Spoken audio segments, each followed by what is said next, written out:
and so forth, et cetera. Okay. Good morning.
Okay, it's 9 o'clock.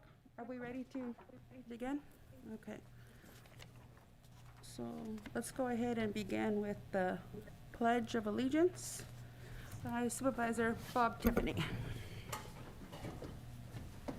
Ready, salute. I pledge allegiance to the flag of the United States of America and to the republic for which it stands, one nation, under God, indivisible, with liberty and justice for all. Madam Clerk, can you go ahead and can we start the meeting with a roll call? Because there's some certain circumstances that are going to happen due to an absence. Here.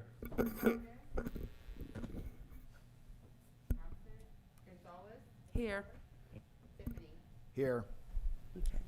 So simply because we have 3 supervisors sitting, we do, that does so we can go ahead and continue business. However, there are items on the agenda that are going to require a 4/5 vote. So Ray, do you want to go ahead and mention that so that we can go ahead and?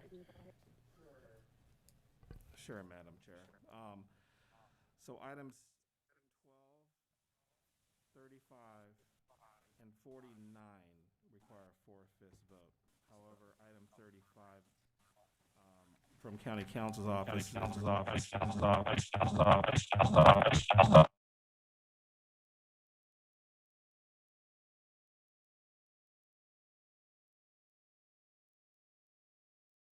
Require a 4/5 vote. However, item 35, County Council is requesting to keep that on for a point of clarity. She's going to go ahead and comment on that item. Yes. In order to make sure that there's no issue with funding, I'm requesting that we leave this on the agenda and approve it with the votes that we do have today. Although normally it would require a 4/5 vote, I figure that it would be better to have, at least the individuals, the board members here present voting on it so that it's in the record. In addition, there's a provision that indicates that if it was a 3-member board, that 2 members would be sufficient to approve it. We're technically not a 3-member board, but I figured that it would be better to have the votes that we do have today, since it is a requirement that it's be on every agenda until the emergency is terminated. Okay. That sounds reasonable. Okay. Let's go back to procedure. So, Madam Clerk, can we get a verification of posting or acknowledgement of posting? I'm sorry. I'll move that we acknowledge the posting. Second. Okay. All in favor? Aye. Aye. Okay, 3-0. All right. Were there any comments that we're going to make as to the additional verbiage that has been added to the We'd like to go ahead and invite up our assistant clerk of the board, and she's going to go ahead and bring up these comments. Vanessa? Good morning, Madam Chair, board members, and community members. Members of the public who are present here in the chambers who wish to speak during public comment periods will need to fill out a speaker card, which are located in the back. Speakers wishing to remain anonymous should still fill out a card, but are not required to provide any personal information, such as a name or address. If you wish to speak during general public comment, speaker cards need to be turned in prior to public comment. Speaker cards turned in after public comment begins will not be accepted. Each speaker will have 3 minutes to speak. If you wish to speak on an item on the consent agenda, speaker cards must be turned in prior to the beginning of the consent agenda. Speaker cards turned in after the consent agenda begins will not be accepted. Each speaker will have 3 minutes to speak if they are speaking on one item, or 5 minutes if they will be speaking on 2 or more items. Please state how many items you will be speaking about at the beginning of your comment so that you can be allotted the appropriate amount of time.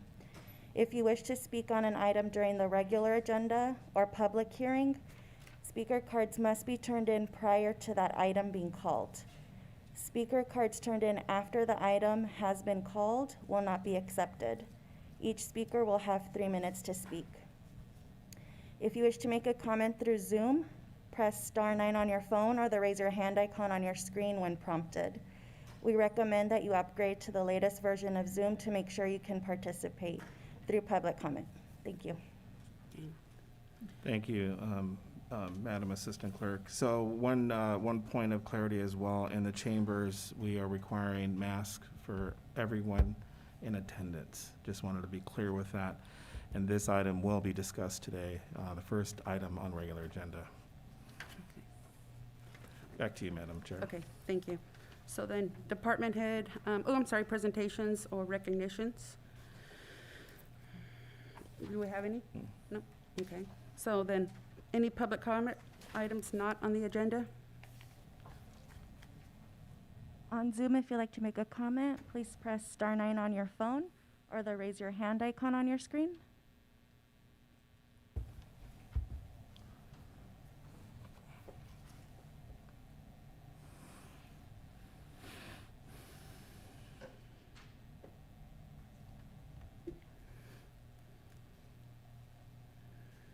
So no comments on Zoom. Oh, there's no comments on Zoom.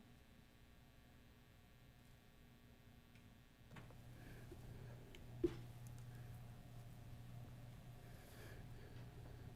have 2 for public comment. Go ahead then. So let's, Alia?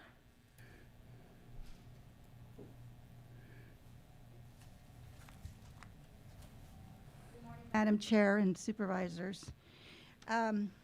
First of all, I just walked in and I hear that you're changing policy. You have to give the public the information, not the morning of that you decide to make the changes. So I didn't see that. I request that your policy cannot be effective immediately. It must be discussed and the information must be given to the public, not just the morning of that you decide to change the information. With the consent items, I will be speaking on consent items. I just want the public to know. I pull items because I want it to be transparency, and I know that Supervisor Kaminsky, you spoke about that last night, that there's items that you'll be pulling. I appreciate your town hall meetings that you have on Mondays to give people information and give the opportunity. They may not ask questions, but they will look at it, and they will contact you, and at least they know what's going on. There's over $4 million under the consent agenda item. And you guys expect the public not to come and question item by item?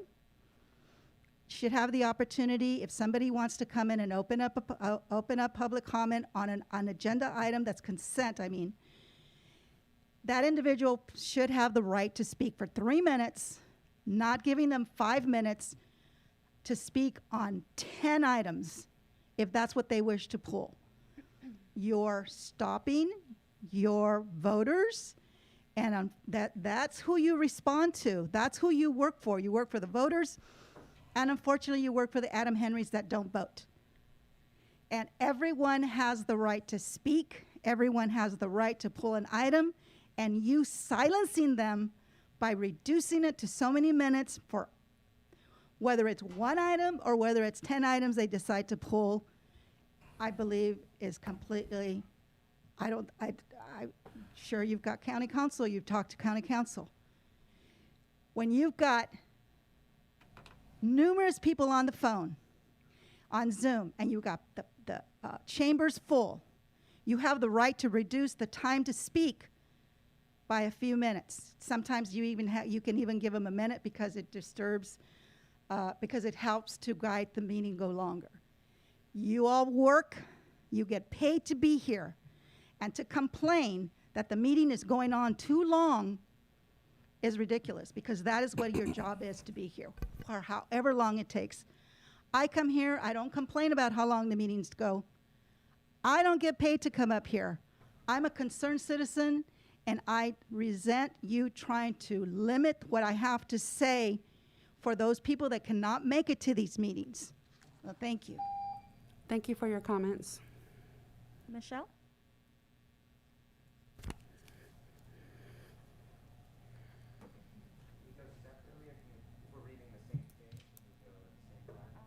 Separately. Okay, my name is Michelle Bertolami, and I live in the new KB Sunnyside Estates development on Sacramento Way. It is next to a very large lot which was originally designated for a park, as we were told by the sales associate when we purchased the lot. Upon moving into the home, it was related to us it would not be a park, and right now it has upset many of the residents because people purchased their lots accordingly so they would be near the park. And there's many children in the neighborhood, and they need a place to go to expand their energy, get exercise, socialize with other kids. And I understand there is a budget that for parks is meant for a park next to the high school, we were told by Bob Tiffany. And we understand budgets, and we're not asking for the world, but KB's left us with a terrible eyesore of a dirt lot, and they put a chain link fence around it. And I live right next to the lot, and I have an orange plastic 3-foot thing between my property and the empty lot, which is an eyesore, frankly. And they've been bringing loads and loads of dirt in there and dumping the dirt into the empty lot. And that's what it looks like now. It's just an empty lot with dirt. So we're just asking the county supervisors to budget for a park in the area that was previously designated for a park. We're both trying to do this, sorry. Never done this before, obviously. Okay, I'm Seth Goodman. Thank you guys for hearing us. So essentially, we've been in contact with Bob Tiffany, like she mentioned, and he agreed it was unacceptable to leave the lot in the manner KB is planning on leaving it. As he stated, there should be a park, and it should happen sooner rather than later. The park can even be something small to start, such as a walking path with a grass area, for example. As budgeting allows per fiscal year, we are asking to allocate funds for additional park features such as play structures, gazebos, picnic tables, maybe barbecues, to have community gatherings and events. As a representative for our community, we are asking you to put a park plan in motion. And I think for me, one of the bigger concerns too is that while there are many beautiful parks in Hollister that we enjoy, there's nothing within walking distance. We can't walk to anything in that area, and there's more and more houses going in. And I don't know how many more will go in because it's kind of a limited building area. However, there's just kids. We love it. There's kids everywhere in our neighborhood, young families, and eventually it would just be nice to be able to walk with them to a park and not have to cross busy roads to get to one. And it was our understanding that KB was going to be giving the county the land, but it's all hearsay, so I don't know 100%, but that's why we're coming to you guys asking you to allocate money for that area for a park for us, for our families. Thank you. Madam Chair, there were no Zoom comments before, but there are now. Did you want? How many do we have? 2. Let's go ahead and hear them.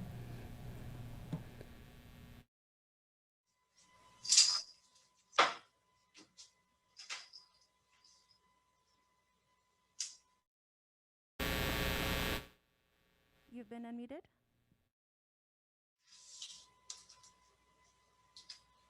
Hi there, can you hear me? Hi there, can you hear me?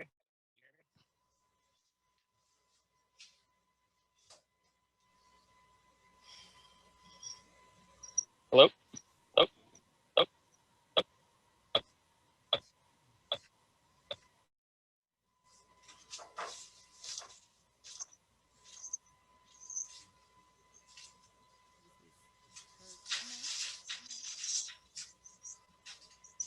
Hi there, can you hear me? Hi there, can you hear me?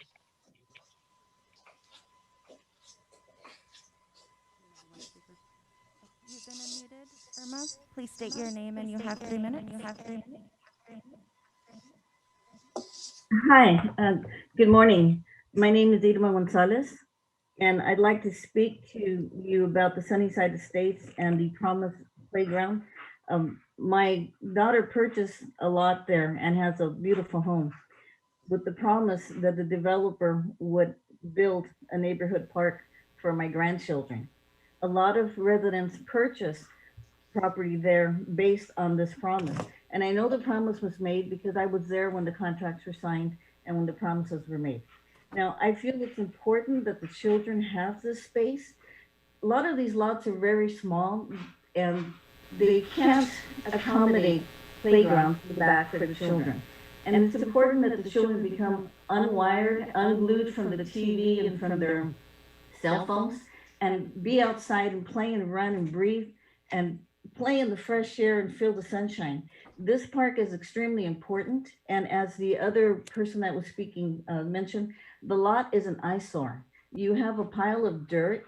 I'm concerned about what that'll bring in, any kind of animals and that type of thing. But more importantly, I'm asking you as grandparents, please allocate the funding for my grandchildren so they can be outdoors and they can enjoy the sunshine and the fresh air, and keep the promise that the developer had made to them, to all the property owners. Thank you.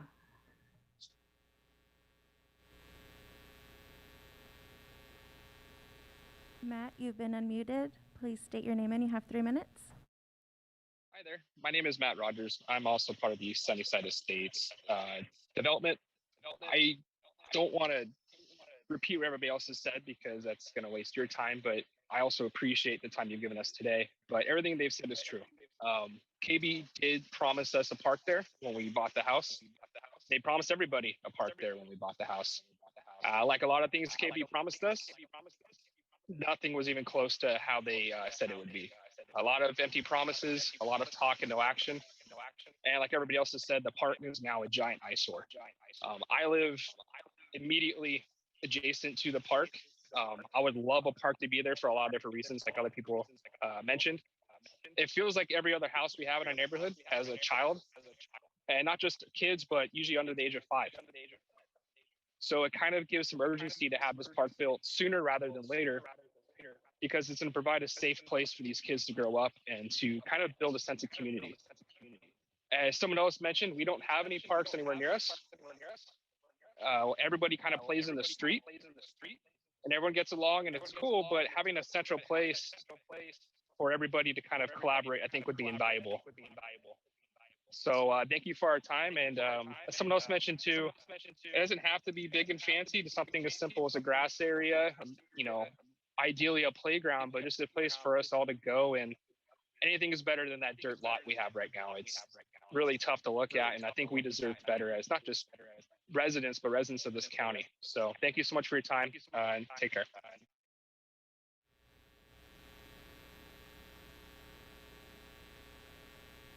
Okay, thank you. Okay, so as to the public comments being made, as to the first speaker, the policy changes were going to be addressed today on item number 49. However, without the additional seated supervisor, we are pulling that item because it will require a 4/5 vote. We totally understand the demand for transparency, and so we are trying to do our best. The meetings that we're having, things are evolving. It's really difficult to try to conduct business when we have individuals missing, so we will get to it. Unfortunately, item 49 will be pushed to the next agenda. For the speakers about the park, I'm all about a promise. Once a promise has been made and you reasonably relied on that promise, then a park sounds like it's been owed to you. So we'll make sure that staff is addressing that, and can we please put some sort of update on the next agenda so that that way the public can figure out what we are doing. I was appalled when I heard that the developer also too was not going to put a park there, but I do understand that the property is now belongs to the county, and so we need to do something, and so give us some time to figure it out. But as I said, a promise is a promise, and if you bought your house with the intention of a park being in your neighborhood, then you are deserving of that park. So it'll be a future agenda item, okay? Madam Chair, if I may. Yes. August 10th, there's a lot going on. Can we put this on August 24th meeting? Yes, August 24th. Thanks. Okay. Thank you. Okay, so then we'll go over to department head announcements. Do we have any? Yes, Madam Chair, we do. I'd like to invite up our clerk of the board. She has an announcement. Good morning, Madam Chair and members of the board and members of the public. On today's agenda for item 10, the minutes for the meeting of June 22nd, I made a small correction on item 51 after the posting of the agenda, and I have provided you a copy in the back and on Novus as well. Also, a quick announcement. We used to post the agenda on Friday evenings, and we have made a change to the posting on Wednesdays by 5 p.m. That gives your board more time to review the agenda packet, and it also gives the public more time to review the agenda packet as well. And following that, we have changed the clerk of the board deadline for a submission on Novus to Thursdays at 12 p.m.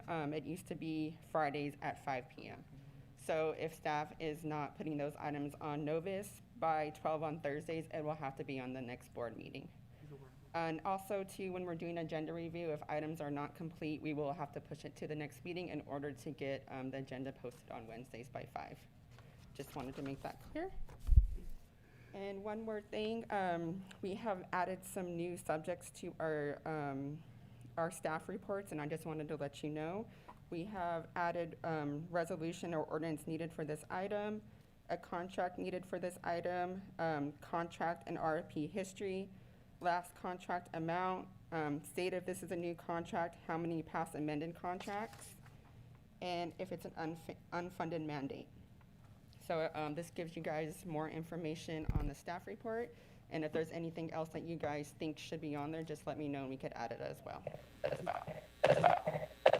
I greatly appreciate the changes. Not all changes are bad, and this one helps not only the supervisors, but the public be able to see the history of the item in terms of if it's an amendment, if it's, contract, revision, so forth, and especially the unfunded mandate, because that one's rather frustrating, where it's something that the county must provide a service with the attached fees and amounts and contract amounts that go with it, but yet the state and federal government has done nothing to help us foot that bill. So I appreciate the improvements. Thank you very much. And I'm hoping when we finally do get to the item number 49 at a later date, that we can go ahead and hear from other supervisors any other input for suggestions to make the county run smoother. Yeah. And I appreciate that. Again, we're not by any means trying to silence the public at all. We're trying to make government run more effectively and make your time and our time worthwhile. And so please don't think we're trying to shut you out. We're really trying to make it run smoother. And the 3 supervisors sitting up here, we're newbies, and so we're forging the way as we go, and I ask that you bear with us. And yes, I'm probably going to make a mistake or two down the way. I can't speak for the gentleman, but I know that I have, and so I will apologize and ask for forgiveness and then move on. But we truly are trying to do the best for the community. We are not trying to stifle or silence anyone. We're just trying to make it better. So thank you. Thank you. Board announcements. Thank Who would you. like to go first? Oh, any more department heads? Sorry. I'm still, so, Sorry. thank you, Madam Clerk, Clerk of the Board. So, I'd like to invite up our department head, our librarian, Nora Conte. Good morning, board members and members of the public and the public that's viewing at home.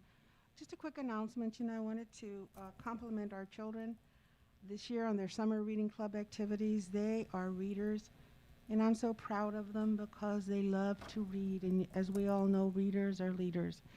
So I will encourage them to keep on reading. If there are some that have not had a chance to join, you can still join Summer Reading Club and participate. We've had well over 200 children sign up online and are actively reading and visiting the library. So please continue to read and read and read till summer. The school's almost here, and we don't want anyone on the sliding on their reading skills. We want them to be ready so that when they go back to school, they'll hit the ground running. I'm very proud of our children and how much they love to read and enjoy the books from the library. So I encourage you, and that was my announcement, that I wanted to just say how proud I am of them for having the love of reading. Thank you. Nora, will you wait a moment? Do we have any questions from the board members? No. I did have one. Did I miss the adult spelling bee, or did that not go forward? It did. Oh. It Did went you guys for- videotape it, or I don't Zoom think it? so, but I'll check. I'll Okay. check. I was looking forward to that. Oh, No, I was not participating. No, believe me, I have to use my thesaurus and my dictionary all the time. And still, sometimes I'm wrong, using the wrong tense or the wrong, yeah. And Madam Chair, it looks like it's going to become an annual event, just like Yay. our holiday program, and there's talk about competition between the Tri-County for the spelling bee, and just all sorts of activities. The members that called were just so elated and happy that we were doing these type of activities, and we're going to continue to do so because we need to outreach to our adults as well. Okay. Thank you. Thank you. I'd like to go ahead and introduce out of administration our new Assistant Administrative Analyst, Jeanette Rodriguez. Want to say a couple of words? Thank you, CAO Ray Espinoza. Good morning, Madam Chair and members of the board. My name is Jeanette Rodriguez. I'm a graduate of San Francisco State University. I was formerly working for San Mateo County with the operation budget and maintenance contracts, and I look forward to becoming an asset for my team, the board, and my community here at San Benito. Thank you. Welcome aboard. Thanks, Jeanette. Welcome. We also have another department head announcement at a county council's office.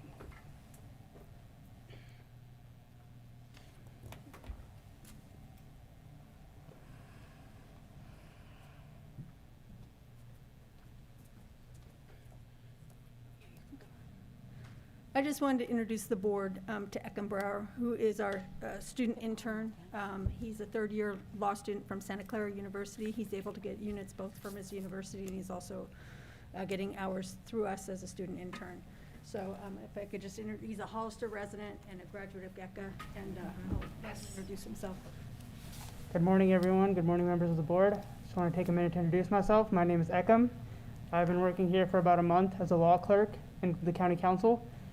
And it's been really quite the experience and the privilege to be able to go from just a regular engaged citizen to have the blessing to really witness the mechanics of how the county works at a very granular level and to be a part of the process as well. It's really quite enlightening, and it's very nice to be able to be a part of the process. Really glad to be here. Really glad to have this chance. Thank you for your time. Well, welcome aboard. Good luck. Thank you. Good luck. You're welcome. We're new too and get enlightened every day as well, so thank you. Yes. All right. I'd like to invite up our interim RMA director, Mike Chambliss. Good morning, Chair, members of the board. I'm here with fantastic news, actually. Earlier in the week, we received an email from the federal government awarding us approximately $1 million, $947,000, to begin the habitat conservation plan work that we presented to you a few meetings ago. This is just a teaser. Ariel's putting together an in-depth presentation for a future meeting. We're looking at August 24th to go over the details of the grant, et cetera. But I can't tell you how proud we are of Ariel and the work she did. This was a nationally competitive grant with only $10 million available for the country. Wow. And she got it. So fantastic work for Ariel. Thanks. Thank you. Yes, definitely. Anything that can come in. That's all the announcements we have, Madam Chair. Okay. Then we'll go ahead and go to board announcements. So Supervisor Tiffany, would you like to go first? And then Colin, I'll have you go second. Sure. Good morning, everyone. It's been since we didn't have our regular first meeting of the month. There's a lot that's been going on in the last almost, I guess, month since we've had our last meeting. First of all, those of us up here attended it seems like a long time ago now, but the swearing in of Sheriff Eric Taylor took place, which I attended along with. There was a ribbon cutting for an exciting project for transitional shelters that have been built to help transition homeless people. And it's a great thing for our county, and the county is trying to be really progressive in how we take care of the homeless people. And anyway, so that was an exciting event.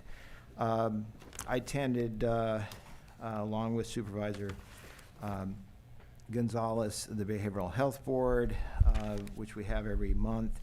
Been working with Supervisor Kuzmicki on economic development issues, some of which we'll be talking about later today. And in particular, we are working toward making some changes with the ordinance dealing with cannabis, and so there's more to come on that. We've been, unfortunately, with the recent increase of COVID again, we've been gearing up again more on the vaccine ad hocs, and again, we're going to be speaking a lot more about that on later today. I've also been involved in trying to, our last meeting, or one of the last two meetings, I guess it was the last meeting, we had to make a vote on dealing with limiting Stonegate's water. So, I'm certainly not the first supervisor, but have met with the Stonegate people, the water committee, and as well as some other people in the water area. And we are certainly all hoping to come back with a long-term solutions for Stonegate water. And the county staff is working on that as we speak.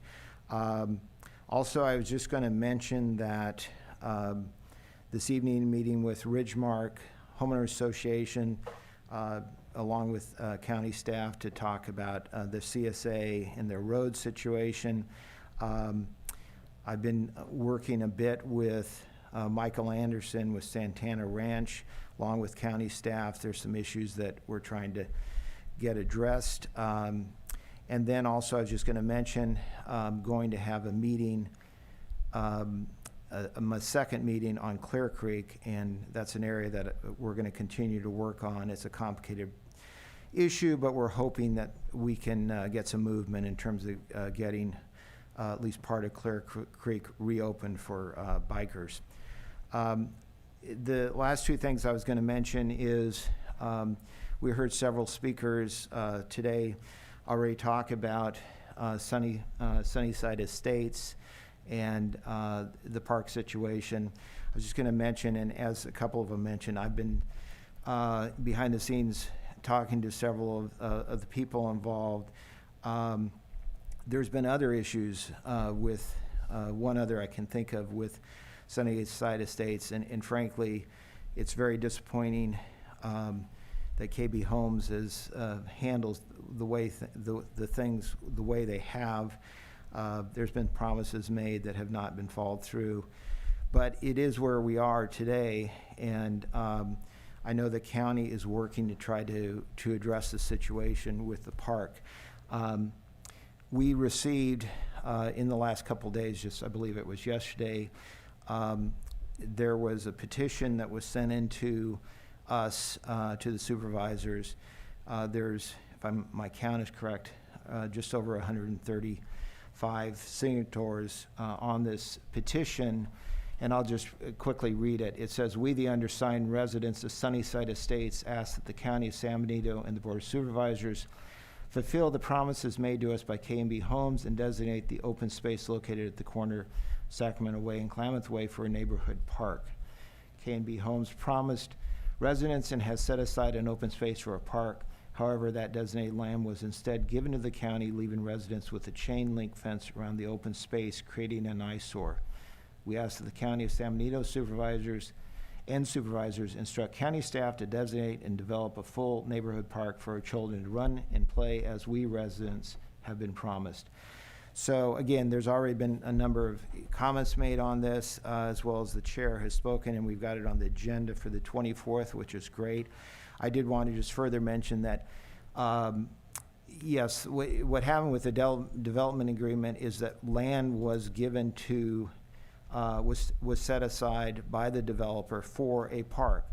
The mistake is that there was no money allocated to develop that park, and frankly, I'm not sure where someone fell through the cracks, but that shouldn't have happened. And I think this is a lesson to those of us up here that we have to try to ensure that that there aren't loopholes like that in future development agreements, as well as it's important for us to continue to stay on top of developers if an agreement is reached, to make sure that they are following through with their what is dictated to them. But in this case, the land was set aside, but there is no money set aside.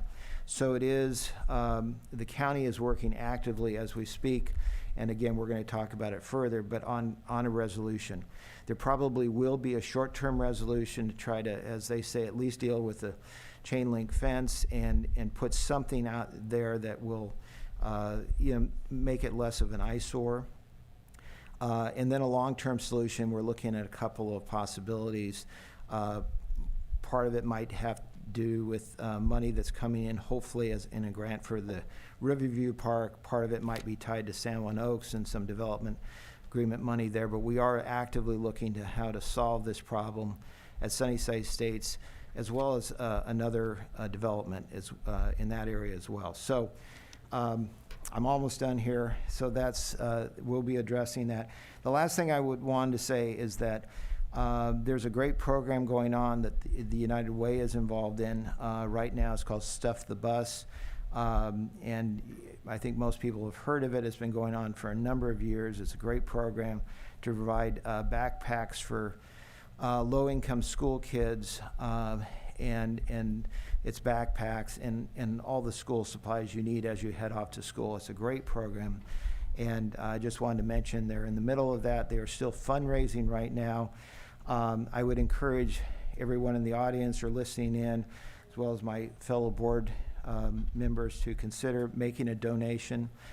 Anything is helpful for that. I've personally made a donation. I'm also going to make a $1,000 donation from my supervisor fund to Stuff the Bus. So I just wanted to mention that and encourage other people to do likewise. That's all I have, Madam Chair. Thank you. Thank you. Supervisor Kosmicki? Thank you, Madam Chair. Little microphone issue. Yeah, so just to start off, it's been a whirlwind month for me. As many know, our family had a new baby, and I just want to thank everyone for the well wishes, my colleagues and others in the community. Really appreciate that. Just want to take this opportunity on that note to just really praise Hazel Hawkins Hospital and our women's center at the hospital. We went to the women's center and we had just a really wonderful experience there, and I would certainly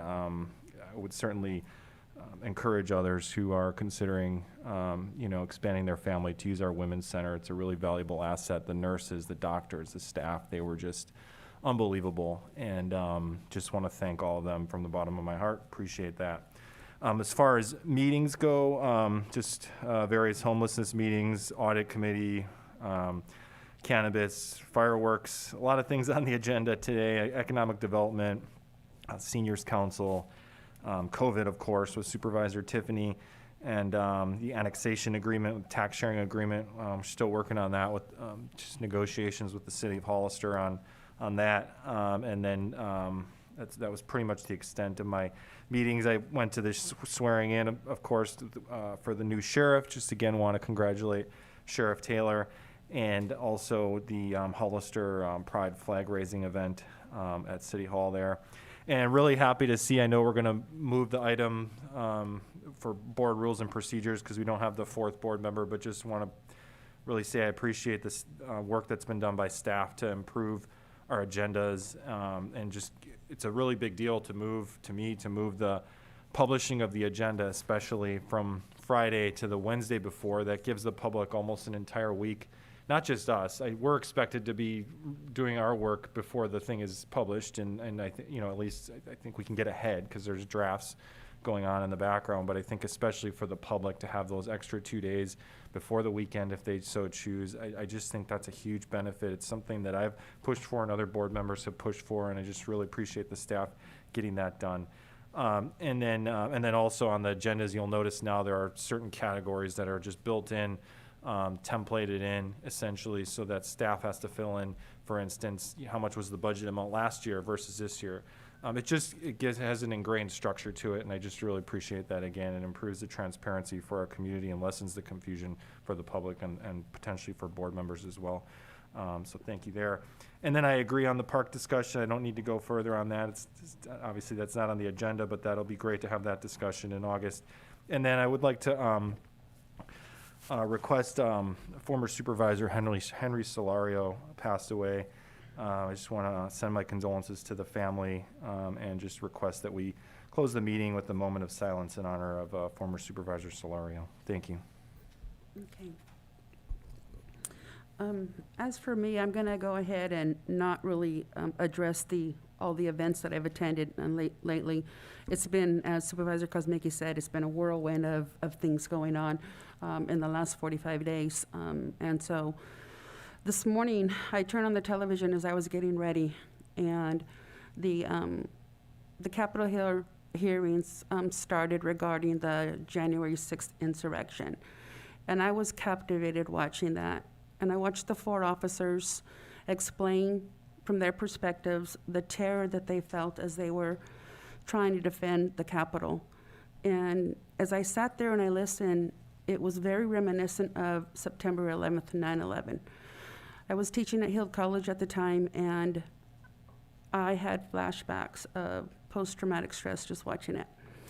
And so I'm just going to ask this board that if we can make sure that we can be honest and truthful in our interactions with each other, with members of the public, and never ever fall prey to the ugliness that happened 9/11 and as well as January 6th of this year. Politics here in Seminole County are ugly, they're vicious, and I want us to be able to rise above the challenge.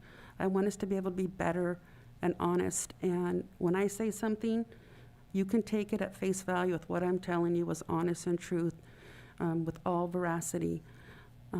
I've discovered that that's not the way everybody else carries herself, and it's really disappointing to hear that and to discover that. So I am going to promise that I will hold myself to a higher standard. Even if other people that I interact with do not, I will, because my word is my bond, and I will never behave in a way that brings any kind of shame to this board. And so I just want to remind supervisors that we are elected, we're leaders in the community, and we are held to a higher standard. And so just remember that when you interact with people, it's a small community, and you might have said something to someone in confidence. There's nothing in confidence when you're an elected official. I'm letting you know now, okay? And so just, take the high road if we can, okay? Please. Thank you. That takes us to the consent item. So supervisors, would you like to pull anything from the consent item? Madam Chair, Yes. 6, 26, and 36. Okay, so 6, 26, and 36. 26. Okay, 6, 26, and 36 from Colin. Supervisor Kosmicki, sorry. Okay. Supervisor Kozmicki, I'm not, any kind of disrespect, but when I call you Colin, it's out of a term of infection, so I realize. I'm not it. offended at all. Yeah, I realize it's, you are Supervisor Kozmicki, so no disrespect intended. So 6:26 and 36, correct? Yes, madam. Okay. Supervisor Tiffany? Madam Chair, I do not have any others to pull. Thank you. Okay.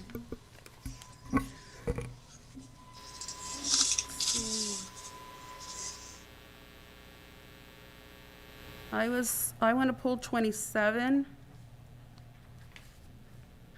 30,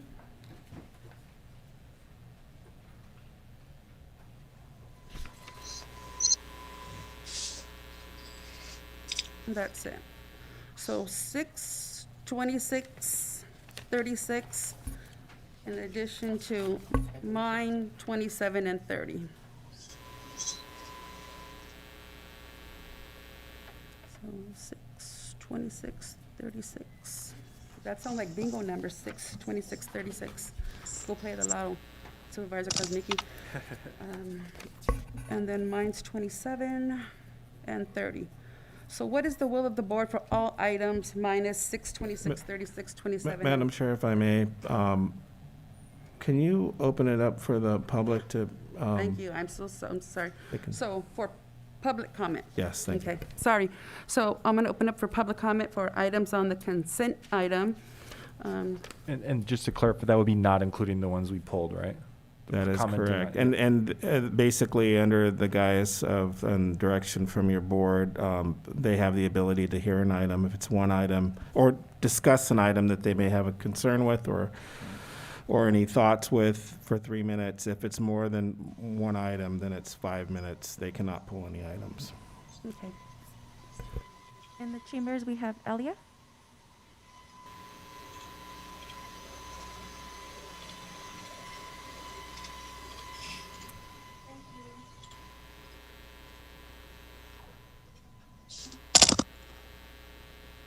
You for pulling Supervisor Komisky for pulling item 6, correct?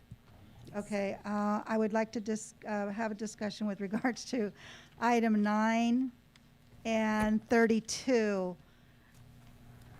Where did this come from? I've never seen this before with regards to adopt a resolution or urging Governor Newsom to use his administrative authority to adopt the federally weekly work hours standard for herders in California as supported by the California sheep industry. Do we have that industry, and how big is that industry that we need to support that? I'm just astounded by that. I've never heard of it, so I just want some clarification on that from, I looked it up, I looked up the packet. Item number 32, I'm just at awe that not one of you pulled this item authorizing the interim RMA director. With all due respect, I'm not questioning his authority. I am questioning his authority to have approval to implement $1 million for a contract. There's got to be some kind of a standard that, as the board, you must have some kind of a limit. Past that limit, it's got to go through the board. This is consent. You're talking about $1 million for 3 years, and then automatically renew for 2 consecutive years in 1-year periods. That's a lot of money. That's a lot of authorization, and I think it should be going through the supervisors and not giving the RMA director the authority to approve such a contract. It's huge. Like I said earlier, there's over $4 million in this, and you all pulled just a couple of them. In my opinion, giving these directors, you're relying on them to make these decisions, and you're not questioning them. That's a lot of money. $4 million this morning. And this is a very poor county. I keep repeating this over and over again. We don't have a lot of money. I went through this entire agenda, And thank you for saying that now it's going to be coming on Wednesdays, because that gives me more time. It gives the public more time. I'm sorry, it's just not about me. It gives I have people contacting me, sending me text messages, sending me snapshots of what is on the agenda. They don't have time to be here. And so I come here and I speak on behalf of some of these people and then question it. And the most important thing, I think, with regards to this is the fact that today, under consent agenda, $4 million, and y'all aren't questioning it. I realize that you have the confidence of staff and the directors, but there must be some type of a money amount that says anything over this amount, anything over $1, and I'm just putting that out, anything over $1, say anything over $100,000 or $150,000, that you have, that the directors have the authority to go ahead and approve that. But anything above that should go through the supervisors, and it should be in an open forum and not under consent agenda. I shall remind you that under consent agenda item, in 2017, the supervisors were giving themselves a raise under the consent item. And it was Marty Richmond that caught that and brought it to the attention of the local media, and it came out, and people aren't paying attention. Only very few people pay attention. Okay. Under the consent agenda item, the public defenders were going to get into the contract, and they hadn't been questioned in 20 years. So here's my question. You're going to give this, the Gordian Group, $1 million, and then you're going to automatically give them renewal without question? The RMA is it's a very busy department. I don't know how they are keeping track and making sure that the people are doing these jobs that they're supposed to be doing. And if they're not keeping track, how are you keeping track? Because you're relying on them. So thank you. Okay. So as to the speaker's comments, I love the way your mind works. I'm very similar. And so even though you didn't hear the questions being asked, believe me, questions were asked on both item number 9 and 32. And I asked the same question: do we have a significant California sheep herders industry here in the county? So we do, unbeknownst to you and I, we do. As to item number 32, it's on the consent item because it's a job order contract that was instituted by the state of California in, let me get my notes because I did my research, effective July 3rd of 2013. And it puts together a procedure where you don't have to go out through the RFP process when it's typical contracts that are like standard procedure. And so there's nothing shady or underhanded about it at all, but I did question it myself. It's subject to the CAO approval. It is also $300 per year for this specific incident, where it's going to be $300,000 per year for 22, 23, and 24. And so it's not necessarily 1 million, but it is a tool that the state of California instituted back in 2013. And so we are keeping the department heads in check, for lack of a better word. We are looking at that, and so we are asking questions. So just so that you know, anything you want to add to? I can just share a brief comment on this. As we are learning with you, you're learning how government works. It takes time. By the time you create an agenda or an item, you bring it to the board, or you have to go out to RFP, and you have to fix a public project. It could take 6 months, maybe even longer. We have road pothole issues on roads. We have a lot of other issues that are going on, and sometimes they're emergency kind of issues, and it can take a long time. Having a JOC is basically going through that process in advance. So we're going through the regulations and the requirements, and these folks have to follow it. Basically, they're applying to be a contractor that we may choose, but it's going through this project or this process in advance is basically what it is. So if you looked at the staff report, it does highlight the grounds and maintenance and road maintenance. So if there's issues, if someone's sick and there's an emergency, we got to get something done, we could pull from that list, the jock list, and actually hire somebody to come in to work on these items. I've had to, there's been issues where during the winter time, the heating systems have failed in the clerk's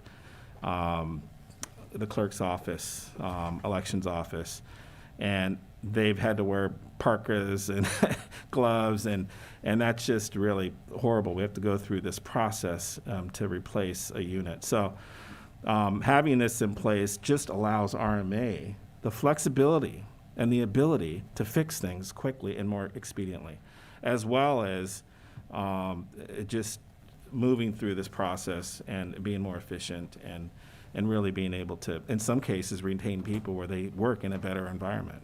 So that's really what this boils down to. And yeah, I don't know if there's anything further we need to add. I think that's it, Madam Chair. Okay.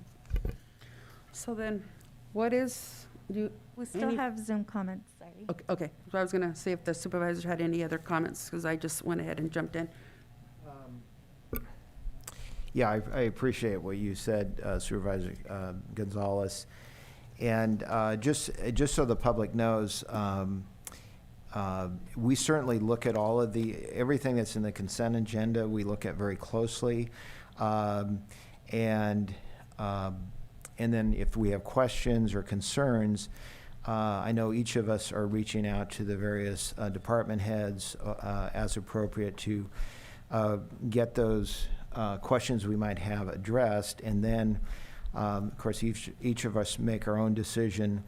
But if we feel there's a particular reason to have it spoken about at the meeting, there's concerns that we feel need to be aired to the public for some reason, then that's when we're going to pull something. But just because we don't have it pulled certainly doesn't mean that we're not doing our own work behind the scenes and being absolutely sure that it's appropriate to be passed and that we are being careful with the public's money. So those are my only comments. Thank you. And I'll just echo what Madam Chair, I apologize. I'll just echo what Supervisor Tiffany said about preparation. I mean, we're clearly preparing a week plus in advance of the meeting, so we don't just show up and ask questions on items. And we do pull things if we feel, like Supervisor Tiffany said, if we feel there's a need to, question it in public or to make a point in public, we'll pull it. But otherwise, it just doesn't make sense to pull every single item because we have questions on every single item. And then the sheep herder item, I brought that forward upon request from the Farm Bureau. I got a call from the Farm Bureau. There was a strong consensus on the Farm Bureau board to have that item. It's a statewide effort. It seems to make a lot of sense. It's a particular industry where it's very unique as far as the way the hours and it the way it was sort of explained to me, and I believe it is that this would essentially kill the industry in California. So that's why it's brought forward. Thank you.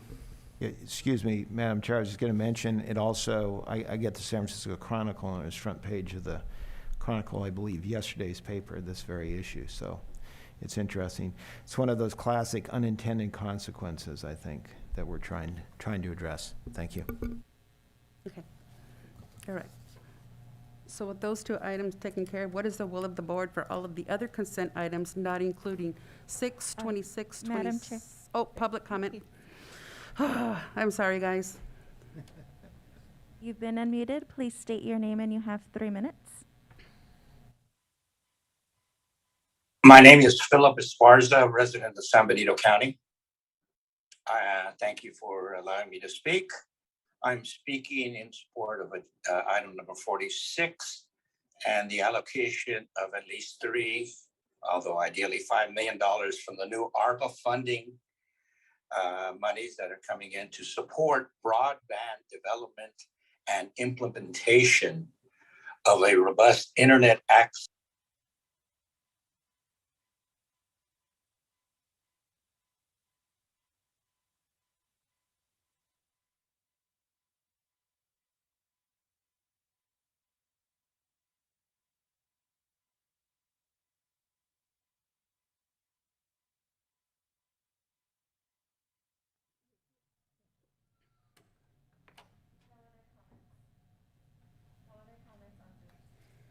Thank you.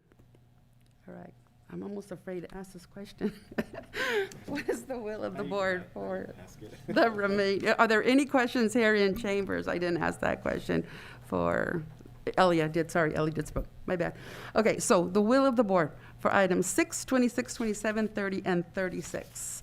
What is the will of the board for all consent items other than those? Move to approve. Move to approve? I'll second, and also, am I right, 12 as well? 12 is taken off. Huh? 12 is taken off. 12 is taken off, right. I'll second it, thank you. Okay, so we have first and a second. All in favor? Aye. Aye. Aye. 3-0 for those items. So then we'll go ahead and take them in succession. Start with number 6 first. Hello, this is Alan, Behavioral Health Director for the county. Can you hear me? Hello?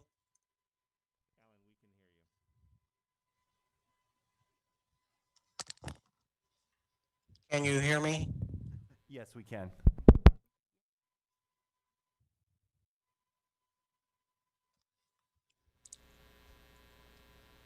I'll go ahead. Go in with the question. I pulled this item, item number 6, which was approve a contract with Advent Group Ministries for drug Medi-Cal organized delivery adolescent substance abuse disorder residential treatment for a little under $57,000.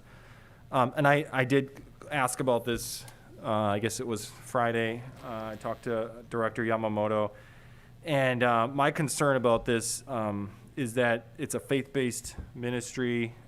This isn't an anti-religion thing. I just have a concern if a patient isn't Christian or doesn't want religion pushed on them, what happens in that case? And so you know, we had this conversation.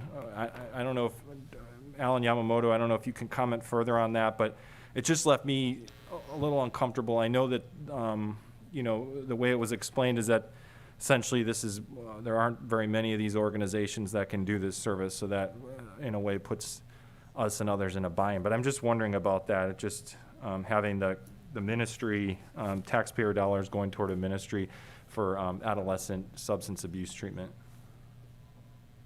Yes, I'd be glad to comment on it. This is Alan. Can you hear me? Hello? Yes, Alan, we can hear you. Oh, okay. Thank you. Great.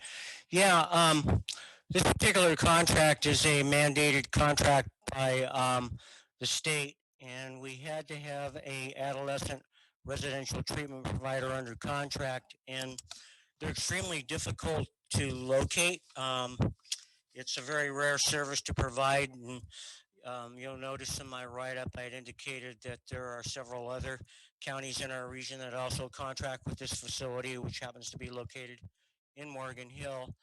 And the issue of religious preference, it does come up in many respects with our substance abuse services.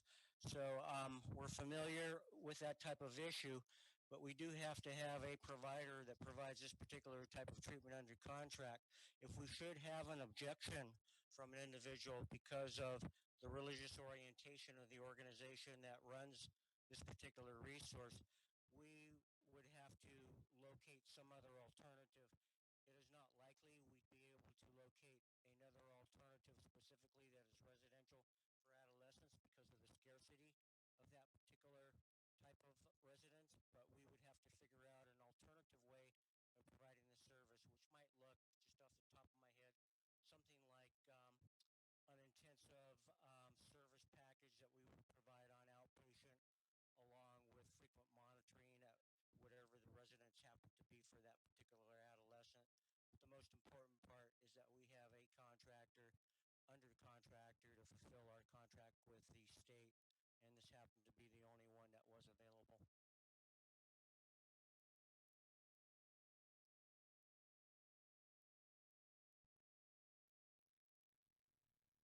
Repeat it. Oh, Alan, I'm sorry. Did we go out for an RFP?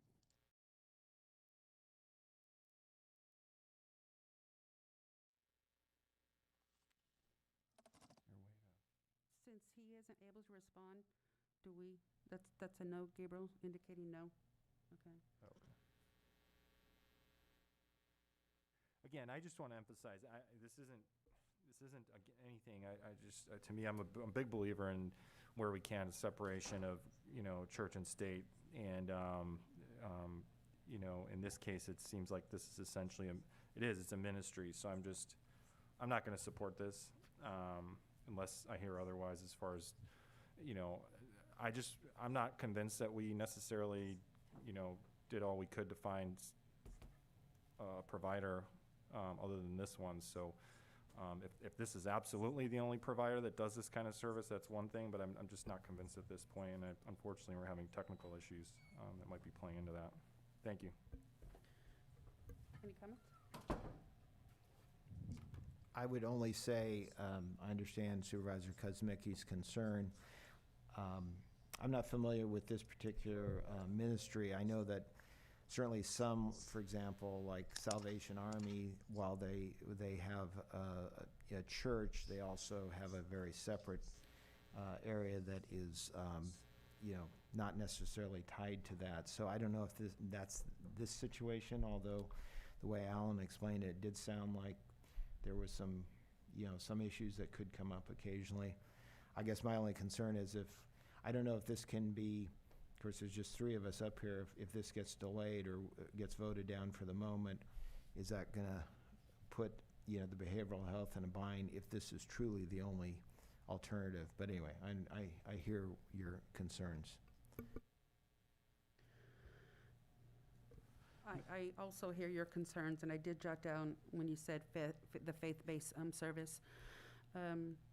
The reason I did not pull any of Director Yamamoto's items is because both Supervisor Tiffany and I have been meeting with them on an ongoing basis, and I am trying to, I'm looking for the word without sounding brash or harsh, but I am looking for more accountability in that department. And he hears us. We have been asking him about contracts that have been renewed automatically year to year without any kind of explanation or why. And so I am putting faith and credit in him that he is pulling the best organizations to provide this service.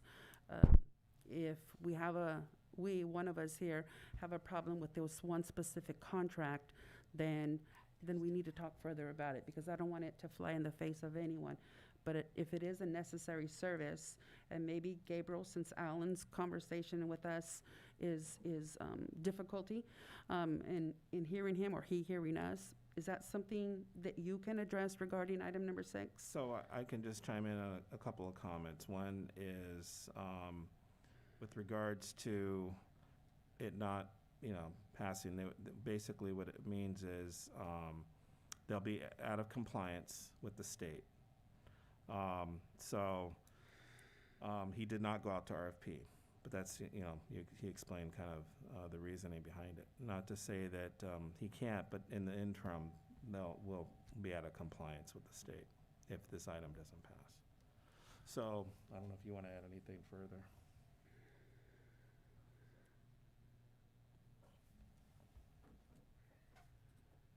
Good morning, Board, Chair. The way the Behavioral Health Department works, there are contracts that are set up with the state. The mental health program has a contract, the substance abuse program has a contract. And within the contract, there are certain requirements for services that need to be provided.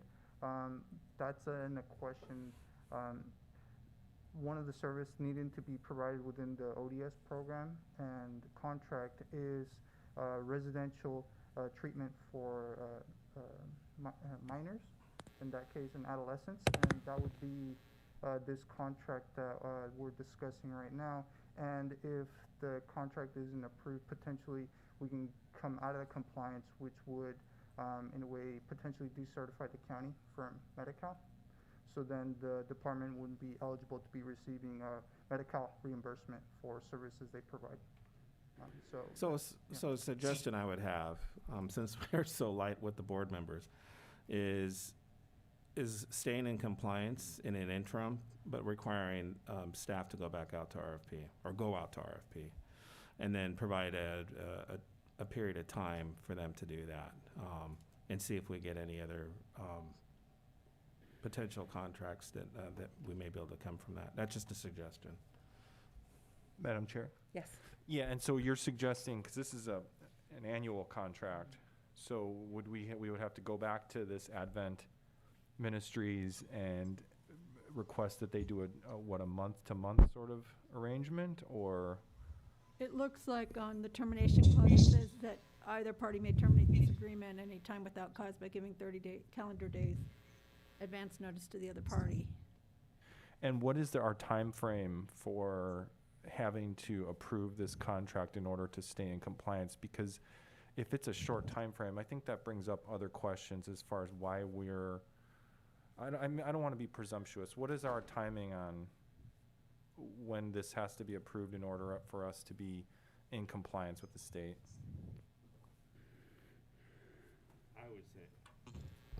I would say July 1st, 2021, based on the contract itself, but Wow. I will have to confirm that with Ellen. What we could do is set this item and have it, set it aside, and then continue it to the end of the regular board meeting, and then we can come back to this item. Okay, yeah, I just think there needs to be Yeah. clarification on And that. we could do that. I think this goes back to where we really need to hold the department heads' feet to the fire in terms of getting contracts to the board well before the expiration date. Because sitting as a private citizen there for the last couple of years, looking at some of these contracts that were months and months way past due, where the board was approving contracts that had already expired and they had dates that were past dates where the contract started. I don't want to be a board that continues on and having to approve contracts that have already been in existence before they come to the board. So as we change the new deadline for agendas, I would like for staff to really be mindful of expiration dates, and so that make sure, contract dates, that we get them before the fact rather than after the fact. I'm really concerned about being out of compliance, so for that one, so we will talk about that one at the end of the day. Okay. Yeah, he just explained to me that it is active now, but, based on the terms, it doesn't, I just have some questions with that as well. So we can come back. And that's one, just so you know, Madam Chair and Board, we have been really expressing to get these contracts done timely. Mhm. Some of the, with Ellen's team, the behavioral health shop, they're all on one-year contracts, almost all of his contracts. They're not multi-year. So we'll get a whole lot of them at once. And they're then just fiscal, every right? year- Yes, every I year kinda noticed fiscal. that too. So Mhm. that poses obviously logistical, I don't know, I wouldn't say problem, but just a lot of work. There's a lot of work from staff to process these, as well as with the parties that they're going into contract with. There are some that are provided from the state. They're Yes. state contracts, and guess what? We don't get a timely response from the state. I've seen contracts come back from the state 18 months later. So, and I'm questioning, why is this going back to 18 months ago? It's because we just got that agreement from the state, and they're busy, and they're shorthanded, and they've got a lot going on. So those types of things actually occur. But I can tell you that administration has been very active in trying to button this up and making sure that the contracts come before they're due. And I know you have been doing that, so I thank you for clarifying that. And also, Yes. too, requesting them to start going out to RFP with these contracts. So there's, it's just, there's so many things going on. It's not, we can't just do them all, because then we'll be out of compliance in probably many areas. So that's the other, we're juggling a lot of different things. But that is something that administration and staff have been working on with the departments to be a little bit more proactive in those contracts, especially those that have been in contract for a long time, to address those. Okay, so we'll hold that for later on in the day. So then, item number 26, Supervisor Kosmicki? Yes. Give me one moment, please. Thank you, Madam Chair. I was just hoping to get a staff to, if Director Chambliss, if you could kind of explain the nuts and bolts of this agreement, if possible, and just for the public's benefit, And there was quite a difference in the interpretation, it sounded like, unless I misinterpreted the staff report as far as the staff's, interpretation of the reimbursement amount versus the developer's interpretation of the reimbursement amount. So I'm hoping to get just a really quick, broad, what is this agreement, so people understand that the county's not just paying this developer per se, and then that gap that we had between the interpretations was concerning to me, so I just was hoping to have you explain that if you can. No problem. Chair, Supervisors. Yes. This item is a reimbursement agreement that goes back to the Santana Ranch Development Agreement for the light at Fairview and McCloskey Road that has been completed. Total costs on that project were $614,780.13, and they have requested reimbursement of the total amount. We worked with them and pointed out that per the environmental impact report, their project had approximately 12% impact to that intersection. As a result, they have to pay that 12%.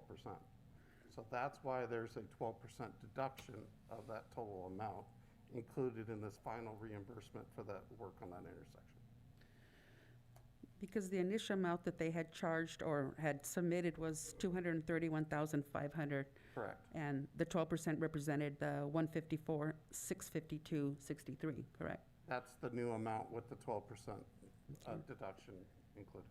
Yeah, I questioned that too, but I'm fine with that explanation. Madam Chair? Yes. I just also going to mention that, and I mentioned in my director's comments, Michael Anderson, who's with Anderson Homes, which is Santana Ranch, reached out to me with past Supervisor Medina's resignation, and I know that Mark was, working, I believe, with Anderson Homes to help them work with the county staff on some issues on the development agreement as far as interpretation. So, with Supervisor Medina's leaving, I kind of got involved to kind of be brought up to speed on some of the concerns that Anderson Homes has. Reimbursements are one of them. County staff is actively working to work through some of these. There's other issues that there's some questions on interpretation, and I've had conversations and exchanged emails with county staff. I'm also thinking. And I haven't spoken to you yet directly about this, Mike, that it would probably be a good idea to get parties from county planning and from Anderson Homes together, maybe in a room, to try to talk through some of these issues. But anyway, I just wanted to just let everyone know that, and Supervisor Kuzmicki, that there are some concerns and interpretations. It's a pretty involved development agreement, and it's it's on the books, but there's some questions on interpretations. Apparently, I'm still trying to get up to speed, but I'm going to be trying to help process through that, and then I guess depending on where it goes, it may or may not come back to the board on some level. Madam Chair?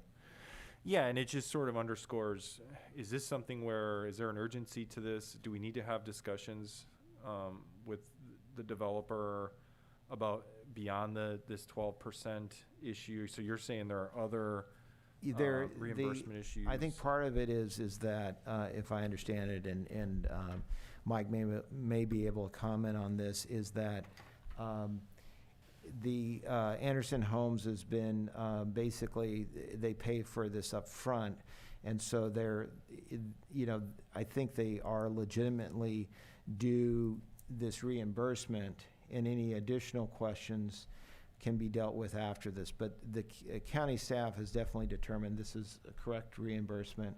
It is owed to Anderson Homes. And, the feeling is by county staff, and I would agree, that there's no reason to hold this particular reimbursement up. But we, we're convinced that, and I know we talked about this Friday as well, but that the 12.5% is the right number, and that the the reimbursement going back to them, because people in the public, understandably, they see county paying developer for improvements on Fairview Road. It's really frustrating. You know, I think we've gotten the bad end of a lot of these deals. You know, we're sitting here with two, residents talking about a park that wasn't put in. I think the lesson of the day here is that there shall not be any more verbal agreements, promises, handshakes going forward. Things need to be in writing, and it needs to be very clear. And so that we had this discrepancy with, they're apparently claiming they don't, we should owe them the entire lot for the signal, and then we're coming back with that it's in writing that it's 12.5%.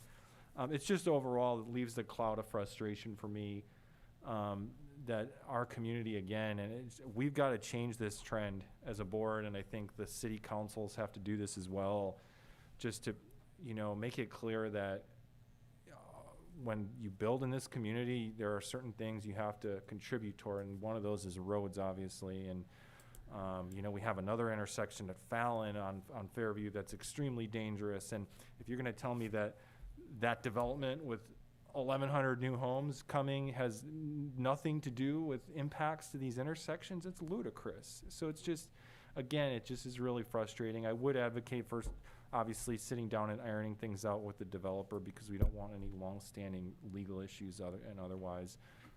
But again, I just want to put on the record that it's just frustrating to me that they're even balking at paying anything for an intersection signal that clearly their development is affecting. Thank you. Yeah, I would like to add, item 27, Mike, if you can address that, and that's the reason I pulled that, was just so we can have a kind of conversation about the future of an intersection there, lights at the intersection of Hillcrest and Fairview. So to me, I saw them as one and the same, item 26 and 27 together, where 26 was more about the stop light that had been put in, and we're talking about the monetary, but item 27 is more in the works and it's forthcoming, and I imagine there'll be some sort of discussion very similar to this one regarding that. So can you kind of address 27 too in your explanation and in addressing Supervisor Kozmicki's concerns? And then, sorry for interrupting you, but that might help, because that was the reason I pulled 27. Was a concern that Supervisor Kozmicki had, but it kind of explained it there on the following agenda item.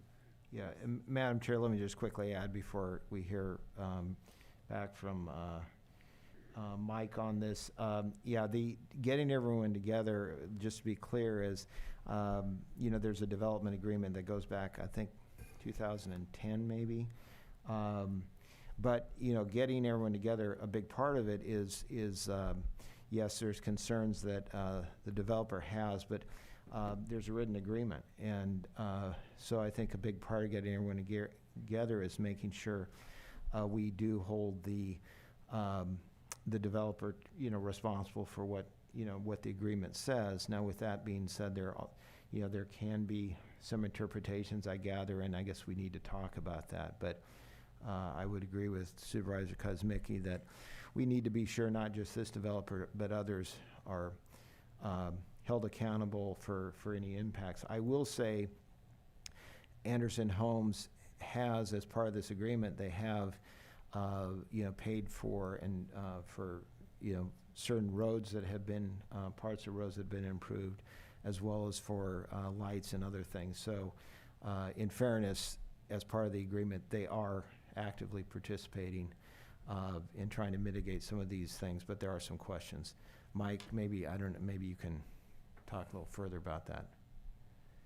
Well, I think we need to save some of it for a future board item, because it's not on the agenda, and we would be straying pretty hard on some of our concerns. But I assure you that my department's on top of things, and we're following up. And yeah, we haven't had an opportunity to talk, but I have put wheels in motion to create that opportunity in the immediate future.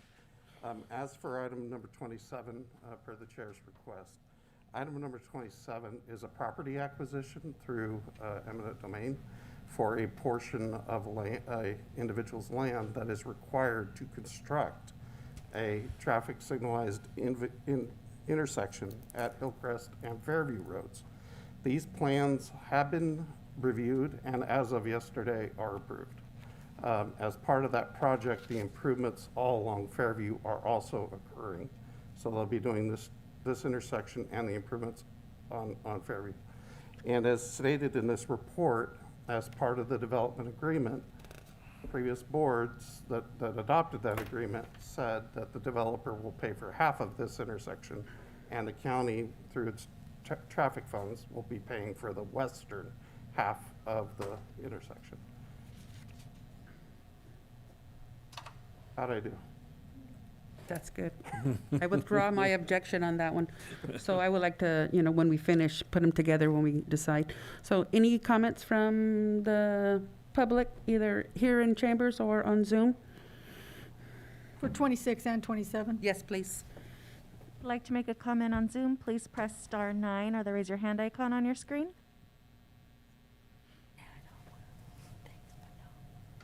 No comments on Zoom. Ms. Salinas, did you want to speak on this item? Yes, okay, I saw you grab the card. Thank you. Thank you. Let's not forget that this development failed to put their promises on Sunny Slope. They were supposed to put the stoplight at at Sunny Slope and Valley View. They didn't do it. So the County Board of Supervisors stopped their development, their building, until they fulfill their promise. So it's not like they've, extended money and they've been responsible and they've done this. They have failed. They have made promises. They didn't do promises. Let's not forget how much that school cost when they made a promise and they backed down on that promise, and it cost the school, I believe, I'm going off of the top of my head, I'm going here, and hopefully Supervisor Kosminski, because you were the reporter at the time, I believe it ended up costing the property, which was supposed to be given to the school, and the school ended up having to pay $500,000 for the property. So let's not be sensitive to this developer that they're responsible for now for 12% and they've fulfilled everything. They haven't. They have been forced to do things, and they have been sly, and they have cost us, the school board, the schools, a lot of money. And those homes are all sold, and they came here and they said that they were going to do affordable housing. They dangled that carrot, and I came forward here and I said, they need to start with affordable housing, because that's the last thing they do. They make promises and they break them all the time. And what do they say? Come sue me. We are a poor county. They take advantage. And like you said, Supervisor Kosmicki, you cannot continue to do any agreement on a handshake or verbal. It must be in writing, and it must go through county council, and then go individually through you supervisors in detail what is going on, because at the end of the day, San Benito County residents lose. Developers don't walk out of here broke. They walk out of, it's their business to make a profit, and then we're stuck with the bill. KB Homes promised to park. Somehow that the county thought it was a good deal to get the land, and now we're stuck with that, and we're going to have to pay for it. I'm going to go forward to the city council and let the city council know, because KB Homes is also doing a project within the city. The city needs to be aware that they don't do the same thing that they just did to the county. Thank you. Thank you. Okay. Any comments on Zoom? No comments on Zoom. Okay. So then, if there aren't any further questions, then what is the will of the board for items 26 and 27 combined? Oh, Madam Chair? Yes? I'm wondering on 26, and I guess if you want to combine for. Well, we can separate them if you want to do something. Well, I'm just wondering if we're going to have these discussions with the developer about ironing out these arrangements, maybe we put this off if it's not urgent, include that in the discussion so that we have this, you know, if this is a question mark, you know, and we have other question marks, maybe those should be lumped in together, worked on with the developer. Okay, let me ask our interim RMA director a question then. Is this the timeliness issue in terms of us giving them the 12% that they're entitled to? Can we push it back for a later date, or is it timeliness where we have to go ahead and pay the funds that are due? I don't think it's a timely issue, and we're not giving them 12%, we're withholding 12%. Oh, from the sorry, request. okay. But there's no question that our interpretation is what it says here on the paper. So Well, I'm not confident. I'm not questioning that. I just know that there's other concerns that have been raised. I understand, but the Supervisor Kosminski seemed to felt that we had some question about it. We have no, and I feel comfortable bringing it before you. It wouldn't be here if I had any questions. Oh, okay. So then I would just say, if we go forward, sorry, it's being tricky on me. If we go forward today, I just want to make it clear that we need to really make it a priority to iron out some of these things with Anderson Homes. And if this is a contractually, I understand, you know, if our staff feels comfortable, these are the right dollar amounts, this is the best we're going to get out of this particular intersection, I'm okay supporting it as long as it's clear to the public that, again, I'm not taking back my frustration, because the frustration is still there, and that we really need to sit down with this developer and make sure that we're, you know, coming to an agreement on some of these questions. Thank you. And I don't disagree with you at all about getting something in writing, because, you know, in the legal world, that if it pertains to real estate and it's not in writing, it doesn't exist. Verbal agreements are not enforceable in a court of law when it pertains to real estate. So I have no problem holding any future developer feet to the fire, getting in writing, get it insured, and then when they say take us to court, we'll have the ammunition we'll need to, you know, to handle that dispute. But so in terms of your objections or non-objections, I just want to make sure, did you want to table 26? Do you want to go ahead and move forward with it? I'm okay with 27, moving that forward with this, but we can do it separately. I don't want to pressure you or put words into your mouth. What are your preferences on item 26? Madam Chair, if I may just make one comment. I reached out to our interim RMA director, Mike Chambliss, on actually setting up a meeting with these folks to address the development agreement. In particular, the amount of houses they have built, what's happening with the affordable housing, and many other things. So we've already been working internally to address that. So I wanted to just convey that to your board, so you were clear that we were addressing that. And Madam Chair, and is it worth putting an ad hoc on this issue in particular, or if we have an existing ad hoc, whether it's affordable housing wouldn't necessarily directly relate, but is there? Well, I'm looking to Ray to see if there's any direction. There's so many darn ad hocs already as is. Madam Chair, I was just going to say, it may be at some point, but I think maybe I would suggest that we go ahead and if it's okay, I can, you know, I'll be happy to participate. I was already believing that we needed to all get together, county staff and Anderson. I'm not sure if we need to go to an ad hoc yet. Possibly we will, but I think at this point it may be premature. I don't know. What do you Well, let's feel, take Ray? that under advisement, because I don't know even if Supervisor Hernandez would want to be part of that or not. So can we kind of just keep that mind, that idea? Maybe it's for a future. Yeah. I think as well, there's probably, especially from an educational basis, I think it'd probably be good to create an ad hoc that addresses development agreements, that addresses past development agreements, but in particular, looking at it from a kind of a global perspective, not just with Anderson Homes. So that was what I was thinking while you were talking. I think it would probably be a good idea, and especially understanding kind of what's transpired in the past, what we've been working on, and what our future plans are, I think, when it comes to DAs. It's definitely a complicated item. You have attorneys in the room. There's a lot that goes into it. But I think it'd be good, probably partly from an educational basis. I think that would be really helpful. So. Well, the example of the park that was brought up this morning too, Yes. that's a prime example of how promises are made and then not fulfilled. Right. And so I would definitely like to sit on that ad hoc if we do it, but let's not set it up just yet. Yeah. Okay. You can come back to Okay. your board. Yeah. All right. So then, no objection on 26 today, correct? Okay, so then can we look at 26 and 27 as a one lump sum? Yes, Madam Chair, and just again, I want to make it clear that it's contractual. It's, this is a contractual agreement, and I'm confident in our staff, but I'm also frustrated at the fact that the developer balked at, paying this. Thank you. Okay.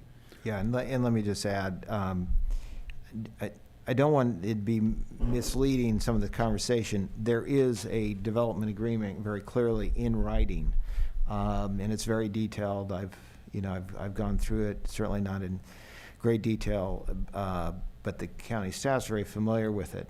With that being said, it is a very involved development agreement, and so there are some issues that are still, I guess, open for interpretation, but it is in writing, and we'll continue to work with county staff. I do agree with the idea that eventually maybe we do have an ad hoc for the big picture, so that we can avoid what happened with Sunnyside Estates. I think in that case, there were some mistakes made in the development agreement from the get-go. But the other thing is that, and of course we're new to all this, is once a development agreement is completed, then who stays on top of it to make sure that the developer is following exactly what they're supposed to be following? And I think that's the role of the staff. But I think, frankly, looking back, probably we have not always been on top of those agreements, and that's certainly something we need to do going forward. Thank you. Okay, so then, I'm gonna go ahead and make a motion to approve item 26 and 27. Second. Okay? Per staff recommendation. All in favor? Aye. Aye. So we have a 3-0 for 27 and 26 and 27. That takes us to number 30, and I believe I pulled that one. Yes, I did. Okay. So I just wanted to pull this one, Mr. Chambliss, simply because finally we have accessory dwelling units plans ready to go. So can you just explain to me how this is going to benefit the community, how fast we're going to see these available for purchase from the county, and how fast homeowners can then start developing ADU units on their property? No problem. Just so everybody's clear, anybody can come to our building department today and apply for an accessory dwelling unit that exists in the code. What this item does, it's a grant to help us modify the code, streamline the process, and provide, currently today you have to show up with plans. This also allows us to have a number of plans at the desk, and they can choose a set, all pre-approved, to really streamline the process. So that's what this work pays for. It was paid for by an additional grant from the state. So there's no general fund funds being expended here. And this is just a modification of the existing contract with Interwest, who is doing our zoning code work, which you've been briefed on at previous meetings by my predecessor. And we're moving on ADUs. But just so everybody's clear, if somebody wants to do an ADU today, come on down. We're open for business, and we will help you as much as we can to get you through the current process. Well, I'm all about affordable housing, and that's been my mantra. I'll keep on saying that until I'm no longer a sitting supervisor. But I know Monterey County has something similar where you can actually go in and say, okay, I want a 1,200 square foot unit. What designs do you have? You can pick out the the elevation, the design, what is in there, and then you have plans, architectural renderings, plans, pre-approved, ready to go. And this is like the first step for us in the county to be able to make affordable homes a reality. And so when we were talking about this, and I say we as the county, when I wasn't quite a supervisor yet, but when the county was talking about this, I was like, well, when is it going to happen? And so when I saw this, I jumped for joy that I see that we are moving forward. We are putting our money where our mouth is.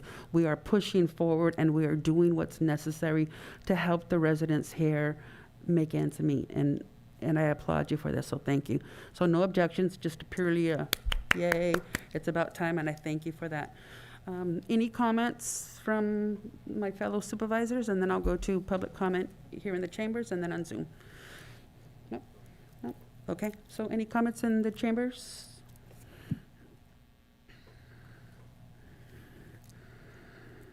Thank you, Madam Chair Elia Salinas.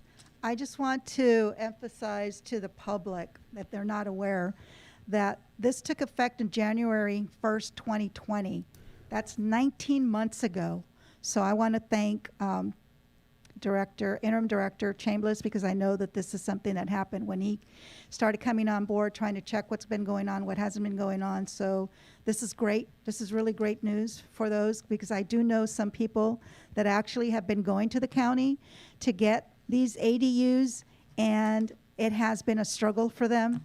So hopefully this is going to expedite things a lot clearer. It was my understanding that that's what this SB2 was to do, was to expedite, but apparently where the backlog was, or the bottleneck was at the county level. So hopefully this is going to help them not having to wait or having approval a lot quicker. So thank you, Mr. Chambliss. Okay. So since I pulled it, I'll go ahead and make the motion. I move to approve item number 30 from the consent, Zoom, my bad. If you'd like to make a comment on Zoom, please press *9 or the raise your hand icon on your screen. You've been unmuted. Please state your name. Hi, this is Ariel Goodspeed with the County Planning Department. Can you hear me okay? Excellent. I'm so glad to hear the feedback. I just wanted to address, two things. One was with our SB2 grant money. It is going to update all of our code to be consistent with state law. And the original contract was for the concept level plans. Unfortunately, with the limited funds of that, we weren't able to get to these pre-architectural views. But I really want to make recognition to our housing coordinator, Jamila Saka, who was able to find that our REAP grant we could allocate to this. And so without good staff, we wouldn't be able to have known that we could use this additional grant funds to get to this level. And then the second thing to address was the timeline. So we are in progress of our zoning code update. Our goal is to get to Planning Commission and the board either by the end of this year to the beginning of next year, 2022. And with that, we will be bringing these ADU plans with it. So it'll be all together. So hopefully that addresses that question to the board. And thank you so much.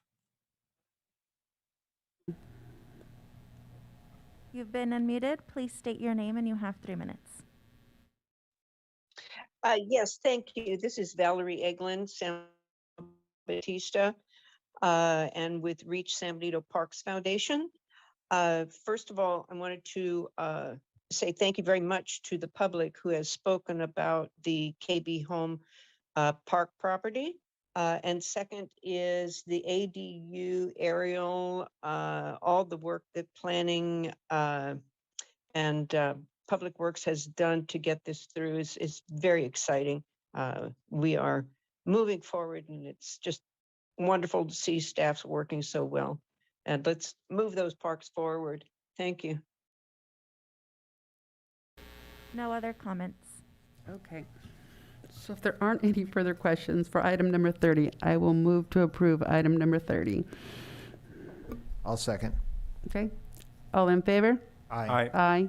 3-0 for item number 30. So let's go back to item number 36. Supervisor Kuzmicki, I believe you pulled that one. Yeah, thank you, Madam Chair. And so this seems like a practical change going toward the administrative fines. I just am wondering if you could, if there provide sort of a general breakdown, old fees. I know it said basically some of the fees went up slightly. Just hoping for a little bit of transparency on that. And then the second part was, I noticed that the cannabis industry in particular had its own set of fines, which are significantly higher, $10,000 on those. So my understanding in consulting with staff is that was done, and I appreciate County Council and Reed on that, that was done. Essentially, the prior board had particularly wanted stiffer fines in that area. So just looking for clarification there as far as what sort of generally fee increases are we talking about? And then with the cannabis part, I'm wondering if the $10,000 is a standard amount, or are we on the heavy-handed side with that? Thank you. I'm going to defer to County Council's office great. on this item. Thank you, Director Chambliss, Supervisor Kuzmicki, Board, and County Council Thompson and County Administrator Espinoza. What you're seeing in here is already existing in the county code, and that was the prior direction of the board. So when you see the amounts of fines for cannabis violations, that was already established in a different chapter. We're just moving it into one consolidated chapter. With respect to consistencies, something that we should all talk about is what the state has done. Recently, the state adopted a $30,000 fine penalty for violators of cannabis business regulations. So the $10,000 amount that we have is actually lower than what they would be facing were the state agencies to be involved. The amounts also allow for a sliding scale. So we have some discretion to impose an amount based on what's happening out there, and the hearing officer and the process for that allows the hearing officer to either increase and enhance the penalty or step it back if it's warranted by the facts and circumstances. But from what I see regionally and what I'm seeing at the state level, we're following the normalized trend. The reason is that cannabis can be extremely lucrative, and so if somebody hits you with a $1,000 a day penalty, that usually gets most people's attention. But if your operation makes $50,000 a day on the black market, you're going to ignore the $1,000 a day penalty. So they've provided those pretty substantial enhancements. We have not used something in that amount. Our fees are usually a little bit lower in terms of what we see. We're not having the extent or the operation of a cannabis business that wouldn't necessarily call for a $30,000 fine. Ours are certainly large grows, but when you compare things scaled throughout the state, the fact that we have 7 hoop houses, that's a lot of weed, or that's a lot of hemp, or it's a lot of cannabis, whatever is being grown out there. But there's other people who have acres and acres and acres and acres of property that are doing it. And those types of violators usually face the much more substantial penalties. So I'm not sure if that helped. Yes, it does. Thank you. I personally found your email regarding the red line revisions just excellent, because it showed what was changed and what was altered, and it makes reading the ordinance just so much easier. So if you continue doing that practice in the future, it's greatly appreciated. Yes. Okay. So then, any other comments or concerns from the board on 36? No. Okay. Any comments from chambers and or Zoom?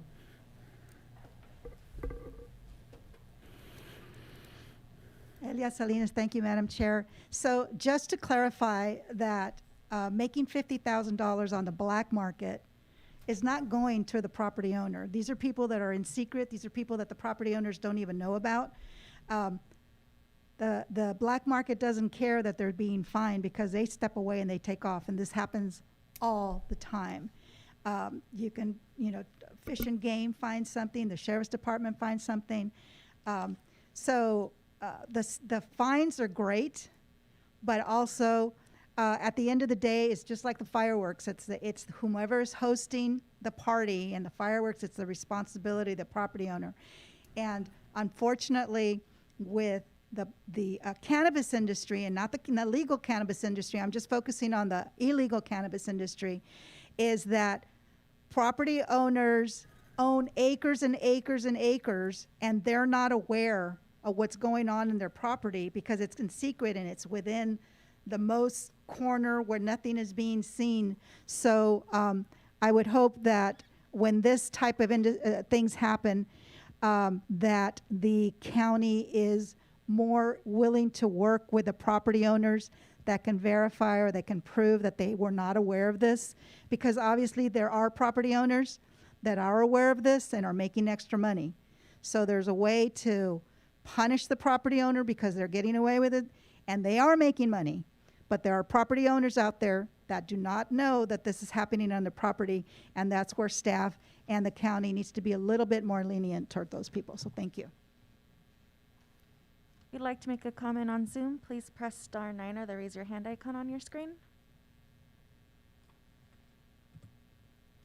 No comments on Zoom.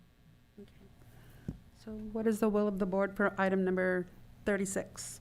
I'll move to approve item number 36 with introduce, waive first reading of ordinance, alternative public nuisance abatement procedures, and continue to August 10th for adoption. I'll second that. Okay, I have a first and a second. All in favor? Aye. Aye. Okay, so we have a 3-0 on that one. Okay, I'm looking at the clock right now. That concludes the consent items. Let's take a brief break. How much time is necessary? I know that according to HR law, we're supposed to be giving our employees a break after 2 hours of work when it's a 8-hour day, and it looks like we're going to have an 8-hour day. So 10-minute break, 7-minute break. Give me a 11 o'clock. Okay, so that'll be a 9-minute. Okay, so 11 o'clock on this one, so that's 9 minutes. So let's go ahead and adjourn for a break, and then we'll go ahead and begin the public hearing right after the break. Thank you.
Okay, so let's go ahead and resume the meeting. We are on item number 38, the public hearing. So let me go ahead and open up the public hearing at 11:02 a.m. And so let's do the first one, item number 38. Mr. Chambliss, are you ready to proceed? Actually, I believe this is out of our agricultural department, Karen Overstreet, and she should be on the phone. Karen? Or on Zoom? Yes. Yes. Good morning, Madam Chair, members of the board, and members of the public. We're here today to hold a hearing to hear comments from the public regarding continuing the assessment that funds the mosquito abatement program. Each year, SCI Consulting prepares an engineer's report to determine the assessment rate needed to fund this program. Kyle Tankard from SCI Consulting, who prepared the engineer's report, is also available online to answer any questions you may have.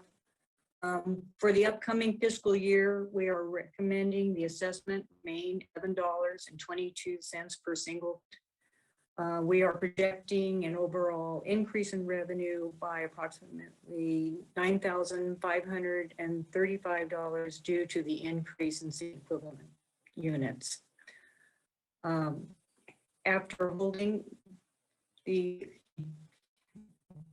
hearing comment for your consideration, I am recommending that you adopt Resolution 2021-90, accepting the annual report for the mosquito and disease control assessment and levying the rate of $11.22 per unit mosquito and disease control assessment for fiscal year 2021-2022 based on the engineer's report.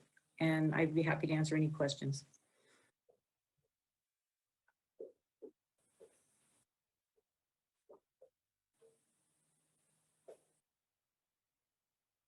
Extent of her presentation, then at this point, okay, Yes. Yep. okay. Did you have a question? Yeah. Yes, Madam Chair, just a quick question for Karen. So my understanding is that the assessment itself is going to remain at the 1122. So there's no change in the assessment. Is that correct? No change in the rate, but because we have more units now, the revenue continues to go up each year. You just wanted to be clear. Thank you. Madam Chair, and I just want to comment that I appreciate the assessment is staying where it is, and it's nice to see that we're not always hitting that maximum. That's nice that it's below that. So thank you. Yes, I concur there. Okay, so if there aren't any further comments from the board, can we go to public comment in the chambers and then Zoom, please? If you'd like to make a comment on Zoom, please press star 9 on your phone or the raise your hand icon on your screen. No comments on Zoom. Okay. Any comments here in the chambers?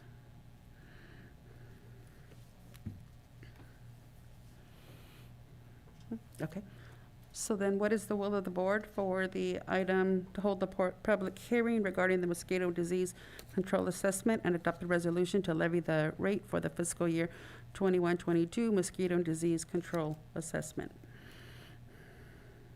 Madam Chair, I'll make a motion that we adopt the resolution approving the annual engineer's report for the mosquito and disease control assessment and ordering the levy of assessment at the rate of $11.22 per unit mosquito and disease control assessment for fiscal year 21-22 based on the engineer's report, and authorize the chair to sign it.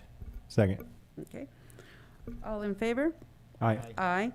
So we have a 3-0. Go on to the next, let me, hold on, close that public hearing, 11:06 for that one. And then let's go ahead and open up the hearing for item number 39 regarding the recology issue. Good morning again, Chair, Supervisors. Please allow me to introduce Selena Stotler, our new integrated waste manager, who will be doing a real brief presentation on this item and then available for any other questions. I always try to keep it brief, but you know me. Good afternoon, Chair Gonzalez and Board. We are here to, it is our recommendation that we adopt the resolution approving the maximum allowable solid waste collection. Oops, sorry, this is the wrong presentation.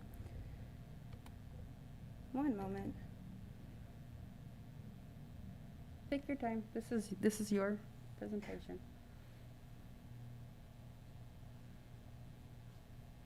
Okay, it is our recommendation that the board adopt the resolution approving the maximum solid waste allowable rates for Recology, San Benito County as detailed in the notice of public hearing.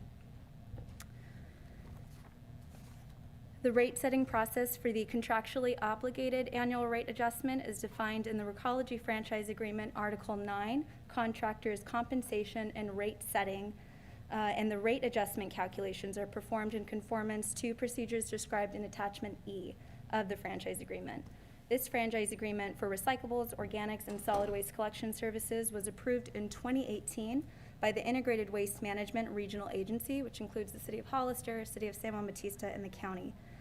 Overall, this new agreement has brought new and improved recycling programs and services to our region.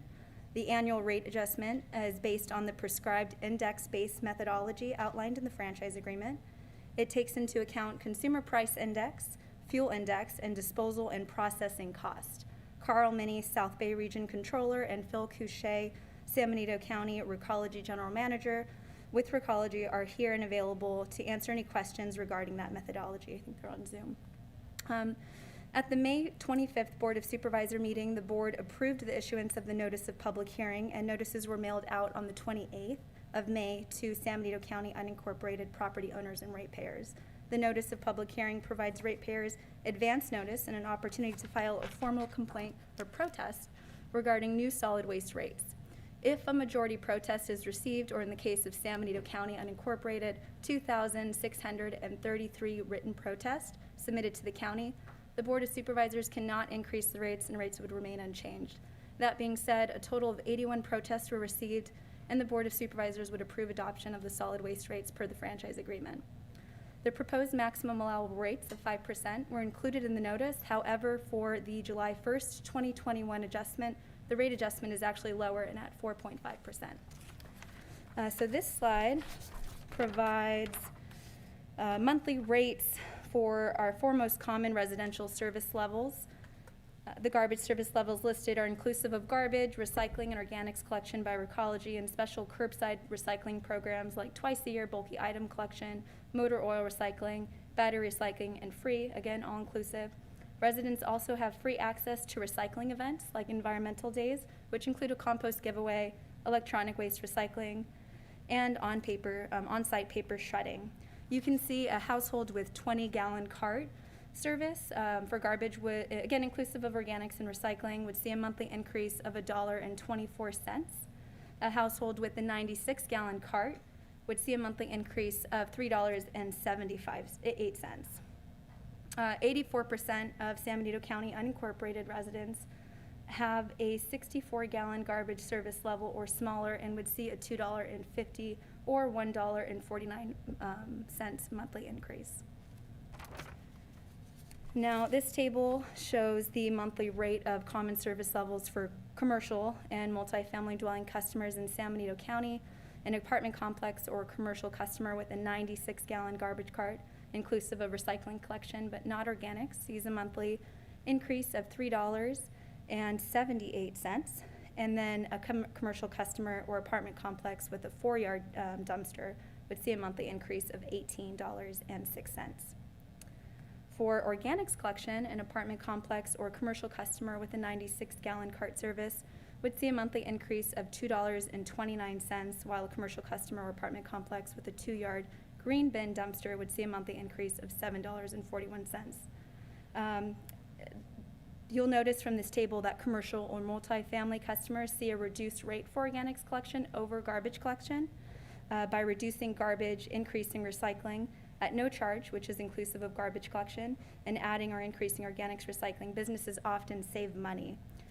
This is to incentivize businesses to recycle their organic material like yard waste and food waste and reduce garbage going to our landfill. Starting next year in 2022 through 2025, the notification process to ratepayers regarding the annual rate adjustment process will be modified due to the contractual obligation of the annual rate adjustment. The new notification process will include a letter to ratepayers from Recology San Benito County about the rate adjustment effective July 1st, and the current process of including a public hearing regarding the rate adjustment will cease. We are here to answer any questions. Again, Phil and Carl are on the line, and I'm here as well as Mike Chambliss, County Director. Before we go any further, I was going to ask about the protest form, and you went ahead and addressed it. So let me rewind a little bit. What is the number of households served by the Recology waste collection? In San Roughly, Benito, in San Benito County. Unincorporated, I do have that information right here. So households served by Recology are 5,264. 5,264. And of the 5,264 households, only 81 protests were received? Yes. Okay. Yes? Clerk of the board, could you confirm that that was the number of protests received? Yes, we received 81. 81. Okay, so any questions, comments from supervisors? Madam Chair, the question I have, how is the public notified to give a notice to whether they want to make a protest or not? Well, they receive the public notice by mail, and then they have so many days until right now to submit that protest, either by mail or drop it off to the clerk. Okay. And the other question I wanted to just be clear is the charts that you show, that is, and I know you kept repeating this, but just to be clear, that is inclusive of all the different, the recyclable, the garbage, the organic. When I see $1.24, that's total. Yeah, so for the I'll month. just very quickly, these are the rates for residential, so those are inclusive of all those residential programs and recycling and organics collection. So for those 3 bins and all of those free programs like bulky item recycling at the curb, motor oil recycling at the curb, that is the monthly difference. Yeah. For commercial accounts, businesses cannot participate in environmental days or the curbside programs such as that, so those are not inclusive of those services and only inclusive of recycling for Okay. garbage. Thank you. Madam Chair, thank you. So on the protest part, let's be honest about Prop 218. It's a sham. It's essentially pointless. You're never going to get, it's impossible in all reality that you're going to get a majority of residents taking the time to write a protest letter. So that system, I'm just making a public statement. That system is very flawed. And Well, I won't go so far as it's a sham, okay? Because I personally circulated this official protest form, and I gave it to many Yeah. people so I don't want to call a sham. Already as it is, Recology has a bad reputation, and I don't want to add fuel I'm to the not fire. referring. I know, but this is Recology and the rates and so forth. So this is what I was going back to that comment that I made about transparency, honesty, and watch the words that we use, because those are hot, heated words, calling a company that, again, it has a reputation outside of our community that is less than favorable. Yeah. So just please choose your words carefully. Prop 218 is a sham, and that's my view, and it's a state proposition. It has nothing to do with the company. I'm not talking about the company. I'm not criticizing Recology. It's Proposition 218 has nothing to do with Recology. So to get 50% of 5,000 plus people, I think you have the answer. 81 people sent in a protest. I didn't do the math, but that's minuscule. It's not even close to relevant. So the point I'm trying to make is that, I'm just trying to say that proposition is pointless, and that's all I'm trying to say. And then the rates going up every year. We talked about this, so the maximum's 5%. We happen to just be right under 5%. I'm not surprised there. I think the issues here are that we have a 10-year agreement. It's a contract. I get it. We just talked about this earlier, how we need to, these are contracts that are in place well before any of us were on the board. So I understand the contract's in place. Going forward, I'm just hopeful that what really jumps out is the processing costs. And the processing costs are really if you look at the numbers, it's the vast majority of the increase is due to the processing costs. And you pointed out, I think in the report, I think it was 16% increase in processing costs. And for the public, so you're aware when I say processing costs, you have these bins and the stuff is taken off somewhere. And if the items are in the wrong bin, then somebody has to go through those items and put them in the right place, and that's the processing cost. I just would like to make sure going forward, and we've talked about this, that we're really diligent when we sit down with Recology and looking at the numbers, just to really take a close look at those processing costs and make sure that all those numbers add up and that there's a great amount of verification. And I know you gave me your confidence in our conversation that you felt that was the case this year, but I just want to reiterate going forward that we make sure we keep a close eye on those processing costs, because again, that's the main reason for the increase. Thank you very much. Go ahead. Madam Chair, a question since Supervisor Kosmicki brought it up. Makes me wonder, I know just recently now there's been notices going out in terms of Recology's working with the county to improve the, the quality or whatever that's going into the recycling. And then there's going to be tagging, and there's going to be a warning, basically. I'm assuming the goal there is to, to decrease the amount of processing, at least in that case. Is that fair to say? Exactly. Contamination contributes to the increase in processing cost, and one of the many factors, and so that is one effort by the county and by Recology to reduce these rate increases and improve the whole process. Okay. And then lastly, it just occurred to me, I think that because this is always a big issue in the community, and then we also have, right now we're dealing with the possibility of a landfill expansion. Maybe I want to be sure there's clarification. Recology are not the same people that run the landfill. So we're talking about apples and oranges. I think there's some confusion sometimes out there. Recology, it's companies that's picking up recycling, garbage, which is what does go to landfill, and then the organic, and the recycling and organic, of course, go elsewhere. But community, waste solutions, connections are running the landfill. Recology is the pickup service. I just want to make that clear because I think some people get that mixed up. Thank you. Thank you for clarifying. My mic's off. Even though the increase is an average of $149 per household, in the big picture it's small, but in respect to the community it's significant. And I just wanted to kind of focus on that 81 protests. In percentage, it was actually 0.01538% that protested. But I would agree in terms of getting that information out, because I know somebody had asked me for that protest form, an electronic copy, and I had to go dig it out and get it from county staff. And so I made sure that it was disseminated to a few people that can put it out there on Facebook and other formats. I even contacted the Democratic Central Committee and asked them to give it to all of their members so that they in turn can go ahead and get it further. I don't know if the 50% would have been difficult had it been a more orchestrated, but I'm finding that information on the county website sometimes is difficult for the average consumer citizen to find.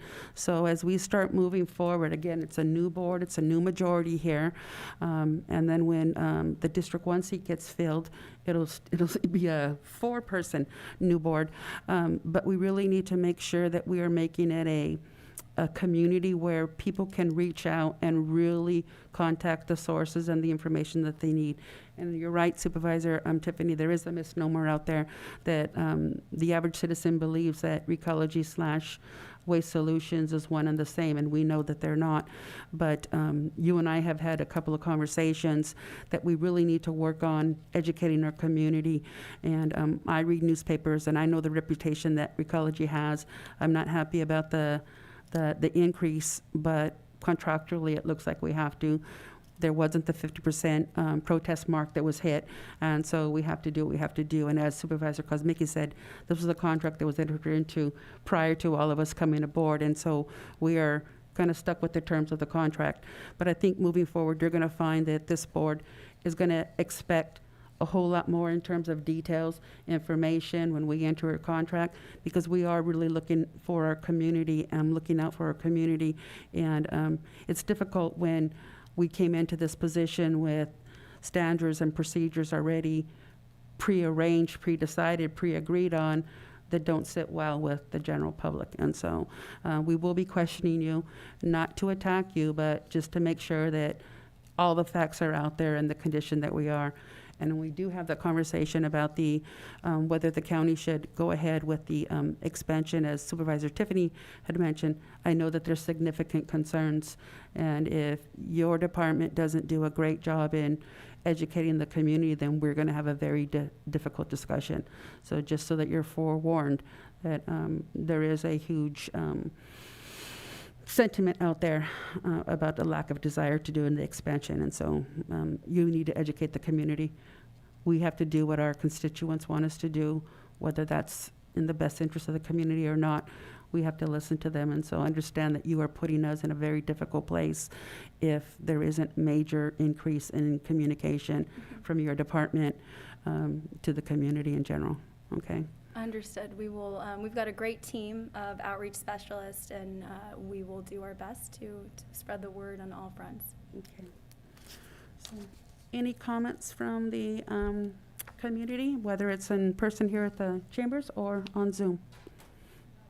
If you'd like to make a comment on Zoom, please press *9 on your phone or the raise your hand icon on your screen.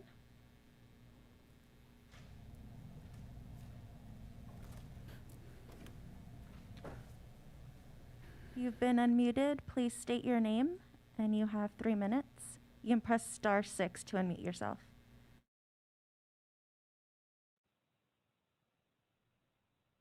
Please state your name. Hello, this is Rob Bernosky. Can you hear me? Yes. Thank you. Good morning. I have 3 comments, actually 4, because I want to say I'm in complete agreement with Colin Kaminsky over, how the legislative rate setting is a sham. But more importantly, I want to know, number one, have the County Board of Supervisors read those 81 letters of protest? Because I took the time to write one, and those letters of protest are specifically for the County Board of Supervisors to read our comments about them, and it does not sound like you did. The other thing is, with all due respect to Chairman Gonzalez, you distributed and let your Democrat committee know, but did you do the same thing for the Republican Central Committee of this county? I am the chairman of the Republican Central Committee in San Benito County, and I would have appreciated that same type of heads up and community inclusion from that perspective. And then the third thing is, and the most irritating is, why won't the county require the unbundling of services? Where I happen to be right now, we have the option of recycling. We can take care of our recyclables and go get the cash for our bottles and cans, or we can have the county pick them up. But you guys, or the county with Recology, you bundle everything up so that all the costs are hidden. When I called Recology to discuss this with them, they kept saying, oh no, everything else is free. Well, it isn't free. We pay for each individual service. They're just bundling them because they don't want us to know what the cost of recycling is and what the cost of the organic program is. So please press to have these services unbundled and let us pick and choose whether we want organics picked up, whether we want recycling picked up, or whether we, like I suppose, we want garbage picked up. But it's very unfair to the end consumer, and that was the main gist of my protest. By bundling everything up, you're hiding the cost that you're asking us to pay more for, and it's not fair. And I remind you, you hit the poor and the middle class the worst with these types of programs. Thank you very much. I appreciate the time to comment. No other comments on Zoom. Can you address the unbundling of service? I understood what he said, but is that an option that consumers have, that they can pick and choose? Because I wasn't aware of that. Sure. So per the county code, there is a mandatory collection area for the franchised hauler services, all those bundled services like recycling, organics, the curbside collection program. Then there is a voluntary area where a customer, a resident or business can call us or Recology and ask to have service. Then there is a discretionary area where Recology does not need to pick up from that location. So a little background there. And then as far as unbundling the services for the mandatory area, that would not be an option. The reason we have bundled these services is because we have ever increasing state mandates to meet, such as organics diversion, 50% diversion from our landfill. And a lot of these state mandates, which we report to CalRecycle annually, we're not meeting. We're on good faith effort because we have these great programs. We're improving year to year, but again, we're not meeting these state mandates, so we need to have them. And then I'll also add that there is a low income discount to rates to help residents who are either enrolled in the Lifeline program or comparative program. So if someone is struggling and needs that additional help, that is one option.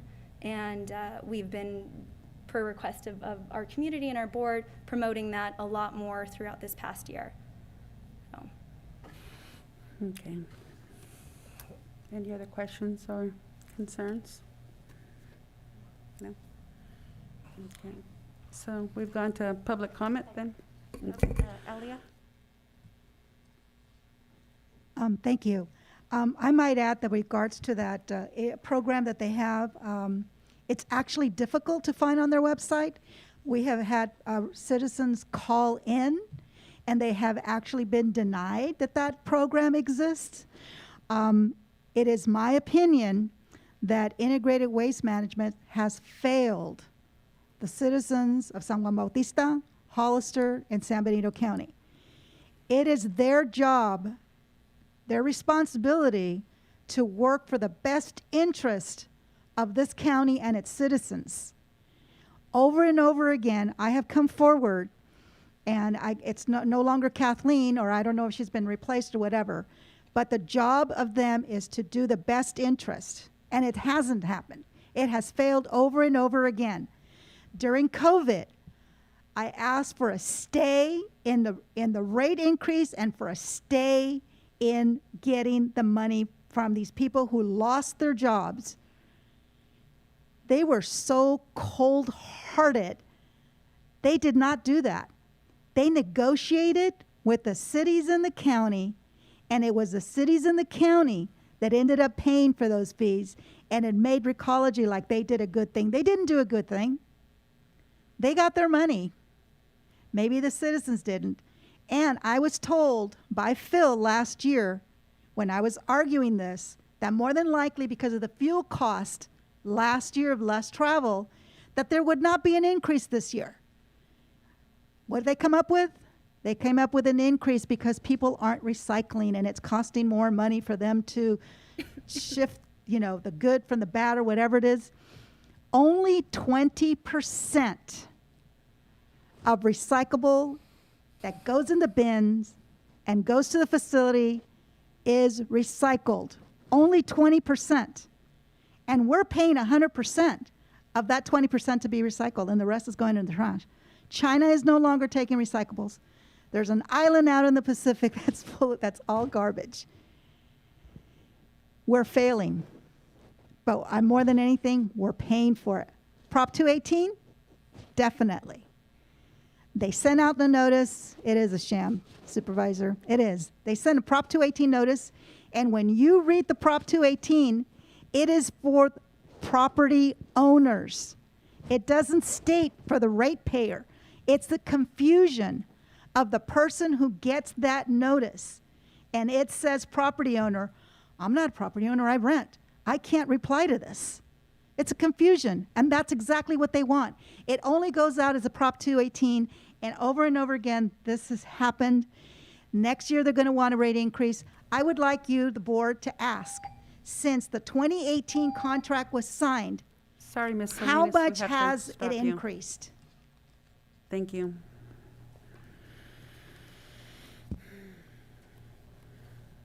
So, what is the will of the board regarding this item?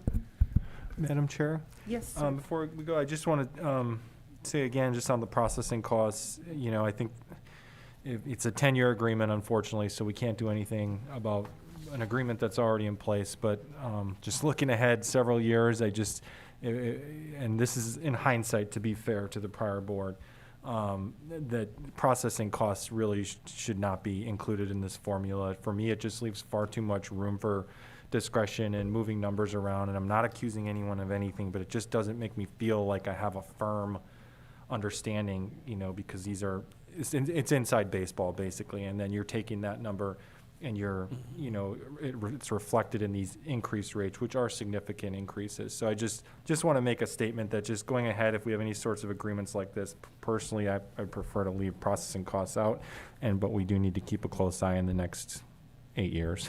Thank you. Okay. Question for you, Selena. If this board did not approve this increase during this public hearing, what would that then do with the contract that we have with Recology? I think I would refer to county council to answer that question. I would have to look back at the contract. I would suggest if there is not sufficient votes for this meeting, I would continue it to the next meeting so we can double check the contract. Or you can pass this and we can check on that right now. So if you don't have enough, I'm thinking out loud. So if you don't have enough votes, you want to put it for another agenda as opposed to us just saying no once and for all? I will double check the contract to see what it says. Okay. I can't speak for anyone else, but that just doesn't sound right to me. Supervisor Tiffany? Yeah, Madam Chair, I mean, I don't like to see an increase. I think it is a good thing that Integrated Waste Management is doing a better job in terms of getting the word out there about the reduction or for the lower income, because I agree, you know, there's been complaints about people not being able to find it or whatever. So I think that's really important, particularly with COVID and with an increase. I guess my only comment would be, this is an agreement that the county signed, and I think based on what I read in the contract, we're obligated to approve this. So that would be my comment. And that's my recollection as well. I wanted to defer to the actual contract to go to the language, but it was my understanding that we approve it but we just conditioned it upon the Prop 218, but there was no majority protest from the public, but I will double check that language. So I guess I'm going to start using Supervisor Kosmicki's terms. That kind of seems like we have no choice. And I agree with you, that's sham, okay? Because here you're bringing an item to us for us to discuss, and granted, we didn't hit the threshold of the 50% for the protests, and I do know it was a difficult task for me to find it. And as to the speaker who asked that I send it to the Republican Party, sorry, I'm a Democrat. I didn't even think about the Republican Party. But I hear you. But I sent it out in every format I could, you know, so that people can get a hold of this. But it just seems like, why is it even on the agenda if we really have no choice or say in the matter? I hear Supervisor Tiffany saying we're obligated to approve it. But I feel like sticking my feet in the ground and not wanting to. So I would like your legal opinion on that. And again, I can't speak for anyone other than myself, but why put something on the agenda when we really have no say? That's just, I'm sorry for my language, but it's asinine. And this is a public hearing. We're supposed to be fair, transparent, open, but it really isn't. And that's disappointing. Extremely disappointing. Can I make one comment? Yes. If I recall correctly, last year I was more in the sidelines for the whole process, but we kind of went through the same conversation as we do every year. But what ended up happening is we looked at the contract, we determined it's contractually obligated, and then we had to do the rates anyways after several meetings, a lot of staff time, and that rate still impacted residents, and I think it even impacted it more so because now that loss or revenue that wasn't received from increasing the rates, I think it was from July to January, now you have to be including that cost after January to the ratepayer, so they saw an even bigger increase. And I would defer to Carl, Minnie, or Phil to confirm that. Because of the CPI increase that's written into the contract. Exactly.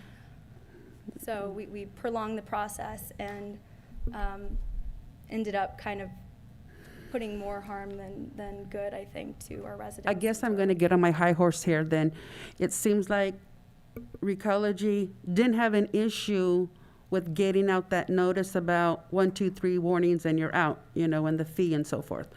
So why didn't we have the same kind of getting out the information about the low-income programs that are out there, the protest form? I mean, you have to advertise and get this, and this goes back to my comment about you got to improve the communications. We have a major debate that's coming up pretty soon about the landfill expansion and what we have to do.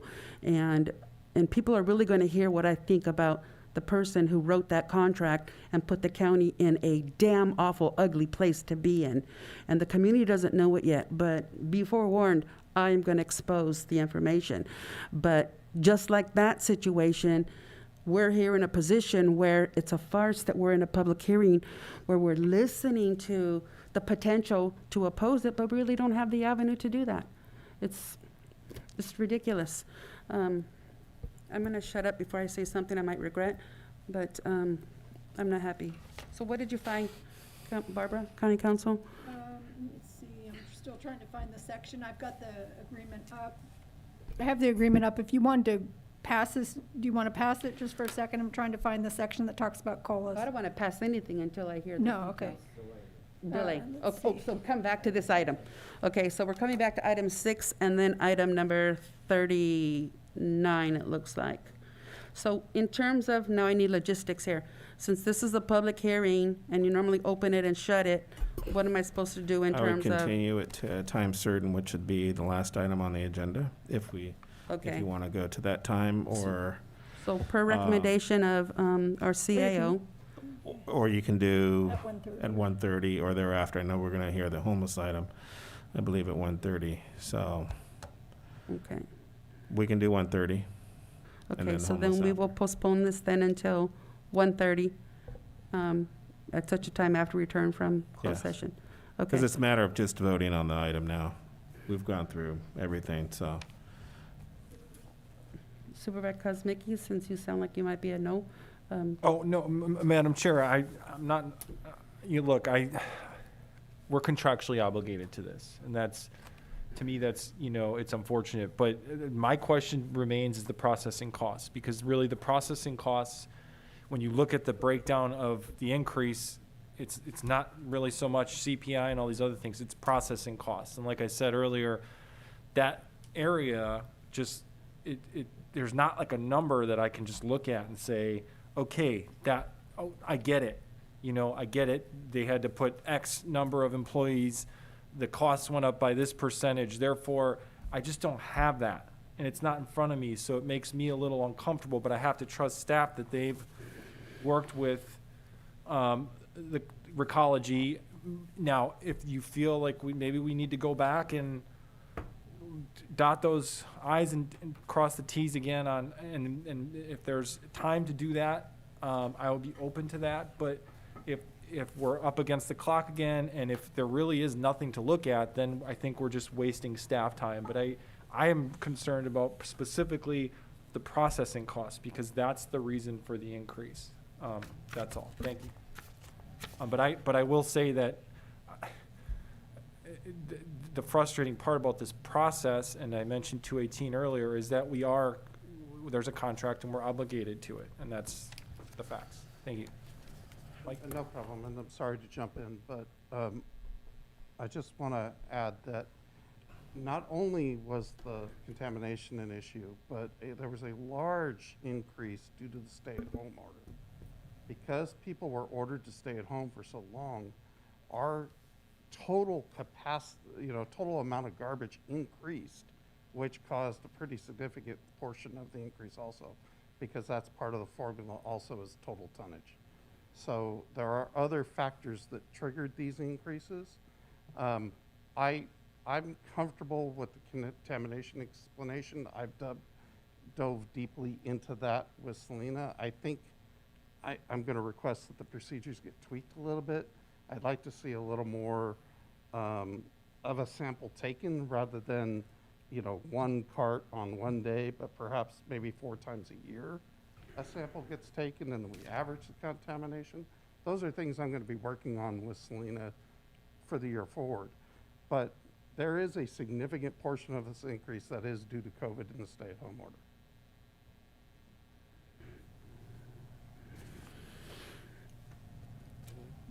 Go ahead.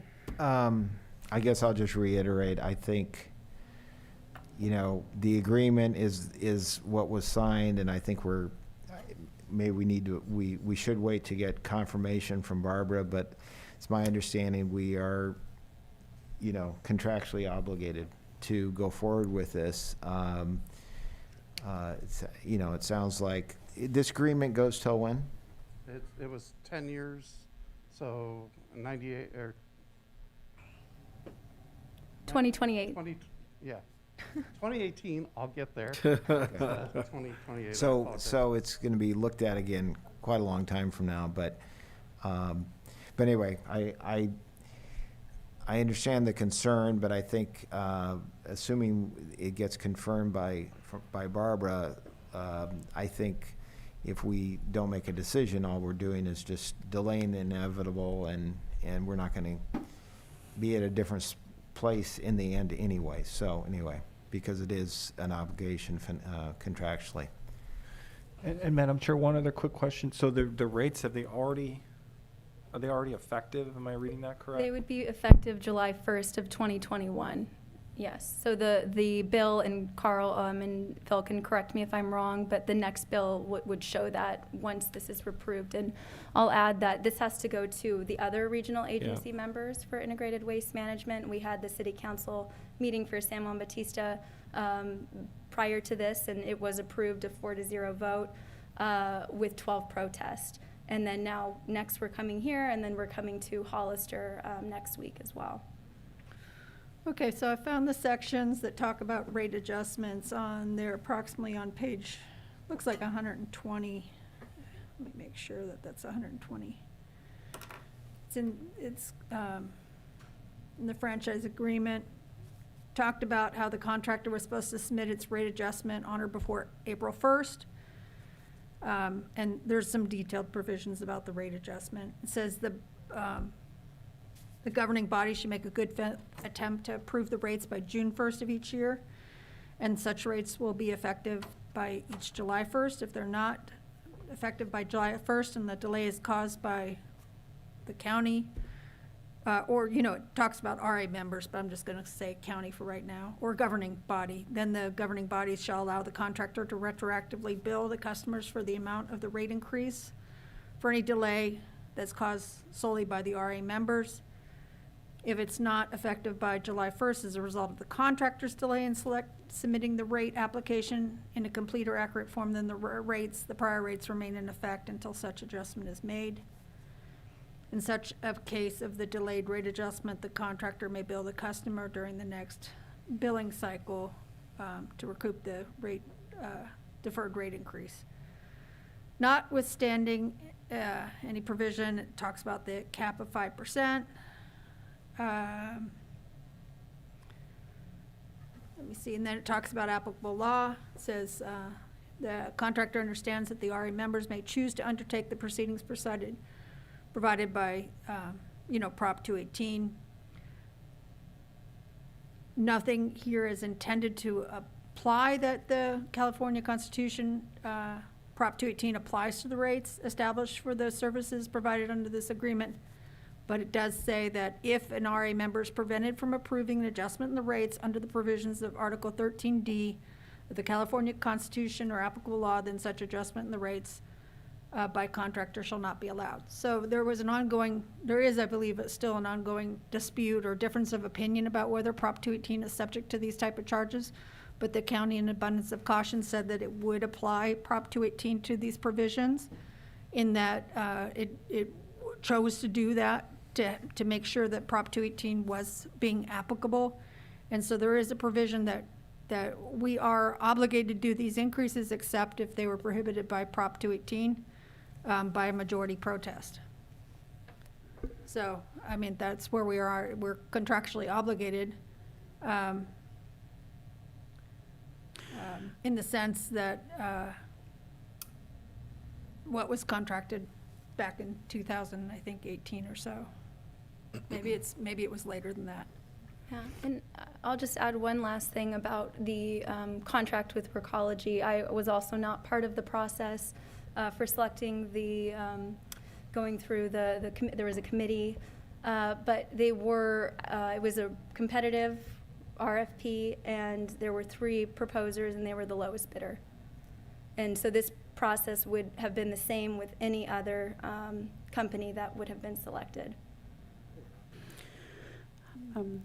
I just got a text from a county staff, actually, that said that they're on the website for Recology and all of their links lead to dead ends. So, and it looks like that person was looking for low income rates. But this just goes back and reaffirms my position in terms of communication. I'm gonna say no. I don't care what my contract obligation is. Just out of the fairness of it, I'm going to say no on this. I don't care how much time that we debate and listen. And Madam Chair, can I suggest that maybe we have a lot on the agenda for the next meeting, so that creates a complication here. That if we give it, again, I'm not trying to just push my perspective here, but to me, this really comes back to this processing issue. We wouldn't really be having this discussion without the processing cost issue, which really creating this. So if there's a way to have Recology or whomever it might be provide a report that's more detailed as far as how we went from, on a 32 gallon from $5.91 to, up by almost $1, which is the 16%. We're just being given a number, and am I supposed to just trust that? That's my problem. If there's a way to have that report, it would give us time to have perhaps Supervisor Hernandez return. If we could maybe try to keep it brief and understand that we're going to get this report. If they're willing to do that, we all do our homework on it, come in, either approve it or deny it, and we're done with it. Yeah, because if we have to vote today, it's a no for me, sorry. And actually, I just want to say your advocacy changed my position, because I saw $1.49, no big deal. Okay, but hearing what you said, the concerns that you raised, I'm where I am at a no because of the concerns that you raised and those from the various speakers. And then, of course, Mrs. Salinas has been, for years, she has been trying to make the county and the city aware of Recology and so forth. So I listen. For those people who don't believe that I listen. And I had no problem with it prior to hearing the concerns again raised today. So if we can put this to another agenda item to give the fairness of Supervisor Hernandez to partake in the conversation, because if we have to vote now, right now I'm saying it's a no. We would request your board to continue this item to a date certain, which would be August the 10th. Okay. You can have it the very first item on the same night we have it at 9:30 or there soon after. Okay. Madam Chair, can I ask a question? Yes, sir. If we continue this item, and I'm just curious, if we vote no, then what? I mean, legally, we're obligated. So I think when the item, let me just. The consequence will be to the taxpayer, or excuse me, the ratepayer, who use the service, is that the CPI won't go through this year, but then it will be captured the next time. So the fee is still going to go into effect. The rate. Well, that's what, when it comes back, I would like clarification on what. We can do that. If we vote no, what does it really mean? Because I understand we're going to delay it, but I think we need to understand exactly where it puts us if we vote no. Mm-hmm. Thank you. So we need your board acknowledgement of that. I'll move that we continue this item to August 10th meeting. I'll second that. At 9 a.m.? 9 a.m. we're there soon And, after. Madam Yes. Chair, are you also closing the public hearing at this time? No. Have we heard from the public yet? Continue it, but I mean. Oh, I see, because the public did comment on it. It's just a vote. Yeah, That's a good point. yes. It's your call. So then what's the logistics that you two are concerned about? Go ahead. Yeah, I was going to close the public hearing. Okay. And we're just continuing the final decision on the issue until the next meeting. But not necessarily input from the public? That's what she said. Is that what I was saying? I would argue that they would still be able to. I would hope so. Comment on it. I'm just, if any additional protests are received between now, I'm not really worried about The it, because I deadline don't is think 5 we're going to p- get 5,000 protests. Yeah, the between now and deadline is 5 PM. We don't need 5,000, we only needed 20, Yeah. 25, 26, 26, I'm sorry. 32. Yeah. But I'm saying we're But- not going to get them. Yeah, but- technically, we'll also address whether any later received protests are, would be counted towards the limit. Okay, so then we will conclude the public hearing for today, and then we will postpone the decision for a You later have date. you have two options to recommend. You can close the public hearing, what Barbara had just said, that closes the ability for the public to comment, or you can continue the public hearing and then allow for more comments on the 10th. It's your board's I would decision. prefer, because again, something else came in about the forms being difficult to find. It's unfortunate, but everybody has my number, and so I'm hearing, comments where they should be coming on the public forum. But let's go ahead and close it for today and continue it until August the 10th, and I would like to continue the period for open comments, okay? So then 11:53 on that clock, closing the public hearing for today. And there's a vote to continue it? Yeah. Oh, yes, we did, didn't we? Was it 3-0? Well, we had a first and a second, we had an interruption. Okay, so we had a first and a second. All in favor to continue this until August the 10th at 9 o'clock or sometime soon thereafter? Aye. Aye. So 3-0 to continue it until August the 10th. Okay. So that takes us to our regular agenda. It is 11:54. So in terms of what needs to happen during the closed session, do we have time to hear one of these items before we go on to closed session? Because I know that you want to try to keep it as close as possible to the 12 o'clock hour. So what is staff's recommendation to me regarding this? Madam Chair, all of the items before us in the beginning of the regular agenda are going to take a little bit more than 5 minutes, a lot more than 5 minutes. So, and we do have a 1:30. Obviously, we'd like to hear item number 43. 43. And we have a lot of closed session items. And so, So then how about then we adjourn a little bit early then for lunch, and then we can go ahead and work on the closed sessions, have the adequate time, and then resume and re-adjourn at 1:30 for item 43 first, as opposed to the others. Okay? And Madam Chair, real quick, is it going to take an hour and a half? We could divide the closed sessions up, and if you want to do half of them during lunch and half of them at the end of the I day. just don't want to have it where we're sitting for a half an hour or something like that. No, waiting. well, we could reserve the right to resume a little bit early if we need to. I mean, you know, could we'll set it listen- for yeah, we'll listen to- 1:15 if you wanted. Yeah. I Well, think that we will take we most of an hour. I mean, probably it will go more than an hour. So we could do an hour of closed session, then do the remainder at the end of the day. No, I would like to do all of the closed sessions, in the closed session timeframe. No, just historically, since we have been on the board, and it's only 6 months, but it's historically for me, we're always hurrying and rushing closed session, and I don't want to do that. There's some significant issues on there that need to have our full attention. So can we say 1:15? Is that sufficient time? that's, I have people who want to come back, and I just want to make sure they don't miss so, anything. so the closed session is going to be Barbara's items. So I cannot promise that we'll be done by 1:15. Then let's just say 1:30, and we'll just sit and wait for a little bit, so The other comment I'd 1:30. like to make, Madam Chair, just so you know, we have a lot of speakers here for these items on regular agenda.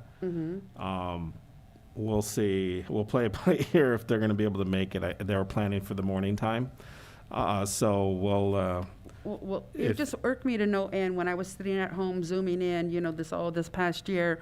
And then I wouldn't even know when you guys came back for closed session. So while I'm sitting Yeah. as chair, I want to give the public a time frame. So can we just say for today, 1:30, and just keep it all hard, 1:30? Yeah, I'm just sharing with you, that's fine. What I'm saying is though, at 1:30, we're gonna hear item 43 first. Right. And then 45, we have doctors that may not be present, is what I'm saying. We have I'll tell you the what, 3 I will CE. defer to you because I know we have people coming in. Yeah, at- I'll verify, I guess Yes. what I'm saying is I Yes. need to verify their schedules to see. So the order will be slightly different They from may- item 41 first. Right. We're going to be looking at item 43 because That's of right. people's appearance times. Yes. So we're going to adjourn for lunch right now, and we'll Let me- resume at, closed me session. read. You need to read that out, sorry. Yeah. Okay, 50, closed session, conference with legal counsel, anticipated litigation, significant exposure of litigation pursuant to D2 and E2 of Government Code Section 54956.9. Potential litigation result of status of current settlement agreement with Disability Rights Coalition. 51, closed session, existing litigation, subdivision A and D1 of 54956.9. Number of cases, 4. County of San Benito versus Sunny Slope County Water District, CU 20-00068. There's a confidential personnel matter, which is an appeal pending in arbitration. There's no case number assigned. There's a In re National Prescription Opioid Litigation, United States District Court, Northern District of Ohio, Eastern District, case number MDL 2804, case number 1, and then it's 17, and MD 2804, In re Purdue Pharma LP, case number 19-23649, United States Bankruptcy Court. Number 52 is closed session, conference with legal counsel, anticipated litigation pursuant to D2 and E5 of Government Code Section 54956.9. Number of cases, 1. Potential litigation as a result of an oral threat of legal action for future possible use of the Flynn Road property at the homeless shelter site as memorialized in an email dated July 16, 2021. 53, closed session, Government Code 54954.2 and 54954.5, 1135 San Felipe Road. Agency negotiators, Ray Espinoza, and under negotiation would be the price. And 54, closed session conference, public employee performance evaluation, County Council, Government Code for Section 54957. And 55, closed session conference legal counsel, anticipated litigation, initiation of litigation, 2 cases pursuant to 54956.9 D4. County Counsel Barbara Thompson, Assistant County Counsel Joel Allingwood. Okay, so it is 11:59. We will resume at. Was One- there any public comment for any of those? Oh. I'm sorry. Sorry. To make a comment on Zoom, please press star 9 on your phone or the raise your hand icon on your screen. No comments on Zoom. Okay. Close down for closed session, lunch, working lunch. Are we meeting here or there?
Yes.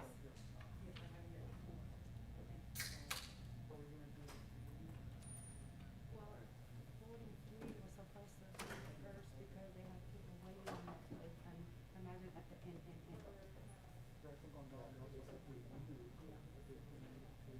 Really, on that one? And then he has to raise it, we have people to speak. Okay.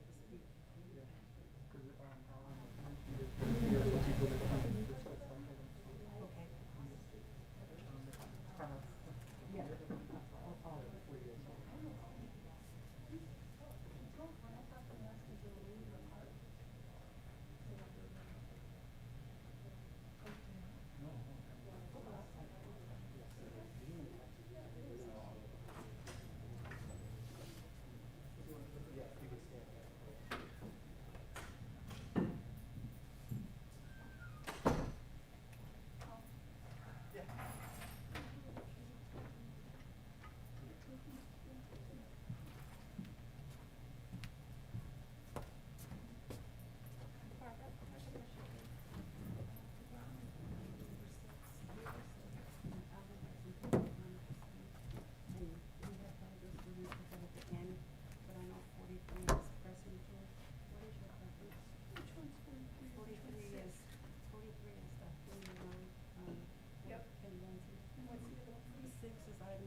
Dr. Allen and the face-to-face service.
The meeting. I apologize for those of you who have been sitting here since 1:30. We just had a very busy agenda for closed session. Do we have anything we need to report out? Yes, on item number, there was no reportable action except on item number 51 regarding the In re Purdue Pharma bankruptcy case. The board voted to approve the bankruptcy plan on a 3-0 vote. And nothing more, correct? Nothing more. Okay. So what we're going to do is go back to the consent item. We had item number 6 that we pushed back till this afternoon. So Supervisor Kosmicki, you pulled that one, correct? Madam Chair, I think we continued it to the next meeting. 6? I thought we were holding it to the... To the end of the day. Oh, to the end of the day, item number 6. Right, but I was told that Alan's here, as well as other people that All right. speak, and I do know we have item 43 next, so I did ask county council. All right. Okay, so, sorry. I went to go look for your authority, but you were not in your Wow. seat, so I deferred. Oh, easy. Okay, so let's go back to item number 6, and Supervisor Kosmicki, from the consent item, you had pulled that one. Do you want to go ahead and start the conversation? And, oh, we did already. You had said faith-based. My bad. Okay, so, Alan, did you want to respond to any of that? Director Yamamoto and your staff? Okay. Yeah, I did bring a couple of staff with me who address some of the other details related to the issue. Rachel White is our assistant director, and then Amy Bravo is actually our newest staff member. She's a quality improvement coordinator with us. And Amy was the former CEO of Valley Health in Monterey County, so she's very familiar with what Monterey County and Santa Cruz County are doing related to this requirement for adolescent residential treatment services. I wanted both of them to speak to that issue, and then Rachel updated me on a compliance audit issue that came up in June, so I'll let you speak to that issue, Rachel. So in June, as a DMC ODS, every year the state comes in and audits our program. So they audited our program and found that we were lacking residential treatment for youth and adolescents. So the state has put us on a corrective action plan. In order to rectify that, we need to find a contracted agency that's able to provide adolescent treatment for the kids that do need that level of care. So this was kind of our answer that was local and within our time and distance standards as required by the state that was near to us. So this is the reason that we are looking at having this location as a residential treatment, not only to meet the standards of our CAP, but also to meet the time and distance standards as issued by the state. And you can speak to what Monterey County and Jasper County. They're both also drug medical counties that have the same requirement. Sure. My name is Amy Bravo with San Benito Behavioral Health. And currently, as of March 2021, Monterey County does not have a youth residential set up. We're having to send the kids out of county to Los Angeles. The closest drug medical certified program is in Hunters Point in San Francisco. Hunters Point in San Francisco, and then we have several down south in Los Angeles County. Advent is certified by the Department of Healthcare Services. They're also certified by the State of California Social Service Department. And it's not a it's a faith motivated program. It's not, the youth are not required or forced to any kind of faith-based curriculum. So they do residential recovery programs, outpatient counseling service, evidence-based curriculum such as cognitive behavioral therapy, motivational interviewing. So one suggestion, if I may make it, is we definitely want to get the corrective action plan remediated. So fulfilling this contract would do that. If an individual had an objection to a religious faith-based type placement, we would not place them there. These are voluntary placements. But to get this corrective action plan issue done, this contract would take care of that. We can investigate whether or not the Los Angeles County facility would be willing to contract with us, and we could look at that as an alternative. I don't know for certain until I do the investigation whether or not two issues exist. One is that they're not faith-based, and the other is that they will be willing to contract with us. Sometimes counties on very rare resources will get proprietary preference, and that's the way they write their contracts with them. So I have exploration to do about that particular alternative. But as you can see, there aren't many options to fulfill this requirement. Madam Chair, so the RFP, is that out of the possibility here? I mean, is there literally just two places in the entire state that do residential substance abuse treatment for youths? There's more than two places, but they're up north and down in LA County. The issue is there's private organizations locally up in Felton, but it's private insurance only, and they do not accept drug medical. We do have to be certified for drug medical for us to be in compliance. We are part of the drug medical waiver program. So it's sounding to me like the Los Angeles facility would really be our only option. Yeah, and I just, I'm looking at their website, and their mission is, faith motivated counseling. As Christians, we strive to extend the love of Christ to our clients, and then their mission to empower people to restore relationships, and addiction and healing made possible by Christ's love and quality treatment. Again, I'm not against religion here. I'm just pointing out this is clearly, a faith-based organization where this is a big part of what they do. And I just, for the residents who may not want to have religion as part of their treatment, I just feel like we should be offering some other option. And I would prefer to go out and at least look at what other options are out there as part of the corrective work that we're doing. Yes, I understand, and that would be my suggestion, is that we would fulfill our corrective action plan with this contract. We'd look also at contracting with the other option. This is not a new issue. It actually came up a few years ago when one of the higher courts ruled that the lower courts could no longer mandate clients, people that they see that are criminal offenders, that are substance abusers, could no longer mandate them to AA groups because AA, you may be aware, also is faith-based, and they make a lot of reference to a higher power and such. So they can no longer, even in the courts, use that terminology of referring somebody to AA. So we're familiar with the concept that some people object to these religious affiliated substance abuse treatment facilities. It happens to be the case that a portion of them are religious faith-based entities, but we can look at an alternative, and we can also contract with this one if you're willing to authorize that. I'm really steadfast on looking for an alternative. Thank you. I would like to make mention, though, the corrective action plan due to the state is due August 23rd, excuse me, so we have to submit a corrective action plan by August 23rd. Oh, that's a good idea. Got a month. Supervisor Tiffany, you have any questions?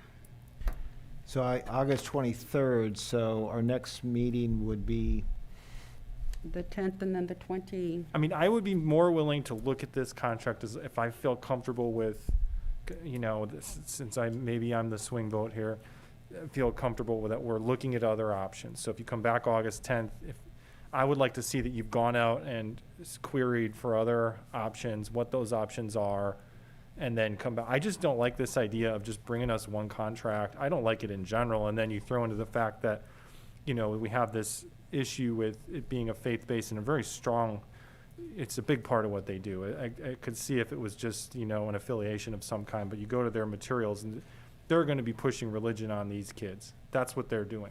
And so I would feel a lot more comfortable next month if you can at least show me that you've gone out and you've queried and looked and gotten information on what other possibilities there are out there, not just anecdotal. Thank you.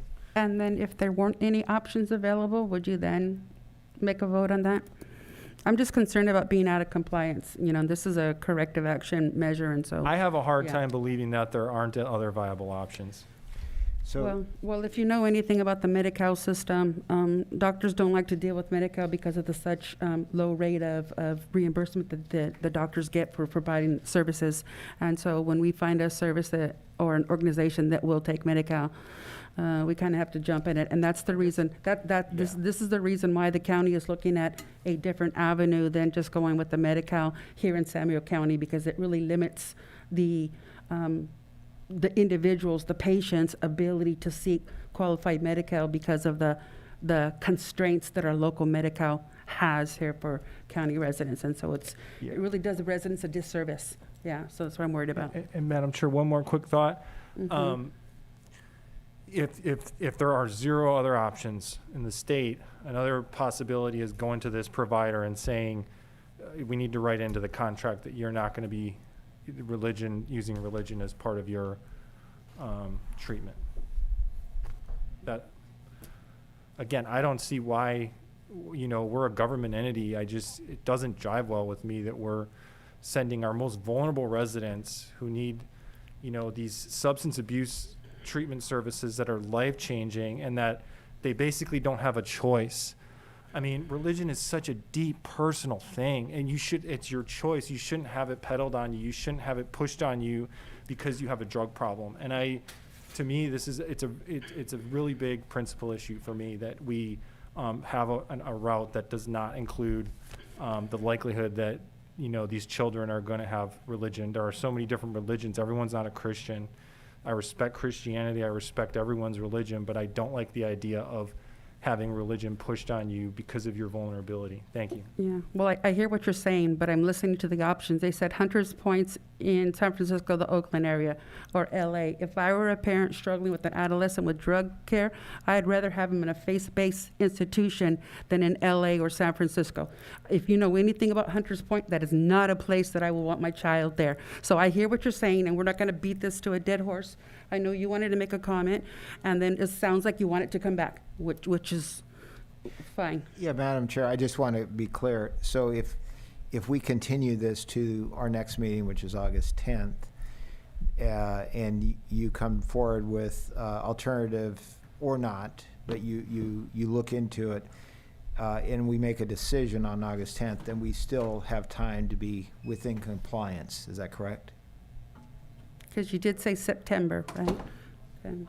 Well, August 22nd, 23rd, or, okay. So we would have to make a decision on the the 10th. August 10th.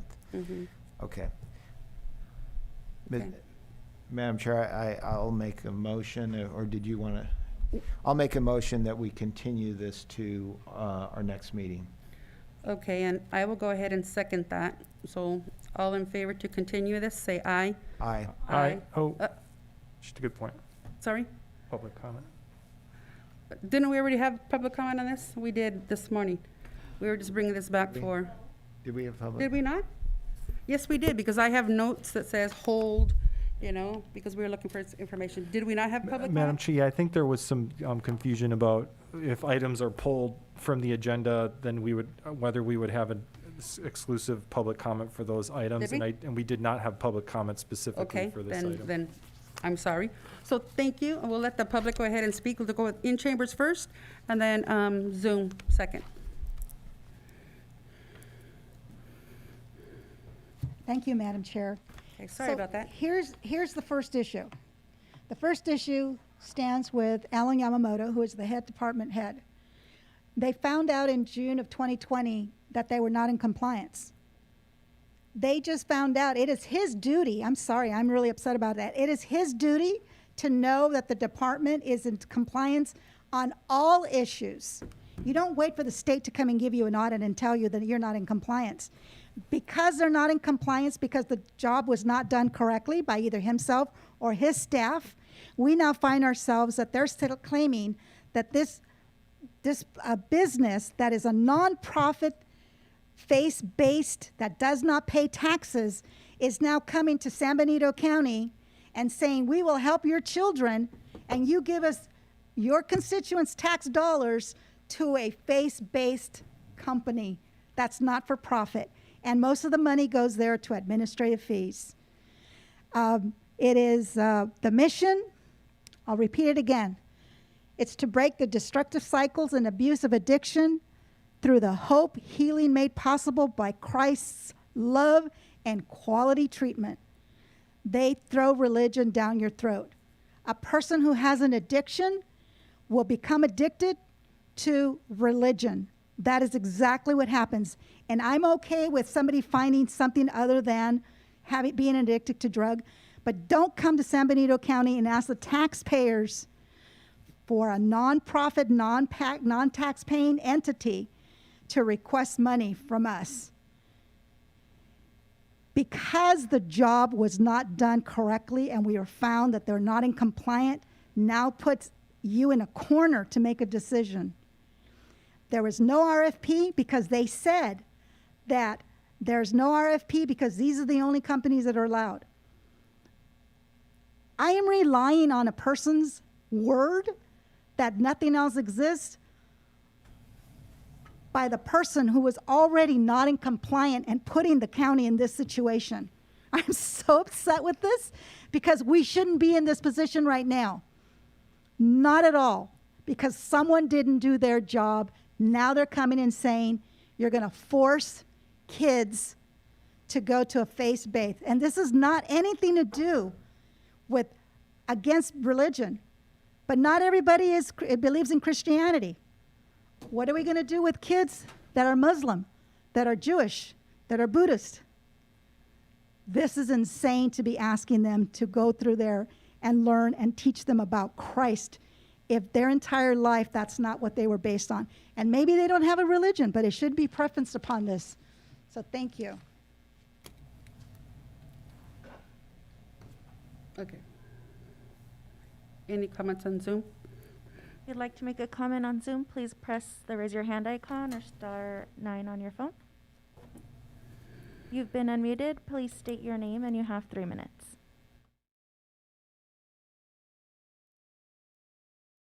Been unmuted?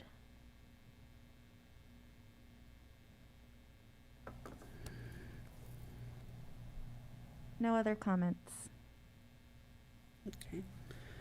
So we were about to vote to see if this was going to be tabled until the October 10th meeting, correct? So I'm, oh, August 8/10, sorry, 8/10. 8/10/21 meeting. So then that would be, I don't know if we had a first or a second at this point, so if not, I'll make that motion again. okay, and I will second it. So all in favor to table this until the August 10th meeting? Aye. Aye. So we have a 3-0 to table it, and I'm hoping that county staff can come back with options, please, okay? Thank you. All right, so that one's taken care of 6. Now, I know that prior to going to lunch, we had asked, we were asked and it was requested that item number 43 jump in front of 40, 41, and 42. So are we ready to proceed with that item? Okay. And my apologies for getting number 6 out of the way, but we had staff here that needed to get back to work. Okay. Thank you, Madam Chair. So I'll go ahead and invite up our RMA, our interim RMA director, Mike Chambliss. He's going to go ahead and provide a presentation to your board concerning the phase 2 that we've been working on with regards to homelessness in our community, and that's at the site that your board did request us moving forward with was at the jail site. So we have a small PowerPoint presentation presented here. Mike? Thank you, Ray. Chair, Supervisors. So I have a brief little presentation regarding this project. So as you can see on the first slide, there it is. It's a proposed design of the facility. It's very, very low threshold of development. It's basically based upon the state park system where they put a loop in with tent campsites off to the sides. There would be a parking space for a car. Obviously, we're not going to allow camping in the vehicles. These are tent campsites only. As a result of some court activity in Chico, we'll be required to build a sleeping platform for the tent, and we'd be required to provide an insulated tent to meet the emergency housing conditions according to HCD. But all are doable. The road is designed to be accessible by garbage trucks, fire, and other support. Staff is proposing 14 sites to begin with, expandable to 26 if we need the ability to expand. Currently, there's approximately 21 acres at the site that are vacant, and this uses up about 4 of them. It's bordered on the east by Aerostar Drive and bordered on the south by Flynn, and bordered on the west by the jail. The proposed site's address is 710 Flynn Road. As I stated, this is about 4.5 acres of a 21-acre parcel. It's one of the major factors in selecting the site is the ability to get city water and city sewer. We will be required to provide water wherever the site is, and if we do not have access to city water, we will need to meet drinking water standards on whatever water source we provide. So that's a well, which has a whole realm of regulatory requirements attached to it, testing at regular periods, etc. Additionally, we're planning on portable toilets for phase 1. Should the site need to be expanded into a phase 2 type situation, we can easily extend a sewer connection into the site from the city sewer system and bring in shower trailers or bathroom trailers and connect to that sewer line. One of the other main reasons why we selected the site are there are no residential properties immediately adjacent to the location. I'll talk about some of the other sites that we considered, but all of them had an immediate residential component immediately adjacent to that site.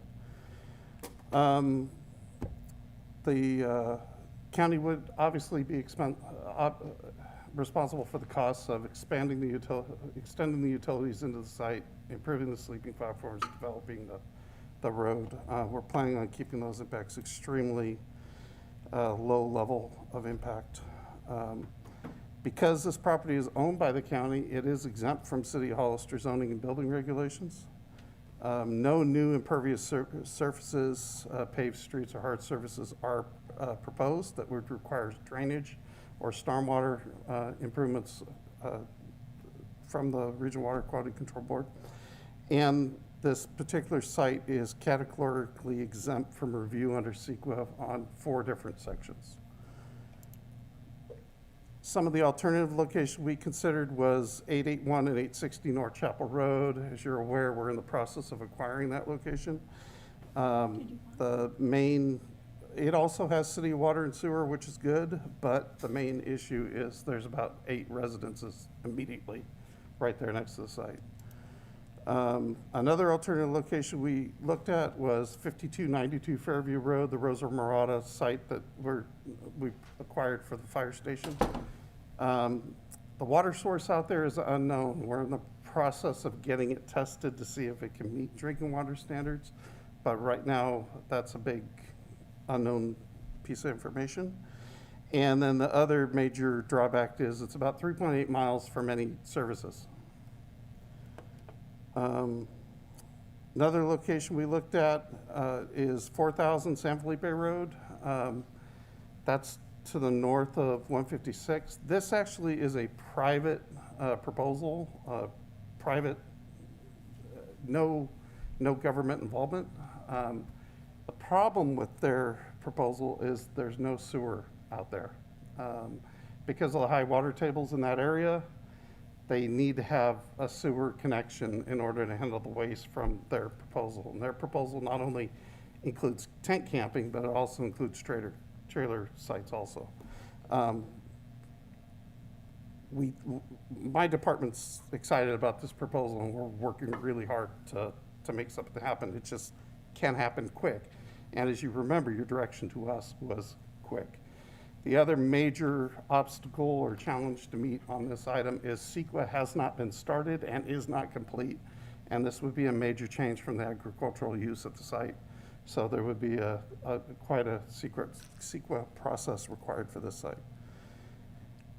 We also considered other locations. We didn't do in-depth evaluations. The county owns 6.3 acres on Buena Vista Road, but there's no water, there's no sewer, so it's out.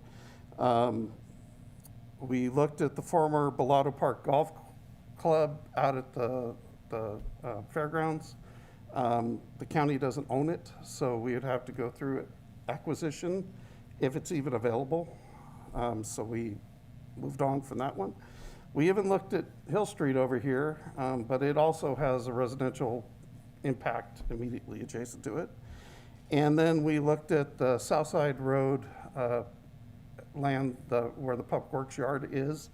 And unfortunately, even the quarry's still active out there. You know, we're storing road grindings in there and moving road grindings out. It's just, there's no, the place we actually identified as possible is in use by Health and Human Services already in regards to the pandemic.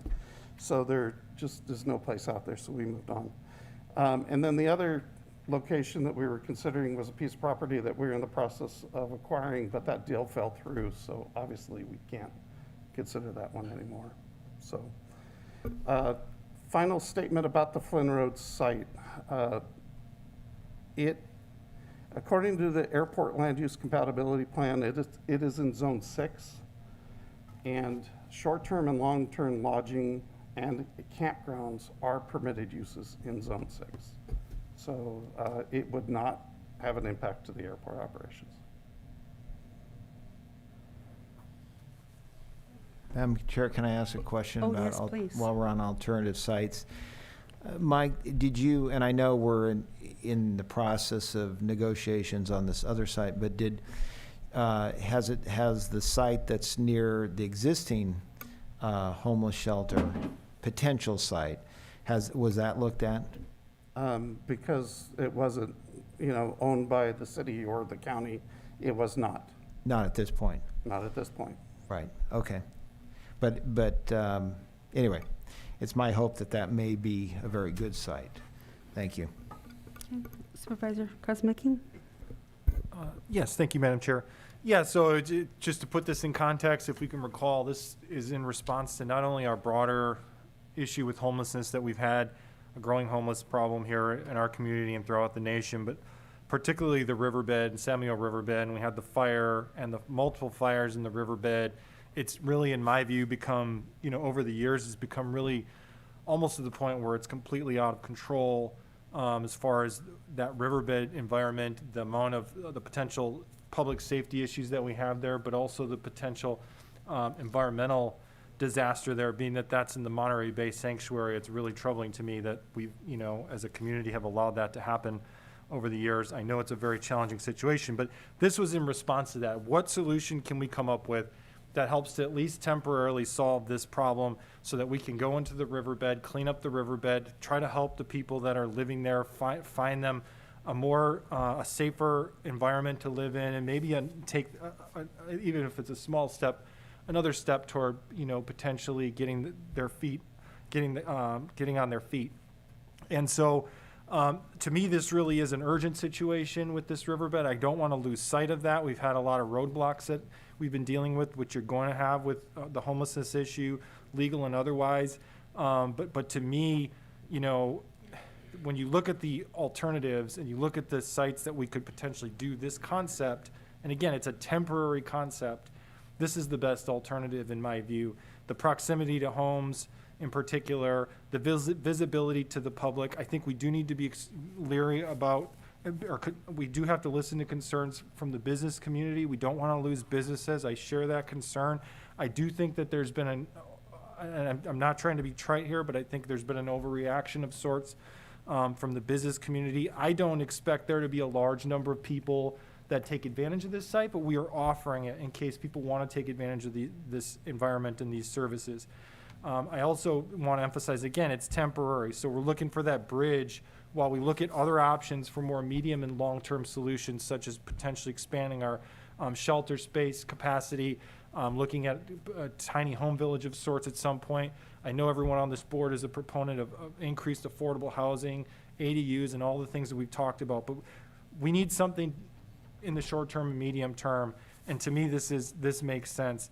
The other locations we just pointed out, they just don't add up. I wish they did, but they just don't, and particularly when we're talking about having access to appropriate infrastructure, and then that's aside from the fact just having a close enough proximity to the services that we're trying to provide. That's really a great benefit to this site because it's so close to the HHS facilities that are right there. And I think we're giving people every opportunity possible to get themselves better, and that's what really makes sense about this site. 4,000 San Felipe, I agree.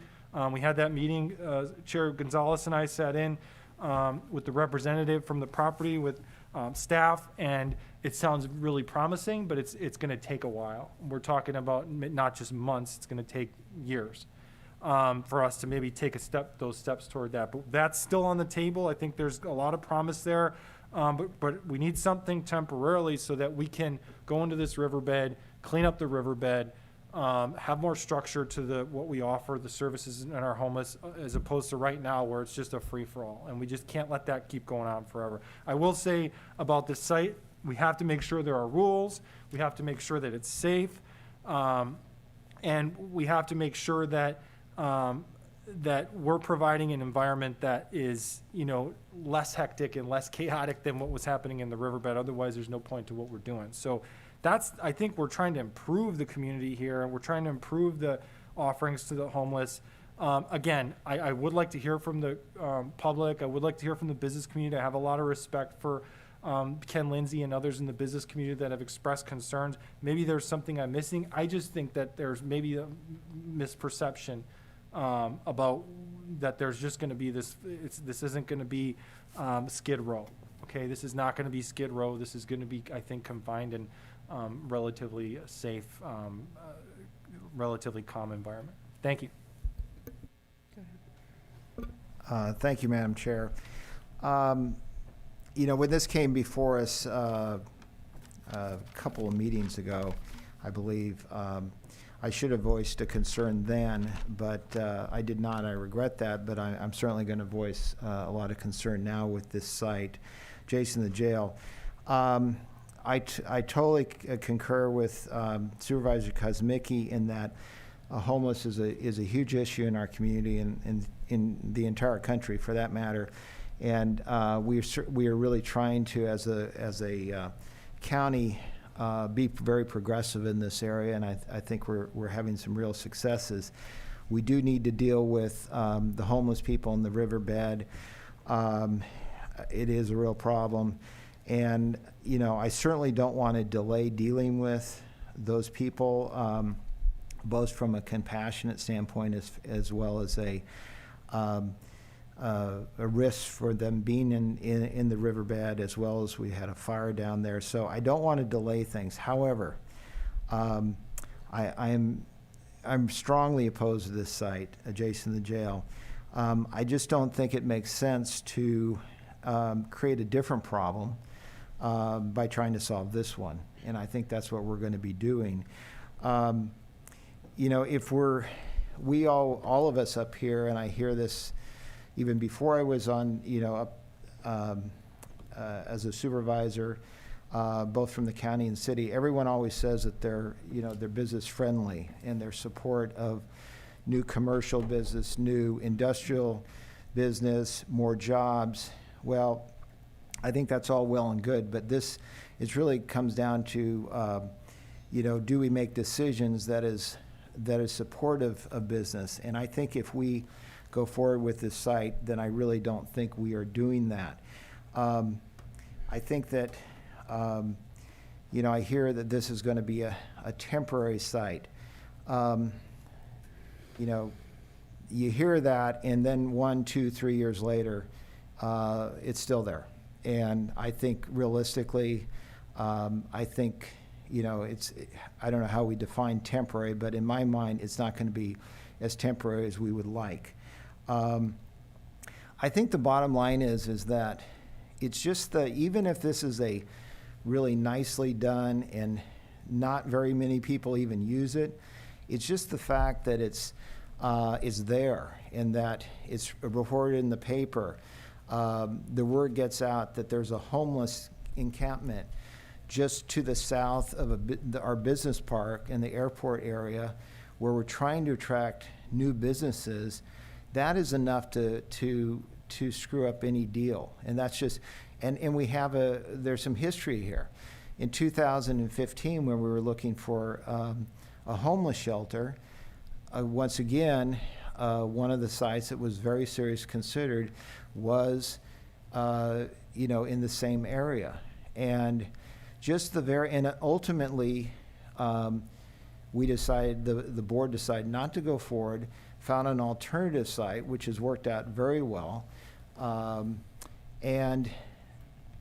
the fact of the matter is that just the very fact that we were considering a homeless shelter near the jail, near the business park, that was enough to kill at least one deal that I'm aware of, a major deal, major employer coming in from out of town that would have brought jobs, and we lost that deal. The people like Ken Lindsay and others that are likely going to speak today or that are in that area, they're trying to attract businesses to our community, San Benito County, and those same businesses are talking to many other counties, many other cities, and it's a very competitive process. And it can take just a little thing like something like this, whether you think it's large or small, to change the whole dynamics of the deal. And that is my concern, is that our community just can't afford to lose potential jobs and businesses coming into our community. Last comment, I do think, and I appreciate, Mike, you going through the alternatives. I do think long-term, this project at 4,000 San Felipe is a very exciting project, and I would encourage county staff to move as quickly as possible on that. And I think it's it's a real win-win project. I understand the timing, although I would like to explore whether there's some temporary things that could be done even on that site. I also really feel that this other site that we are in the process of looking at near the homeless shelter, I think that could be an outstanding location as well. We already have a homeless shelter there. So I think there are a couple of alternative sites that we need to flesh out further.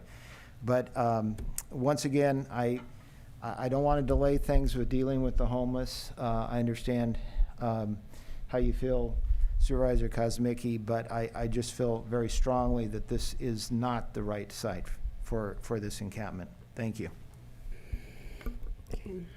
I come from this situation from a different perspective. I was born and raised here in San Benito County, and I can remember when there were 15,000 residents here. My family's lived at the same location for 58 years, and we've seen the county grow by leaps and bounds from the 15, 20,000 to now 60+ thousand residents. And so homelessness in our county is growing. It's a pervasive problem that it needs a solution. I became involved in the county decision here through my assignment to the intergovernmental meeting. And in that meeting, the city of Hollister, city of San Juan, and the county of San Benito talked about homeless issues, and primarily the issue at the San Benito River, and the fact that we had a huge village there that actually had grown from the homeless population, and then there was an issue of the safety of the watershed. So the county has been working on this for 3-4 months, easy. Since we 3 members have been sworn into office. And I feel like every time we come up with a plausible solution, we're riding our bike in the process of trying to find a solution, and somebody comes along and puts a spoke in the wrench, whether it's a wrench in the spoke. So we go toppling over, and all the progress that we've made on one location, we then have to stop, refocus, and look at another one. We get back on the bike, we're making progress, and all of a sudden somebody then puts another darn wrench in the spoke. And so we have been picking up ourselves and trying to re-identify an area. And it's just rather frustrating. We don't see city and county working together on this issue. Homelessness is not necessarily a county issue. Granted, we all live here, we all share, but it's in essence, it's a city problem. They're pretty much congregating in the city areas, and it's unfortunate, but that's also my district. So here we are as a county trying to solve this problem, but yet somebody, again, and these somebodies are everybody from the business industry, from the developers, from the city, from the mayor himself, but continuing to put these darn wrenches in the spokes. So here we have what we finally thought we had a viable option. And we were going forward. It looked like we had a consensus from the board that we were going in the direction, and then all of a sudden, there's a threat of litigation. And now we are with yet another wrench in the spoke, and we are now stopped. We did have a meeting, as Supervisor Kosmicki mentioned, about a potential viable option, but it's not an immediate option. And so I look forward to hearing the public comments as well, but we have been doing our darndest to try to solve this problem, and people, not in my backyard, all that NIMBYism, you're gonna go ahead and you're gonna damage the reputation of the community, and no one's gonna wanna move in here. So there's that economic threat that's there. Everybody wants to put it somewhere else. So if nobody wants us to solve the county problem of homelessness, I personally would rather throw $100,000 to the city per year and let the city figure it out. Let them experience all the wrenches and the spokes and all the issues that we're dealing with, because there's been a lot of time and county staff that's been invested here. You can see that by the PowerPoint that Mr. Chambliss put together. And so we seriously either need to, one, come to a decision and make a decision and move forward with the county decision, or two, abandon it altogether. And so that's really the issue that's on the table today. It's not about, is it the jail site, is it this other site or the other site? It's really how much time and effort do we want to take from our county staff over and over and over again. I can't even tell you how many meetings that I have been attending since this issue came to the table. 25, 30 meetings, I kid you not, in the span of the last 2.5 months. That's not an exaggeration. And we're having them constantly and talking about the same issue, but just a different site. Same issue, different site. And so we really need to, and there's only 3 of us here, and so it's really hard for us to come to a decision, but I just feel we're not gonna have an answer today. But understand, I'm frustrated. So can we open it up to the public? Anybody in the chamber first? Let's go ahead and hear from you first, if anybody has any comments or concerns. And you can talk about anything about the homeless issue, because again, we're taking it all in and we're trying to solve the problem. If there's nobody in the chambers, then we'll go ahead and go to Zoom, and then we'll bring it back to the board to deliberate. Oh, yes, please. Hi, I'm Cindy Faust. I represent Zero Avia. We're at the Hollister Airport, and we are a relatively new business to San Benito County. Been in existence in San Benito County since 2017. We are a high-tech startup. We are in experimental development of green fuel. We're working on hydrogen for jet fuel. We have over $100 million invested into our company. We have 60 employees and growing. And we came to Hollister basically because we thought it was a great place to come to, a safe environment to work in, and low key and not much to worry about. This concern of the homeless housing brings serious concerns environmentally, and they're all what ifs. And I completely understand where you're coming from. I question why it is not a city issue as well. The location itself has no services nearby. You're speaking of the county services, yet there's no traffic control. Now we come into other problems because we have a state highway, which Caltrans is governing both ends of these intersections. Amazon is coming in, bringing far more traffic. I dread to see how many accidents we're going to have in the area, because the traffic planning should have been done prior to any construction, but it's too late for that now. Now we bring in a homeless encampment. We know that last week there were 2 fires in Watsonville in the business district that are suspect to homeless fires, fires that were started by the homeless. At the airport, we are dealing with jet fuel. The Hollister Jet Center has a fueling station there. We have acreage of dried ground that is one match, we're all up in flames. We know that the jail is adjacent. If there were fires there, what is the protocol to get the juvenile detention center cleared? To me, it's a dangerous situation. Not to say that these people are pyromaniacs, but we know there's a consistent following. You may have stations for 14 people, and now you're going to have 28, and then 56. They're going to keep multiplying outside the area. So what I would like to say is that we are not for it, and we hope that you find another alternative. Thank you for hearing me.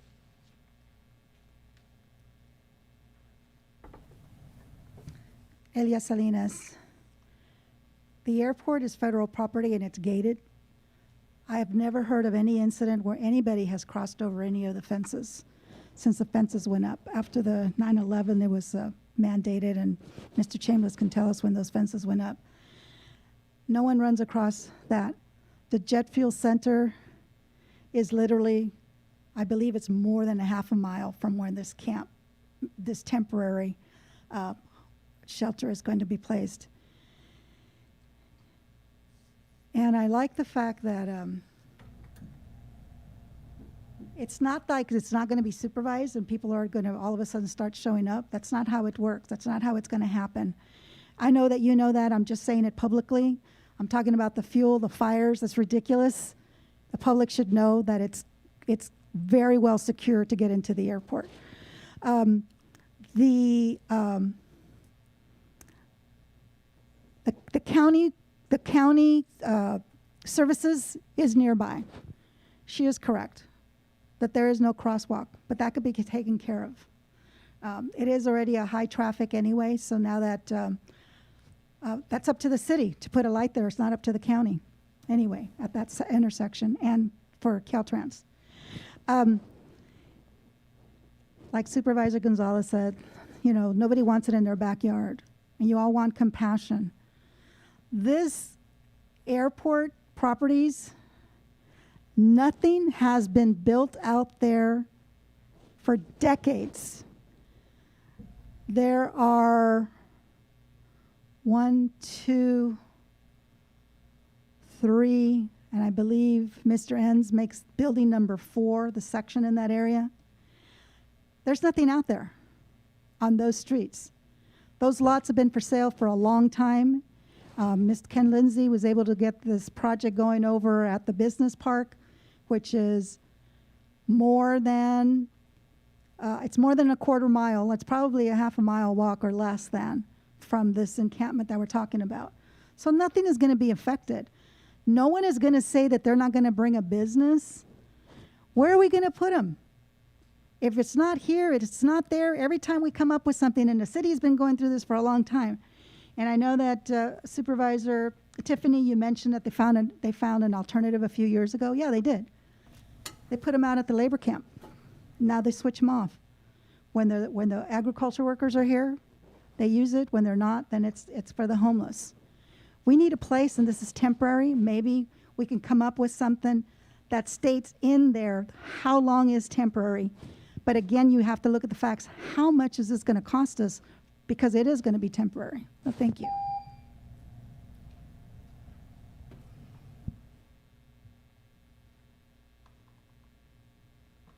On Zoom, if you'd like to make.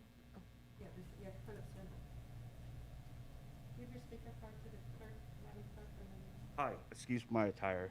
At the last minute, I was working at the airport. My name is Min. I own a company at the airport called MinJet. I've been at the Hollister Airport for about 30 years. I don't have, you know, this homeless thing is quite good. We're trying to solve the problem. I just got a couple questions, just for clarification. Security. I noticed that Mike said there's going to be a fence around there. Who's going to monitor that? And how long is temporary? And the current site right now, how many people actually take advantage of that site? Service. What are you offering for all those people when they are in one place? What is the end goal? Is that temporary? Where do you move to? Where do you move next to? You know, you get, you know, either you're going to pick a site and spend a lot of money on that thing, call it good, or don't do a part way. Yes, temporary. Like Mr. Tiffany said, temporary. For how long? There was no site there. And is there any similar site around us? Something like this. Is there? Why is not the city as part of this deal? And I'm sorry, with a little correct information. About 2 months ago, there was a homeless person that went onto the airport, across the airport. We don't know how he got there, but he got there. There was a police action. Director Chair should be. Can you make your comments to us? She'll hear, but yes. Sorry, I'm sorry. It's just Yes, the appropriateness or not, you know, not appropriate. Thank you. I'm sorry. I'm new at this. We are too. There are, there are potential for the airport. And they have two big money business. Small in structure-wise, but financial is huge. Whisk. They built a big hangar there. People don't know who Whisk is. But Whisk is part of Boeing. They're there. So think about that. Something small, something that unnoticed, it is on the airport. And Mr. Ends have built a big, big hangar. And that could potentially for another big company coming in. That's all my comment. It's all this question. That's all. Thank you. Thank you.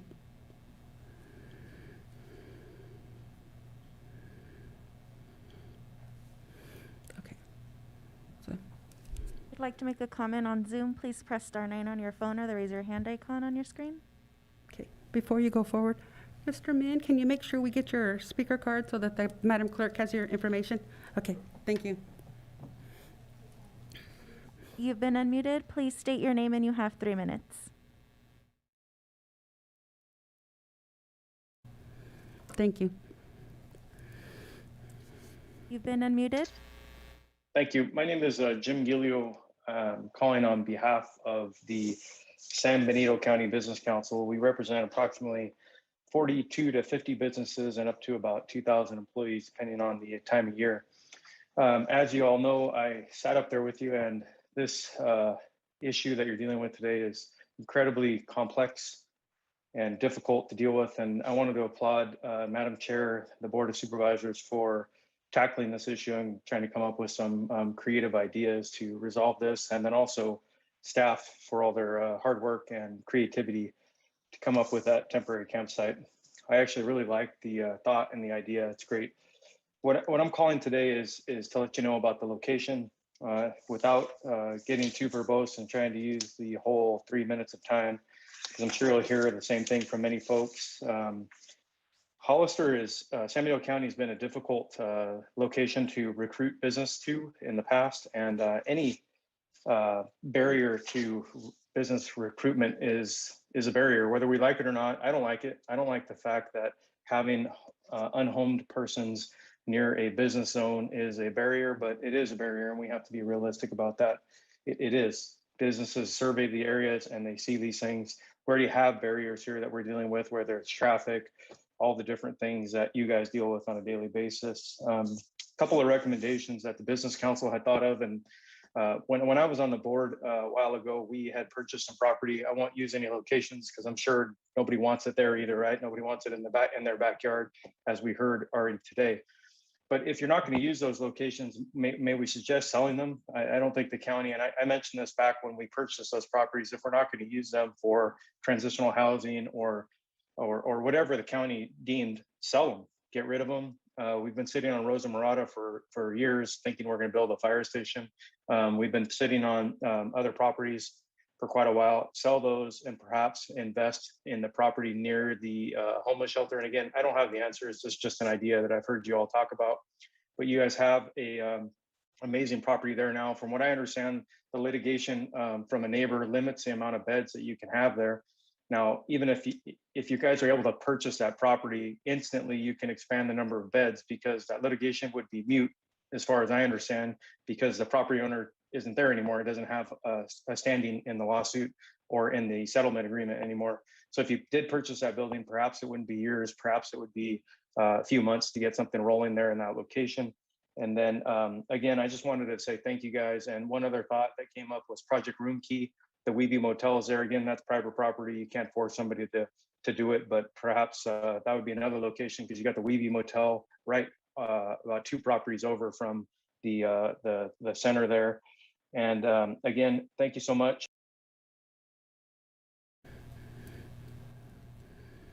You've been unmuted. Please state your name and you have 3 minutes.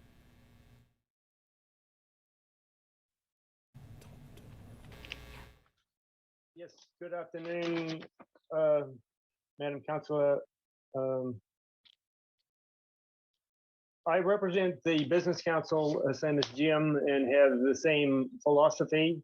I also have an interest in 3 parcels of property adjoining the Flynn Road property. The county and the city have invested a lot of money in promoting business through Hollister. And the target for most of these new businesses would be to locate in the Airport Business Park. And in my book, it would change their minds if they arrived in town to see a homeless camp right next to them. I'm kind of surprised that the county has spent so much time looking at the site again after the 2015 look and finding that these same business people that are probably present tonight or listening are still have the same opinion and still will fight for their rights. So I'm strongly urging the county to find an alternative site. Thank you.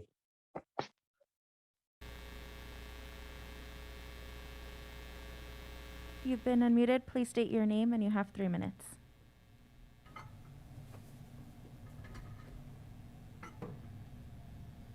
You've been unmuted. Good afternoon.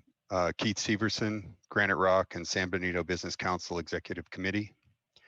I would like to echo Supervisor Tiffany's comments and Mr. Gilio's comments and say that the airport is an area that is an economic engine providing much needed revenue now and in the future for this county.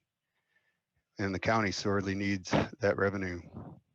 And burdening the area with this residential effort, albeit temporary, is a very poor choice.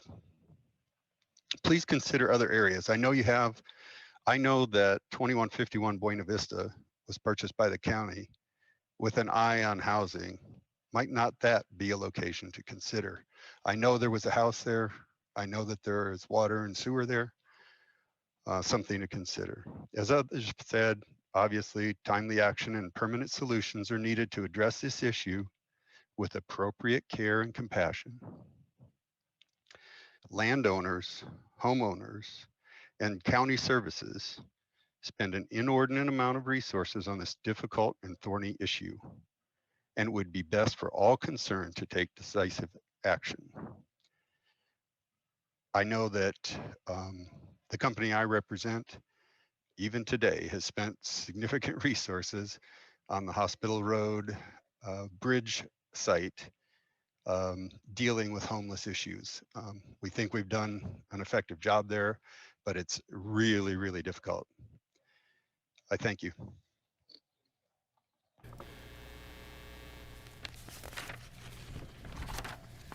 You've been unmuted. Please state your name and you have 3 minutes.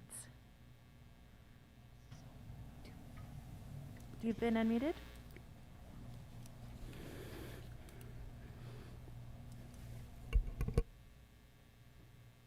Please state your name.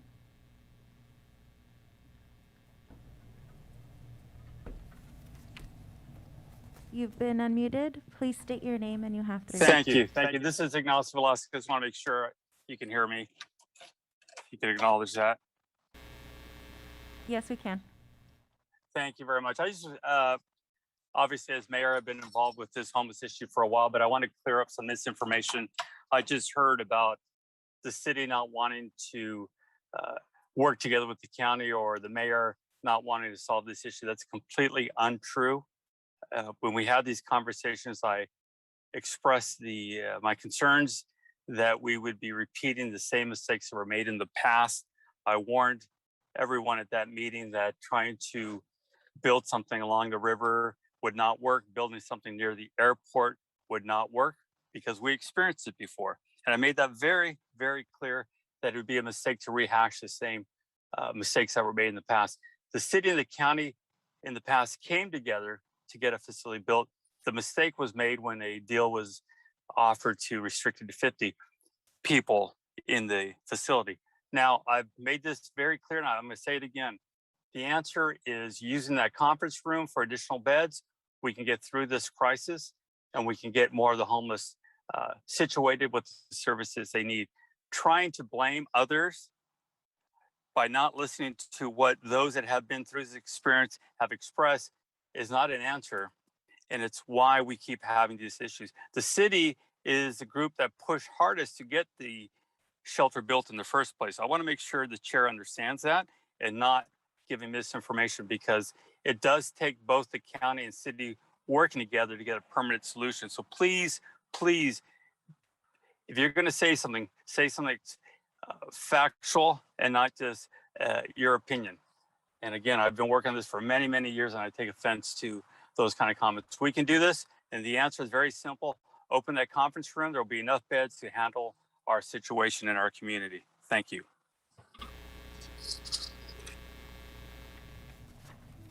No other comments on Zoom.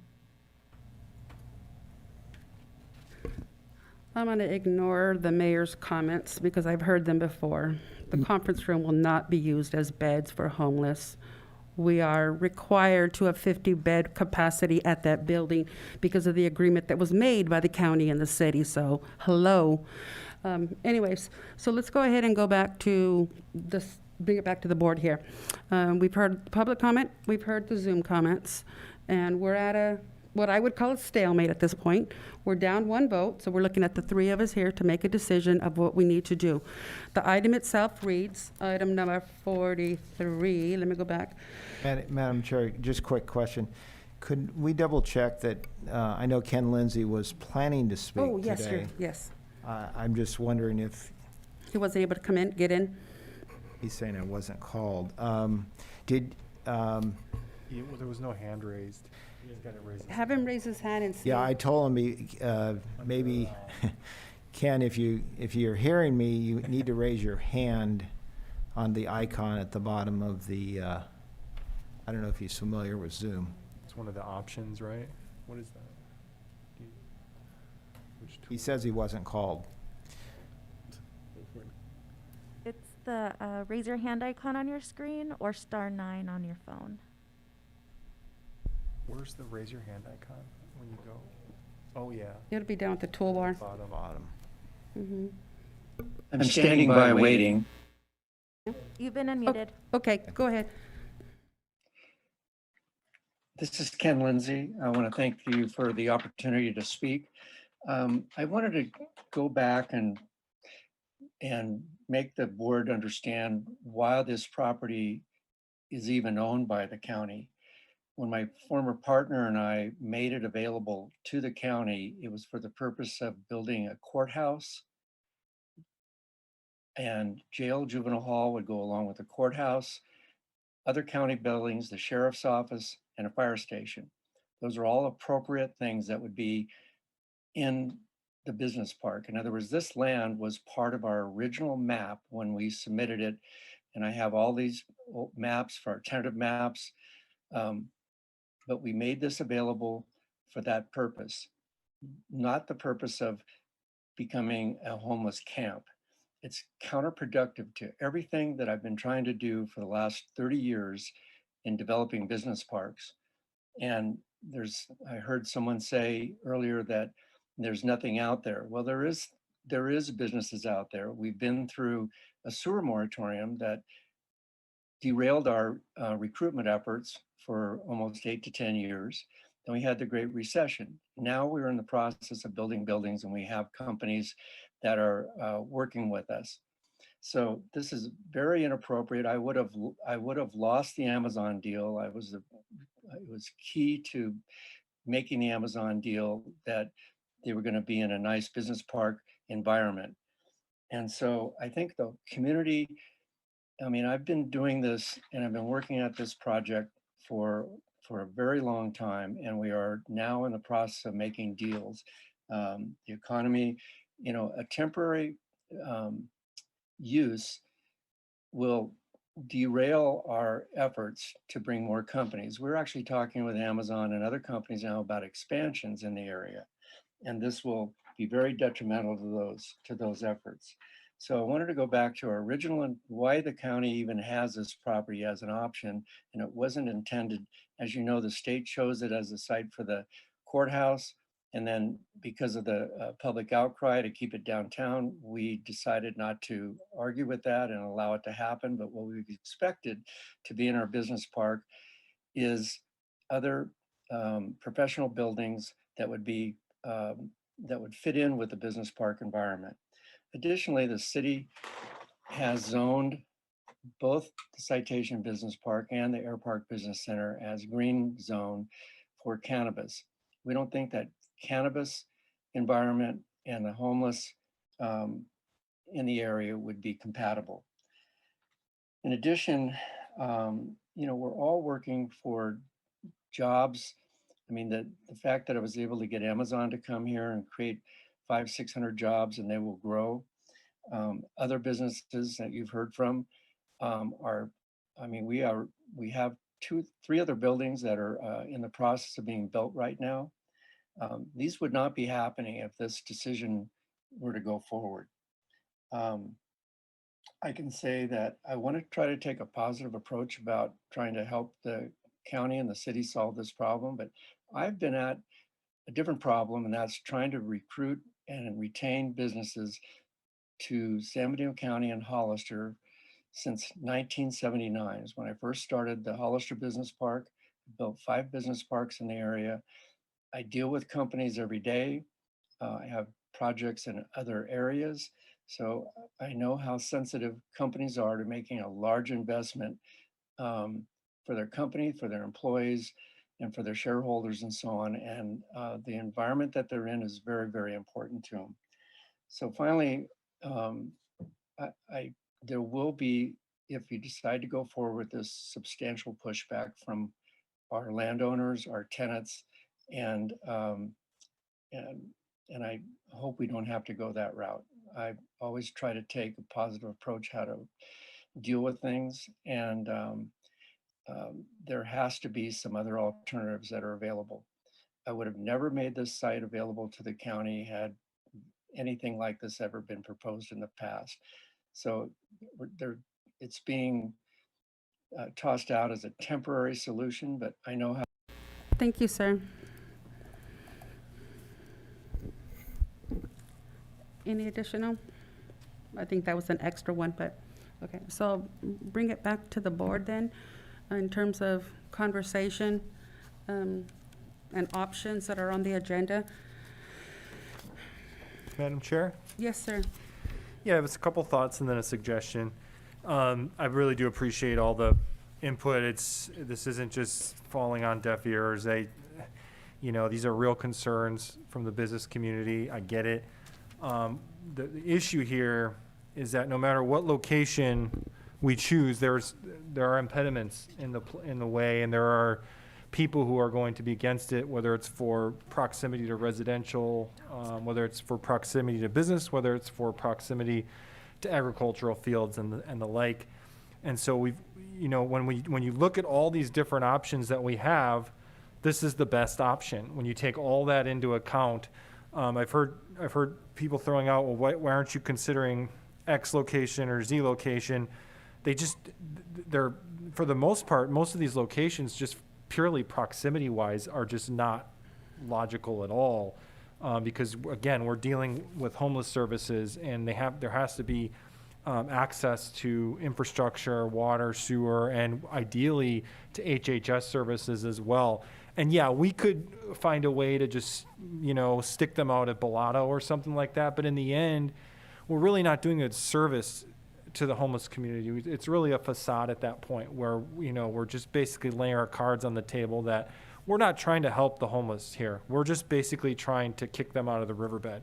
In this case, we're actually trying to help the homeless. We're trying to find them a bridge to something more desirable. And as far as other these are some of the ideas I thought were really, good ideas. It's just there's always an impediment. Buying property, we are doing that. We're going forward right now with that process. It's just that buying property, acquiring property, selling property takes time. And this is a more urgent matter. I would have liked to have seen something months ago already, to be really frank. I'm one of the people that's probably as frustrated as anybody at the delays that we've seen and just the reality of being in government, just the cog of government and how you can hit these issues. So my thought is if between now and August 10th, because it's pretty obvious there's not going to be at least a yes vote on a location today. We have a supervisor who's not here. I think between now and August 10th, if people in the business community have other ideas that are more feasible, or others who are opposed to this have locations that are closer to town, or if they're willing to lease us property for $1 a month or whatever until we can get to that medium term, long term, I'm all for it. I'm all ears. Let's talk. But as of where we stand right now, when you look at all these different locations, this is literally the only location that works, in my view. It's, as far as just practicality. As far as the conference room, with all due respect to the mayor, he himself pointed out that there's a 50-bed capacity at the shelter, so we can't just go open the conference room and put beds in there. It goes against the lease. It doesn't work. And again, we're not really solving the problem there. How many beds are you realistically going to add in a conference room? And I would, going forward, would like to see the city offer ideas maybe that are beyond the conference room. It's like, we keep going back to the conference room, and it's just not even really on the radar. And if there's something else, again, if the city folks have an idea, if the business community, others, I think we're all here to listen and to work with those entities. But as of right now, if we're going to do this concept, this is literally the only location that works. If there isn't a consensus to do it, that's fine. That's the reality. We need to move beyond what we're doing now then, and just look at the medium and long term. And we're just basically going to have to let the people do what they want in the riverbed until we have those facilities in place. Thank you. Thank you.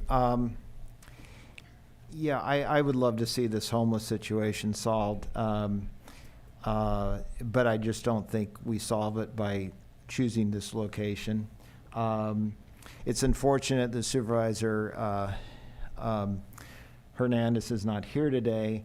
I haven't spoken to him, so I can't say for sure how he would come down on this issue.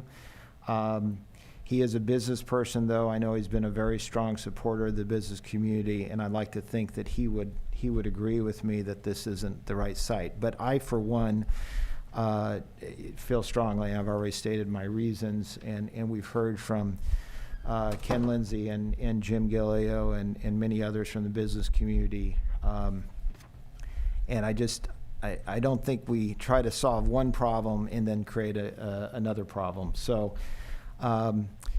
And as far as pushing this decision out, I can't support that either, because I think that as long as this is out there, even for the next few weeks, it may create an issue with a potential deal. And I worry that if we just push this decision off, we're not going to solve the problem in the next few weeks. So I would like to see this project, this site, killed today. And I would like to see us more, actively look at a few other locations. I do think there are a couple other possibilities that, as I mentioned, the one that we were looking at literally almost right next to the current homeless shelter. There may be a possibility there. I realize that we're still in negotiations. I agree. I know that takes some time, but it's taken this long. I would rather see us, spend another couple months trying to find an alternative site than going forward with this site. Thank you. I guess it kind of really comes down to me. Of the 8 speakers that spoke, only 1 was for the proposed site, and the remaining 7 were against it. And the speakers that were against it had some very valid points, and I'm not dismissing any of those concerns.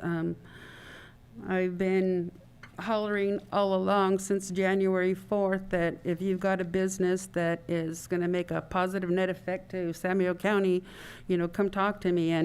And by going forward with this position, with this site, that it's going to fly in the face of what I have been saying. So I don't want to be someone who speaks out of both sides of her, the mouth there.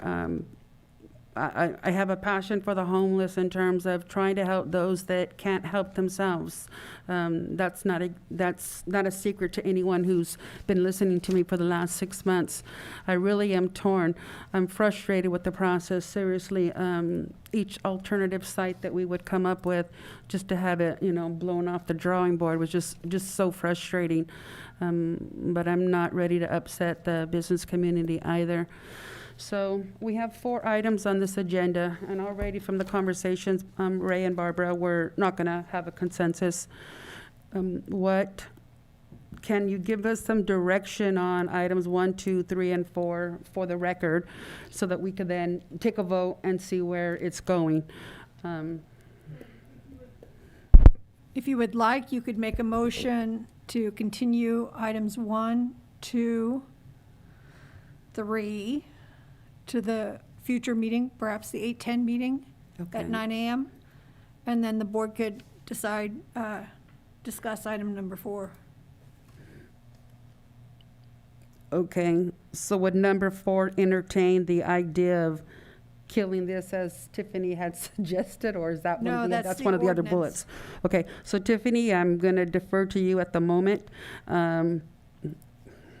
That was a poor choice of words, yours and mine, but Well, yeah. again, I would not support continuing this to the next meeting. Okay. I mean, we've heard people speak. I think a decision, in my mind, should be made It warrants a today. decision, yes. Yes. Okay. So I think, Madam Chair, if I may, I think you just need to call out for a vote and then see how. And that would see encompass how- all 4 parts see of how it? how it plays out. Or you can do each item separately, or you can do them all. Okay, they're just so interrelated is what I'm concerned. first- Number 3, I don't want to lose number 3 completely. I hear Tiffany saying already no to number 1, so let's do 1 at a time, and then let's see where we take it. So Tiffany, I'll hear, what are your thoughts and your feelings on item number 1?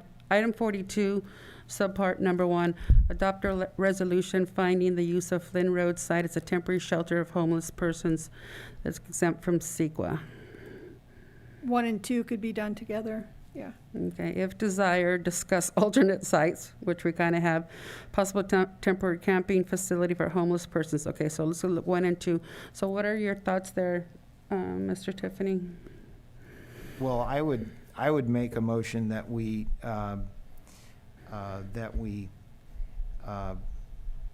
walk away from the Flynn Road site for temporary sheltering of homeless persons and direct county staff to continue to pursue other alternative sites.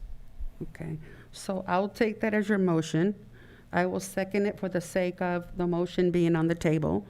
So we have item 1 and 2 to be killed, or remove that as an option, and then look at alternate sites. So we have a first and a second.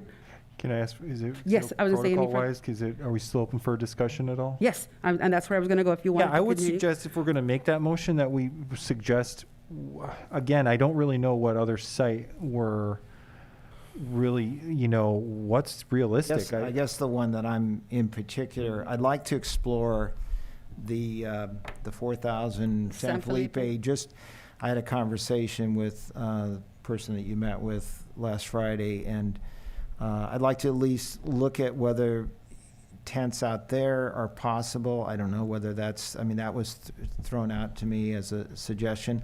I also, in particular, am very interested with the site that's almost adjacent to the homeless shelter, albeit we're still in negotiations. So those 2 are the ones that come to my mind in particular. Well, they're two different aspects, and one is coming to us for a potential deal, and the other one, we're trying to make a deal. So we Yes, can't right. really go on the one we're I trying to make a realize that. deal when it was really a closed session item that we probably shouldn't be talking about. But anyways, that's neither here nor there now. So, Madam Chair? yes. So if I get this correct, and I'm open to suggestions for something if it's feasible. I'm just trying to be realistic with this whole thing. So, Madam Chair, you're saying you're off of Flynn Road? I'm gonna step away from Flynn Road as a Okay. location, yes. Yeah, okay, so, and that's fine. I just think at that point, I think we're done with this conversation, and I think we should probably just focus on the building that we're looking to potentially acquire and make sure, and make that our focus and move on. I like that motion even better. Okay, so we have a motion, we have a second, we have to vote on it, and if that one dies, I'll go ahead and entertain yours to encompass what you want. I'm sorry. So the difference would be is you would not direct staff to, I guess it may be a matter of semantics a little bit. So is this like a friendly amendment you're trying to give him? I mean, I think we should continue to pursue, in my opinion, alternative sites, although in your mind, it may not necessarily be an immediate thing as opposed to maybe a little bit longer term. Yes, I need some clarification. If I may, I just so there's clarity with this, I don't think we really, I think Supervisor Kosmicki did highlight a little bit of background with this. The reason why we're actually looking at this as a short term is because there's some legal requirements, there's some issues that we've come up against. And we're actively, at the same time, working on a medium and a long-term solution of purchasing a building, purchasing property, potentially putting tiny homes, and maybe even a phase 3 to the shelter that we have now. So that is what we're working on right now. Your staff has been actively looking at property and working and negotiating on property. Now, I think what Supervisor Kosmicki is saying is the essence of us moving fast and forward is to try to deal with the phase 2, the riverbed issue, but really just focusing our attention now, diverting our attention back to the medium and long term. Getting that done will probably be the same amount of time as it would be to deal with the phase 2, the quick process, because we'd have to go through a whole town hall, we'll have to do outreach, we're gonna have to do a lot of things. So I think just investing that time in our medium and long-term solution, I would recommend from staff, on a staff's recommendation to your board, just because of the fact that there's a lot of work involved. And if we're not sure, on the short-term solution, it's not feasible, I think it's just better to move forward with the medium to long-term. So I think that's what you're getting at. Yeah, Supervisor no, Cos- I think that's the most realistic outcome at this point, and I'm just being honest, I'm not being stubborn, I just don't think the other locations are. I totally understand I what just you're don't think saying. the other locations work, whether it's Buena Vista, we don't have sewer and water, they're right next to the riverbed, just go down the list, Rosa Morada, way too far out there, Bellado Park, come on, really? Way too far out there, so if the locations that are right now on the table, if the jail's out, I just think we should really focus on being aggressive. Let's put a plan that's an aggressive plan to get this phase 2 going as quickly as possible. In the meantime, we are going to have to look at some issues. The winter's coming with the river. I'm a little concerned about that. Where are all these folks going to go if we have a big rainy winter? There's some things there. So I don't think we should give up on the people in the riverbed. I think we should still provide services as we can under this current circumstance, but I do think facility-wise, we should shift our focus then to the. So if I may, can I have you withdraw your motion? I'll withdraw my second. And if we defer to what you just said, make a motion out of that, and we can go ahead and jump on that in a medium and long-term range as the plan. Okay, then that would then remove the Flynn as an option, and it's a non-issue. So can you withdraw it for the record to be official? Absolutely. I'll withdraw my motion. And I will withdraw my second. So then I'll defer to you, Supervisor Kosmicki. Can you make a motion where we can do what you just said? And can I ask legal as far as what would be a recommended, verbiage, considering we have a, resolution, staff recommendation that's fairly specific? I think that you could say, the motion is to withdraw consideration of Flynn Road from a future site as a temporary homeless shelter, and direct staff to work on a longer-term solution. Yeah, okay. Well, I'll make a motion to withdraw consideration of Flynn Road site for a temporary homeless campground, and while urging staff to work on medium and long-term solutions, including acquiring property for homeless shelter capacity. And I'll second that, okay? So that satisfied yours, it satisfies me. So, all in favor? Aye. Aye. Aye. Okay. 3-0, and I hope everybody's happy, at least up here. It doesn't solve the homeless problem, but it gives us some hope, okay? All right. Uh-oh.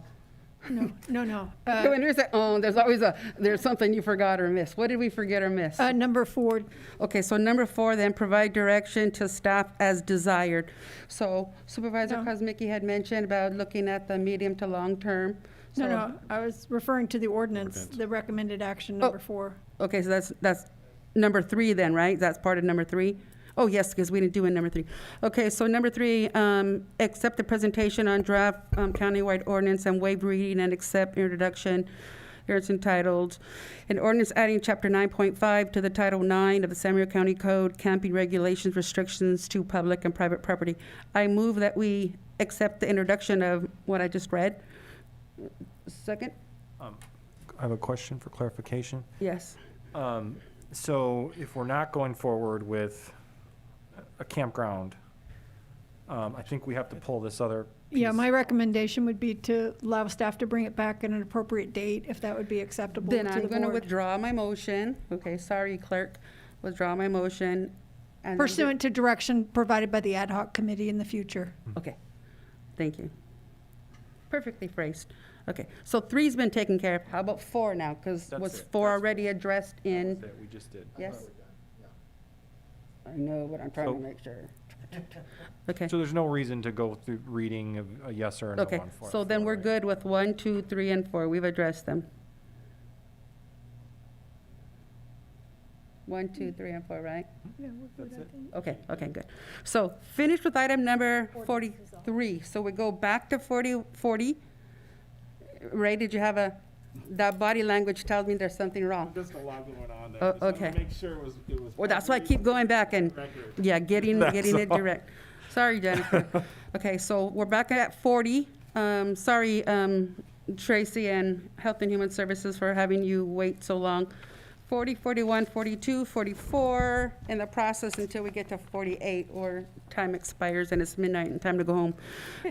We may have to defer some items. I can talk to you maybe on a break time concerning. Oh, that. yes, and it's almost time for a break. Let's do Tracy first and then take a break, okay? Sure. Our and, ladies, are we good? Yes, that's Lady- fine. The No, doctors. You're not a lady. I'm doing with ladies. Are we good? Okay. I'm just trying to keep, you're a non-exempt employee, so overtime doesn't matter to you. No, it's- I'm talking about the paid staff and giving them their afternoon break. That's where I'm at. No offense about male, female at all. It's more about the employees who need the break and their 10-15-minute break after a few hours. Sorry. Okay, so let's hear 40 and then we'll go ahead and take a quick break. All right. So we Sorry. have Dr. Gellert and Dr. I think G is on the phone. Dr. Gilladucci. Yes. Yes. Thank you. Okay, I'll go ahead and get started. I'll share my screen here. I'll be very brief. Thank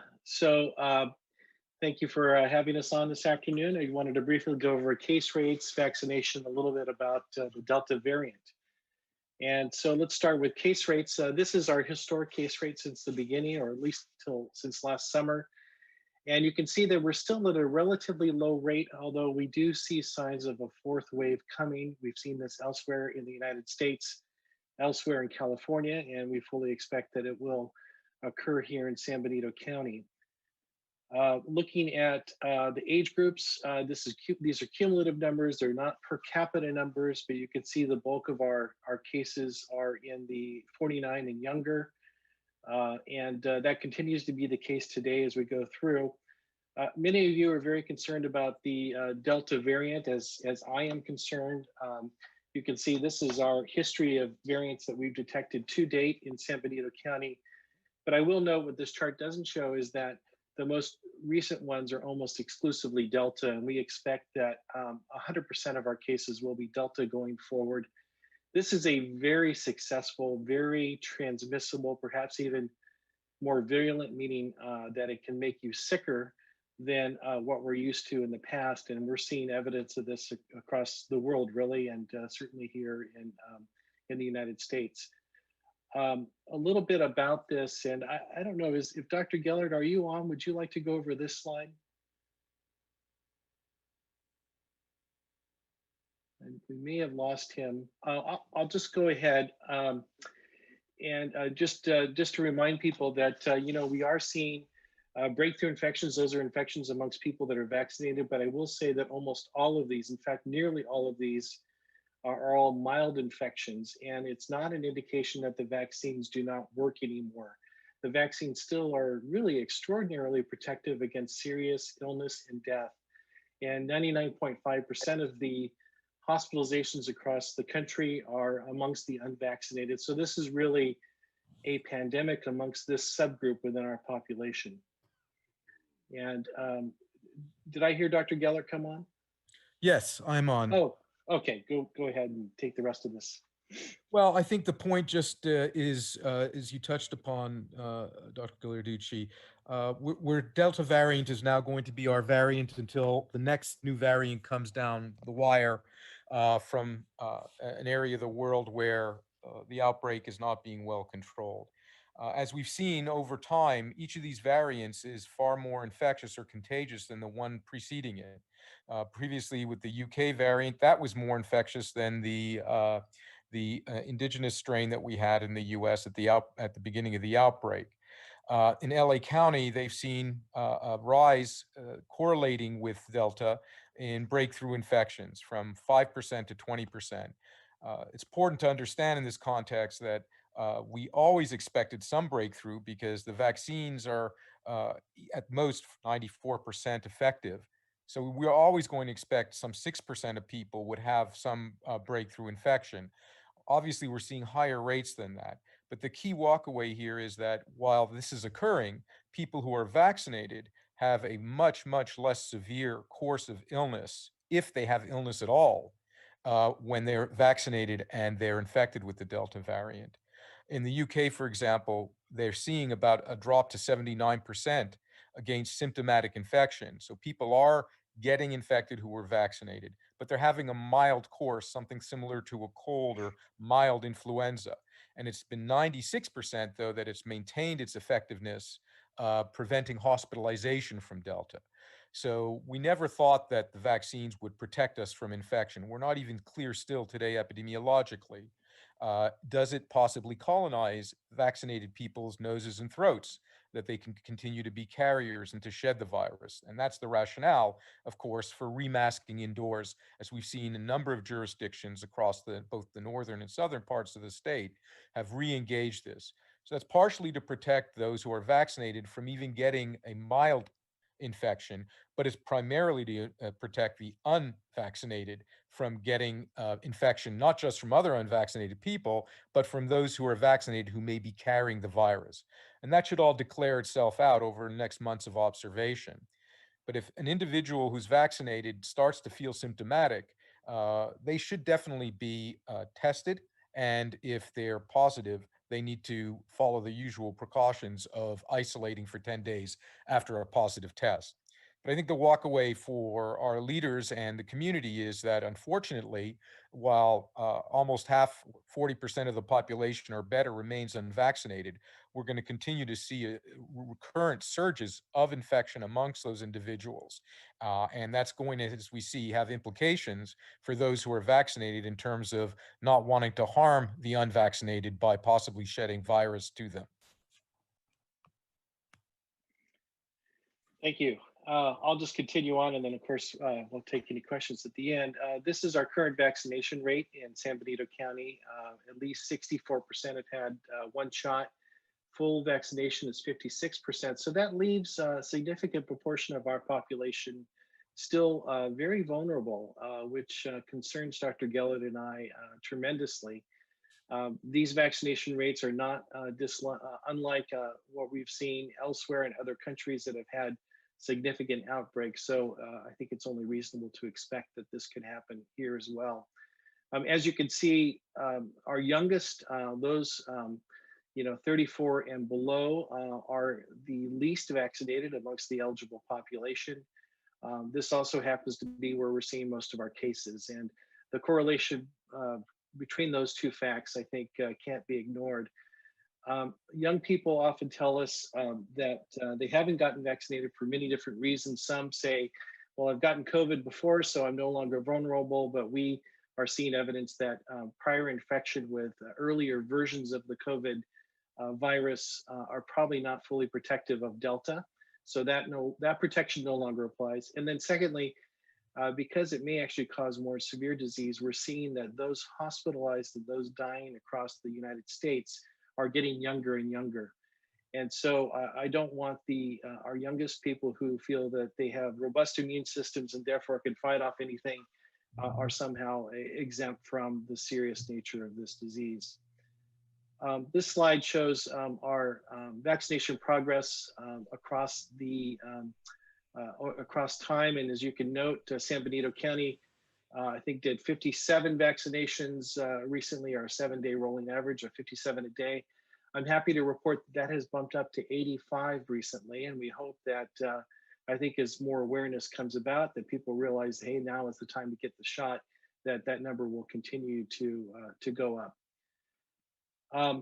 A little bit about post-vaccination, which we talked about. Right now, we're recording about 17% of our breakthrough cases. In some ways, this is not really a very important number, the breakthrough cases, because again, as Dr. Gellert said, we do expect this to happen. The main issue is that these breakthrough cases are almost never hospitalized. We haven't had really anybody die from this, even nationwide, once they've had a vaccine. So the vaccine is still extraordinarily protective. And I just really can't urge the importance of this any more than I have been. I'll keep trying, but it's such an important message to get out there. Dr. And Chief, then, I can interject here. Please do. Yeah, sorry. So to add to your point, this is Mallory Schmidt, by the way. Yes. We've had 10 hospitalizations since June 1st. So since that uptick in cases we've seen, and all 10 hospitalizations we've had have been unvaccinated individuals. So just to add to your point there. Yeah, thank you. And that's consistent with the national statistics, isn't it, Mallory, that we're seeing?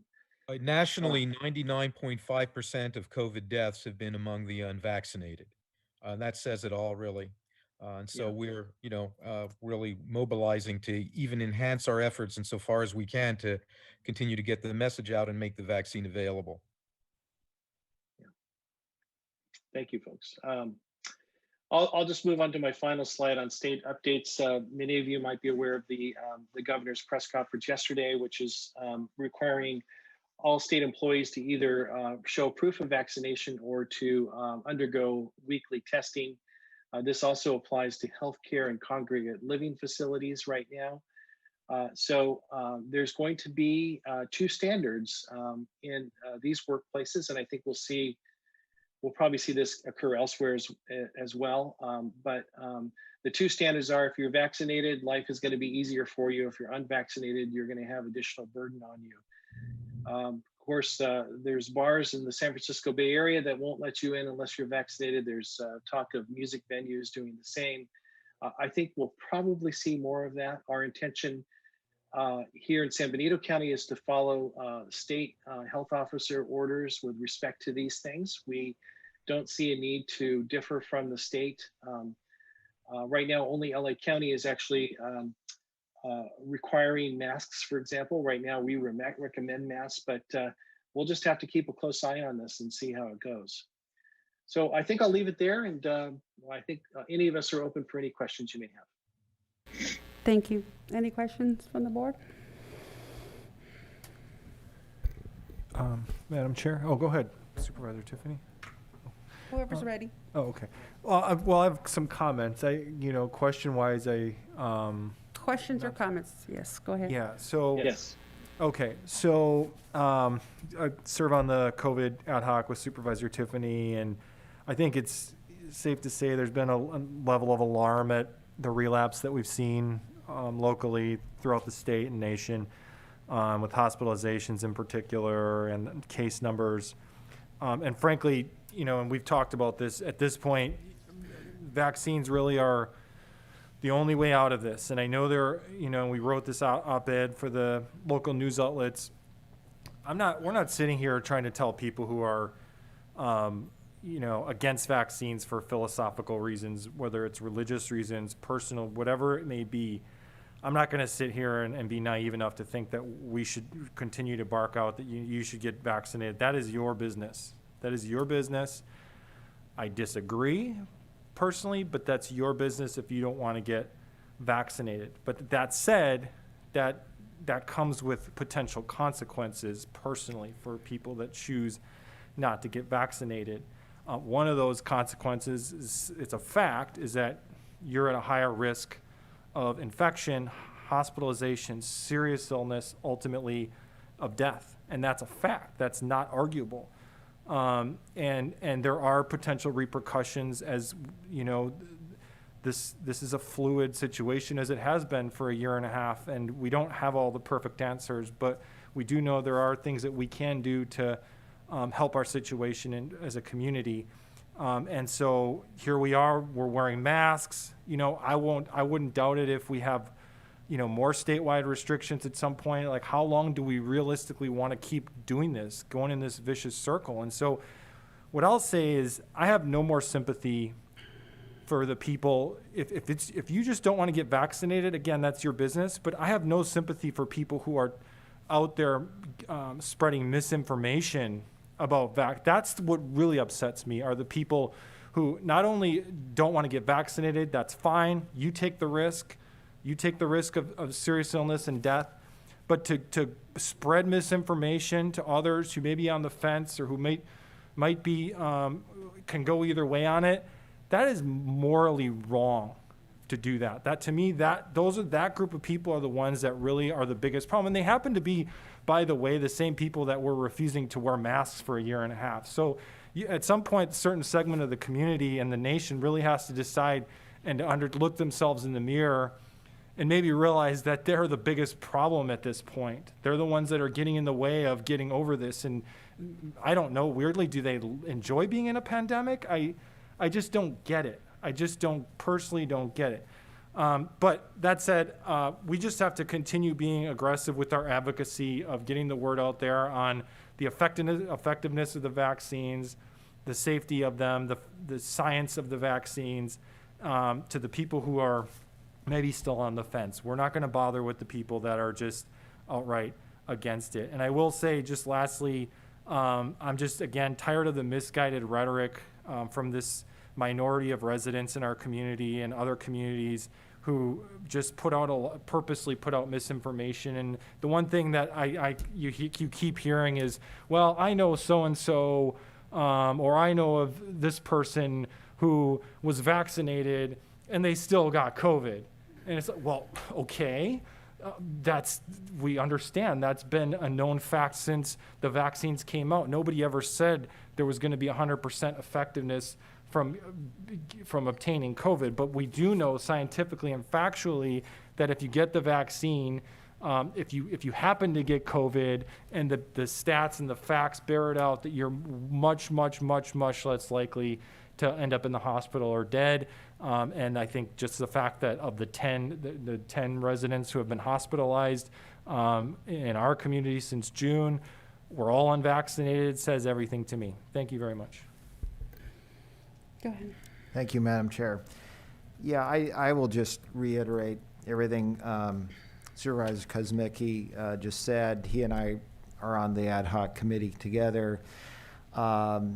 It's interesting, we were, for a few weeks there, or a month or more, we were not meeting so regularly, and suddenly we're unfortunately having to meet again. I like, as with Supervisor Kuzmicki, I'm very frustrated with those people that choose not to get a vaccine. It is their business. If they want to put themselves at much higher risk of hospitalization and death, as well as their fellow family members and friends, I guess that's their business. Although I will say that the very fact that a significant portion of the of the community is not getting vaccinated, it does mean that we likely never get to herd immunity, which is obviously the hope. So we will be probably in some manner living with with COVID-19 for years and years to come, if not forever, unless we can get more compliance with the vaccine. And it's, I find it really disgusting to me that, there are countries throughout the world where there are people, just people dying,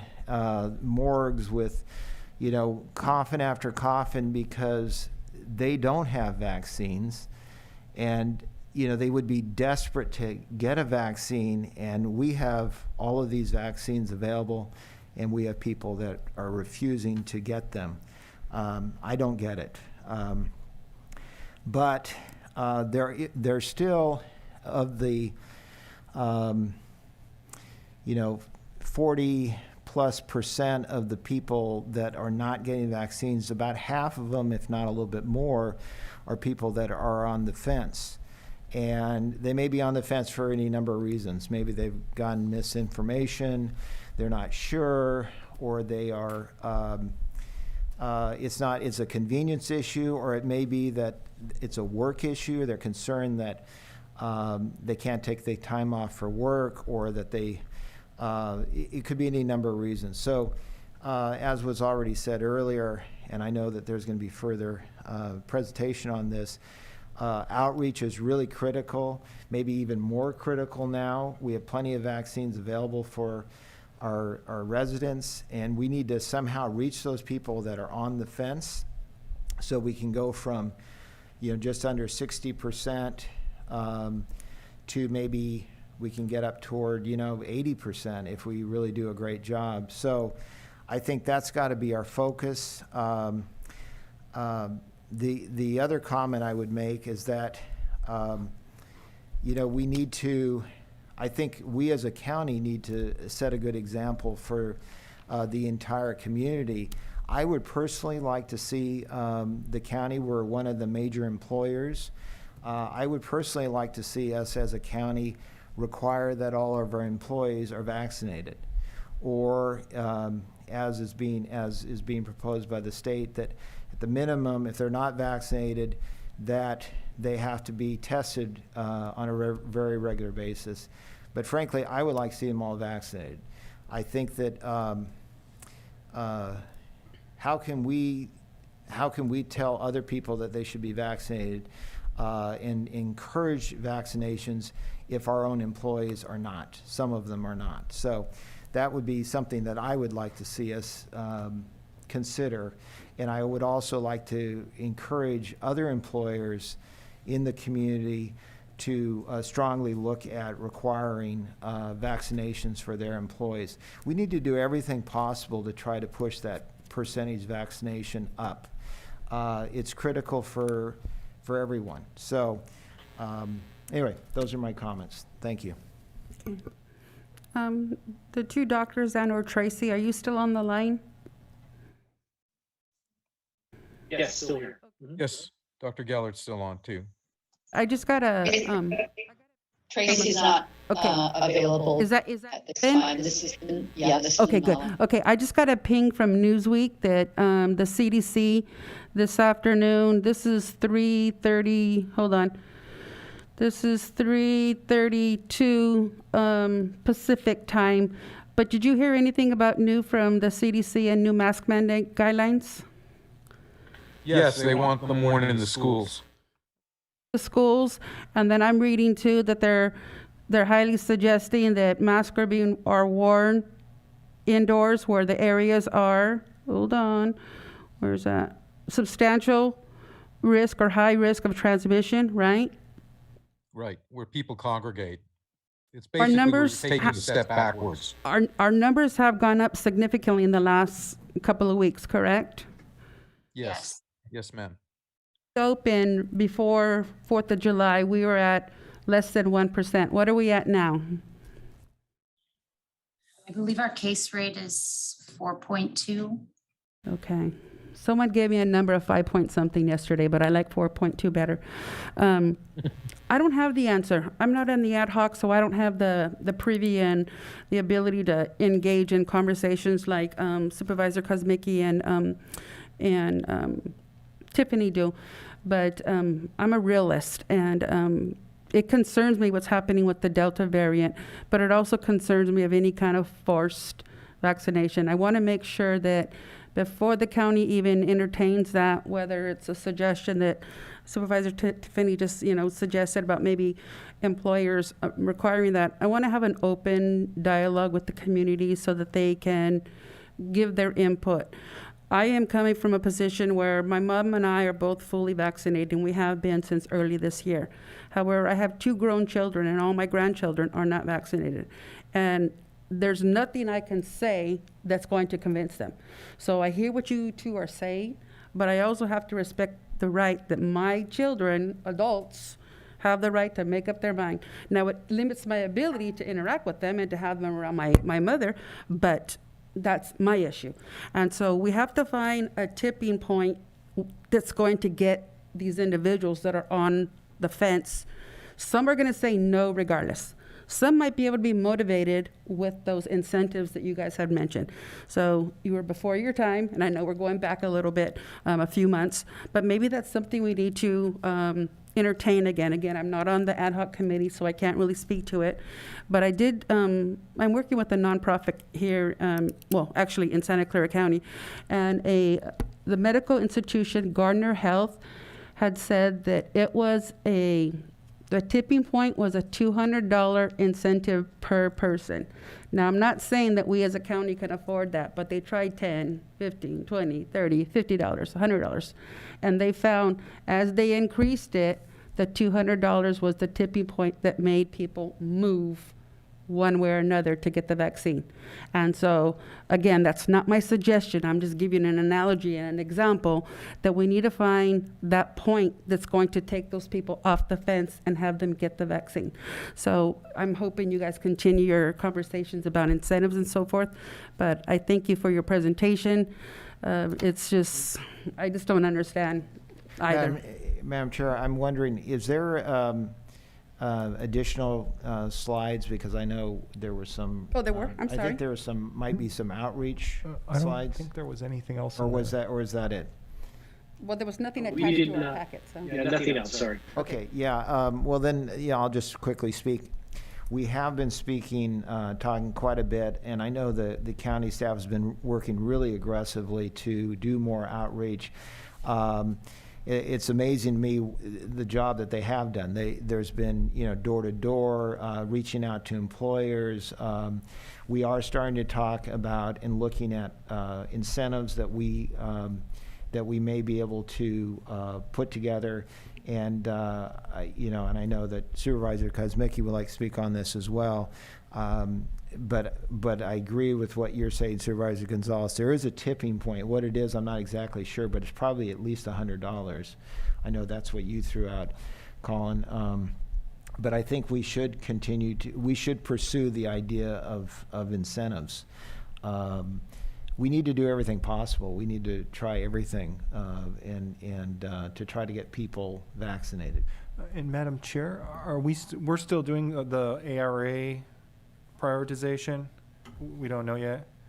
Are you referring to the American Rescue Act presentation? We were right. planning to do it today, but we may defer it to another. I mean, are we okay? So here's my thought: is I was certainly willing to support the incentives in that discussion. I don't know if, because it's under the jurisdiction of COVID, if we could potentially do that now. But I'm supportive of it. I think we need it. I think it's at least $100.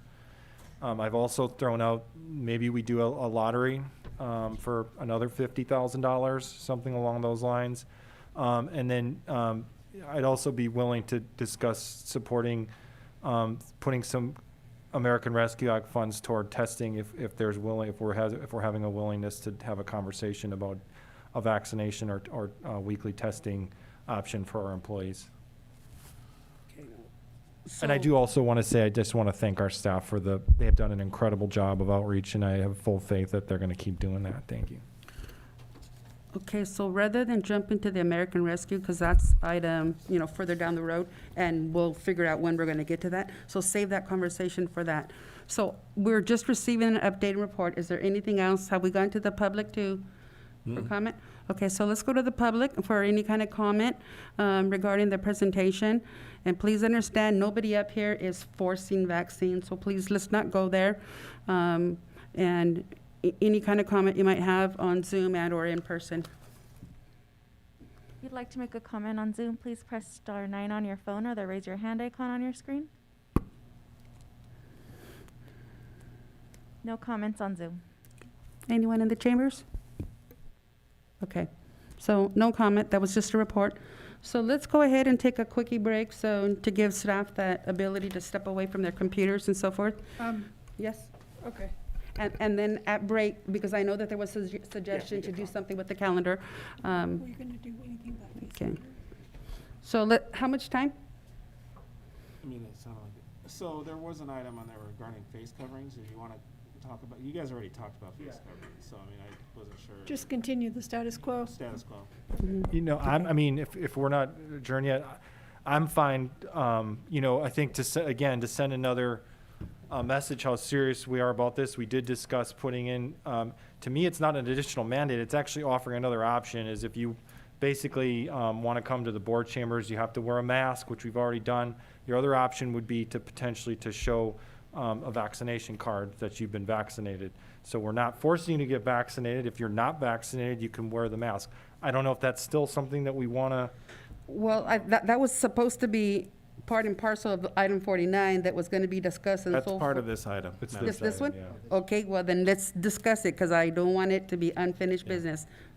Sorry, ladies, gotta extend the rake a little bit longer. Okay, so let's talk about that, because that's important. This goes back to the comment that was made initially about changing procedure without giving the public the opportunity to hear, and sorry, it's item 40. That's that one. Yeah, it's item 40 on the There's agenda. a lot of items. Yes, yes. And so we're really trying to make it a safe place for the community in general. So go ahead, what was? Yeah, the suggestion was that, again, if you come into the board chambers to take part in the county meeting, that you're required to wear a mask, or if you have proof of vaccination, you could be exempt from wearing a mask. That was essentially the proposal that's out there.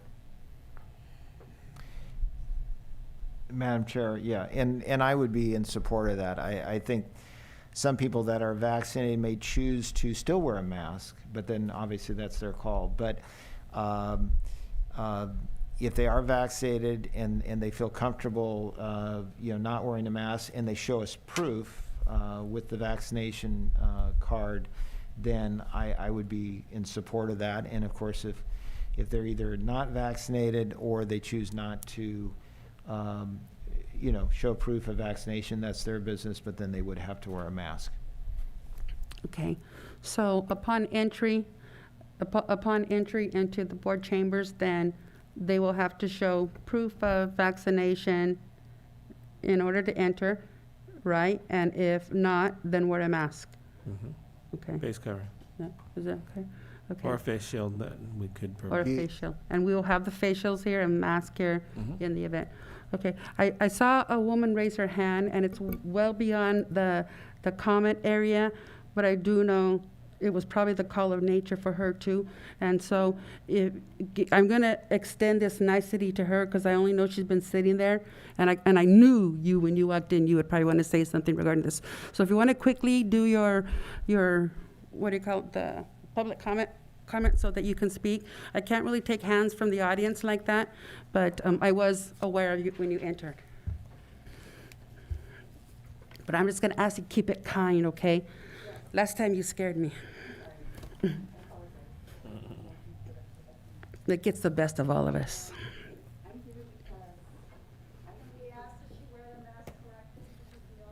Oh.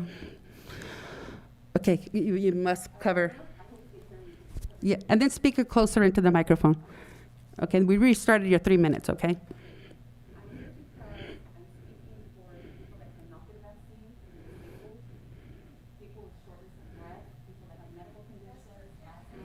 Excuse me, can you please let the speaker speak?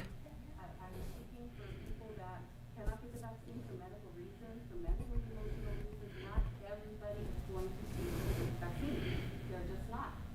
So when you're telling them you cannot come to work, you cannot have a job, you cannot provide for your family because you don't have a vaccine, that's a form of discrimination against the disabled. And there's repercussions for that. I'm here to speak for the elderly because I live in an area where there's a lot of elderly. I see them outside of themselves with 2 masks after they've gotten the COVID shot. So when does it stop? When does it end? We've got the Delta, the Alpha, the Beta, the Gamma. When is this going to end? When is it going to stop? The FDA revoked the PCR test because they don't work. They just simply don't work. So we're going by this test that is not working properly, and we're getting all these positive, fake results where people are testing positive for other things besides the COVID. So when is this going to stop? When is this going to end? Are we going to have 10 vaccines, 15 vaccines, 20 vaccines? Because after the alpha, beta, gamma, there's going to be something else and then something else. There's people that have religious and medical freedoms that you must respect those, because there could be litigation, there could be lawsuits. You have to consider that before you tell somebody, well, I'm sorry, lady, we know you got a medical condition, but you can't work now. You have to stay home and collect welfare or unemployment or rob a liquor store because you can't go to work. You know, the other day I was at Hazel Hawkins Hospital and there was a young boy there who had a seizure. And his mother said he took the vaccine and he had a seizure in the waiting area. And when he went to the back, he was throwing up and he was very sick. And the doctor walked up, looked at him and said, oh, you're gonna be fine. It's all gonna be okay, you're gonna be all right. You know, I don't want my freedoms to be violated. My health is my business and nobody else's. I will never get vaccinated. It violates my religious and my medical freedoms because I'm partially disabled. And if you're gonna start pushing that vaccine on me in my life, I'm going to have to sue somebody, anybody that stops me from having half a life that I'm having now, because I have a lot of migraines, I have headaches, I have vertigo, I have health issues. I wasn't even gonna come because I wasn't feeling good, but here I am, standing up for the elderly, standing up for the disabled, standing up for those that are ill that cannot take this experimental vaccine that is not FDA approved.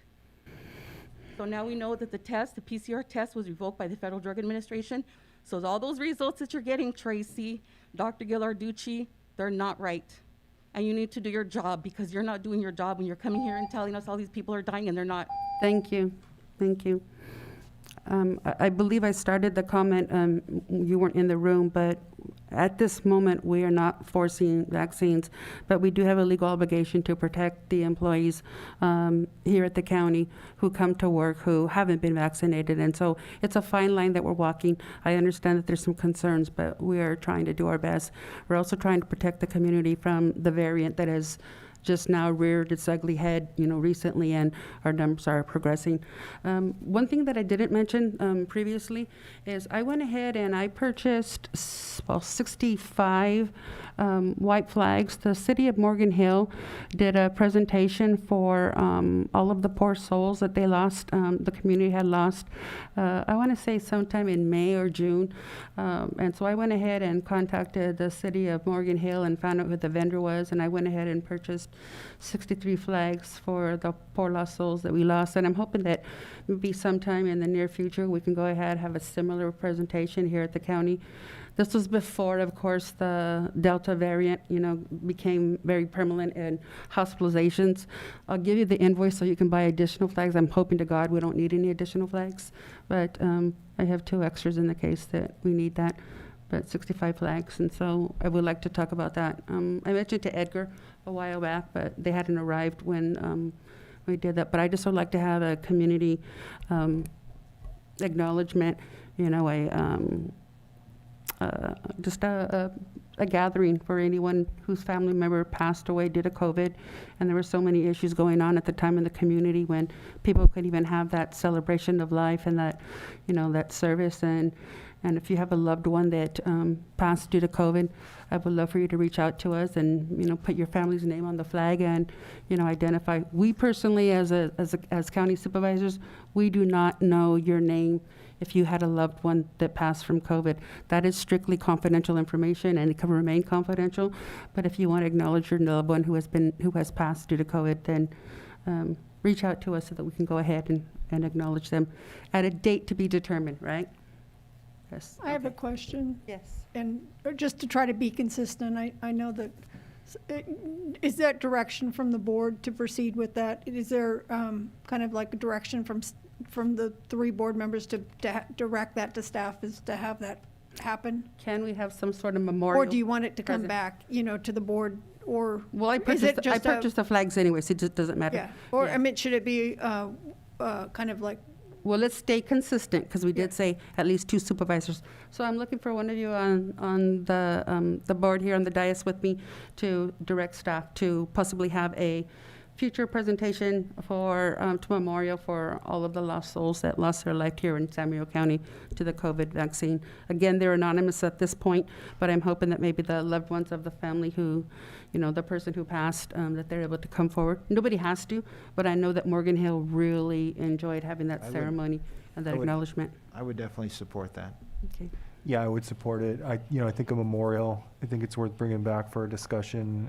Maybe we might want to look at partnering with the city of Hollister, city of San Juan, see if there's a specific location. We might want to consider involving the Arts Council or some other entity that would potentially could be involved in helping us put something up.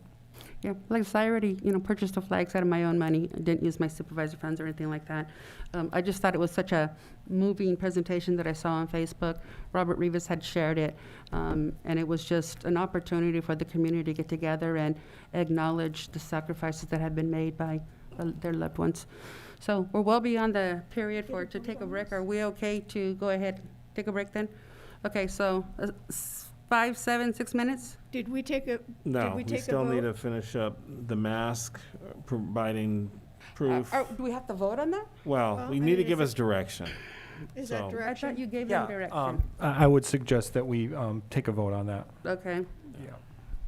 So I'll move that going forward for all county board and other official government meetings in the chambers, that we require a mask to enter with the alternative of an exemption of vaccination card. I will second that. All in favor? Aye. Aye. Aye. Um, Yes? It's fine. We're good. She's not I know good. Go that, ahead. I'll just caveat it, I know that there's been some fake vaccination cards, so staff would reserve the right to require certain people, if there's any doubt about the legitimacy of a card, that they could still require a mask if they felt that it was appropriate. Like if they had any basis to think that a mask should be required if the card looks fake, for example. Yep, seems reasonable. That opens a big old can of worms, but I hear you. It hasn't been alleged, it has been proven that a doctor, at least that we know in California, has been charged with selling fake cards, which is a shame. Okay, anything else on this agenda?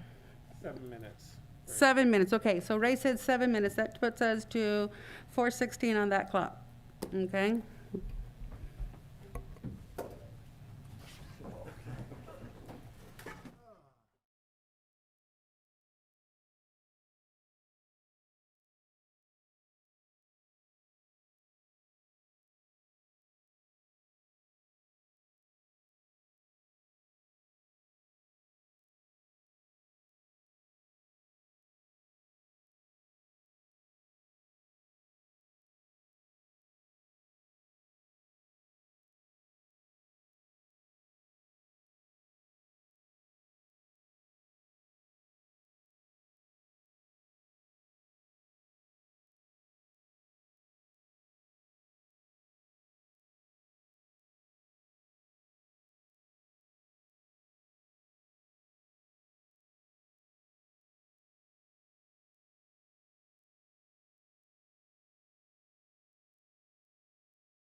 So, CAO, can you go ahead and announce what we're going to be doing in terms of agenda?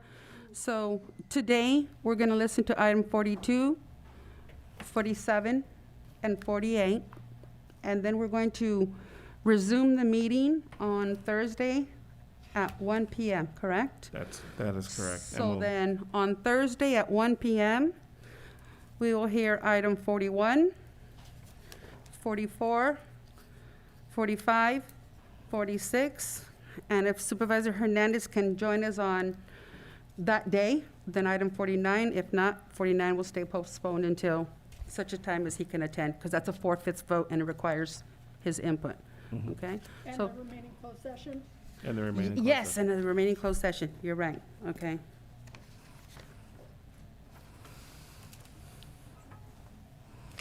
And we apologize for any inconvenience out there for those of you who have come, and it's an item that we are postponing. We are truly trying to streamline it. We also have a meeting on August the 10th that is going to have to be shortened because the supervisors will have a training that will be whisking off to Sacramento right after the meeting. So there's a few dates that are going to be a little bit different than the norm. So item 42 then, quickly, let's go ahead and hear item 42, and that is receive a presentation and annual update from the 3 Cs.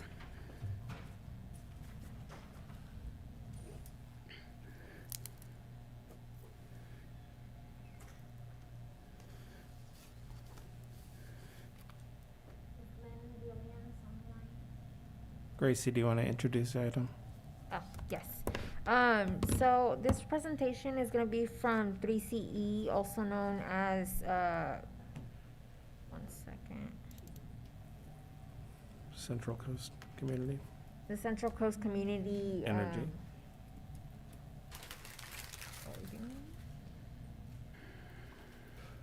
From the Central Coast Community Energy.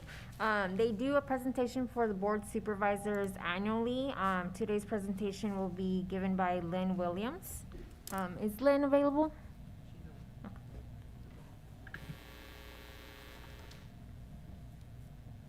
Can you hear me okay? Yes. Yes, we can. All right. Hi, everybody. My name is Lena Williams. I'm the Energy Account Manager for Central Coast Community Energy, and I would like to thank the members of the County Board of Supervisors for giving me some time this evening to go ahead and present you with your annual update.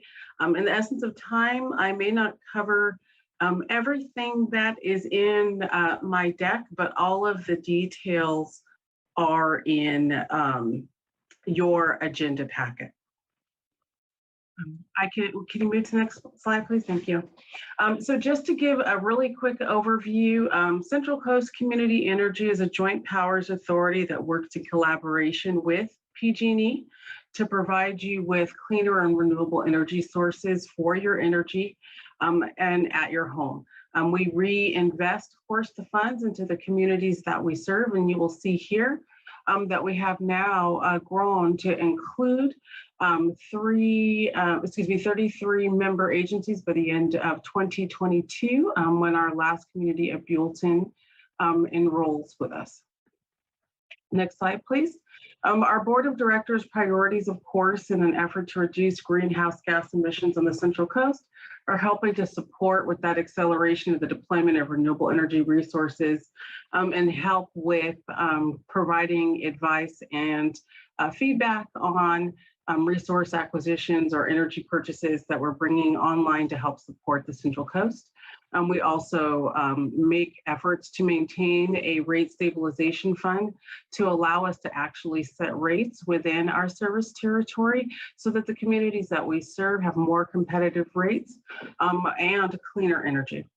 We also take that revenue and reinvest in energy programs that community members have access to.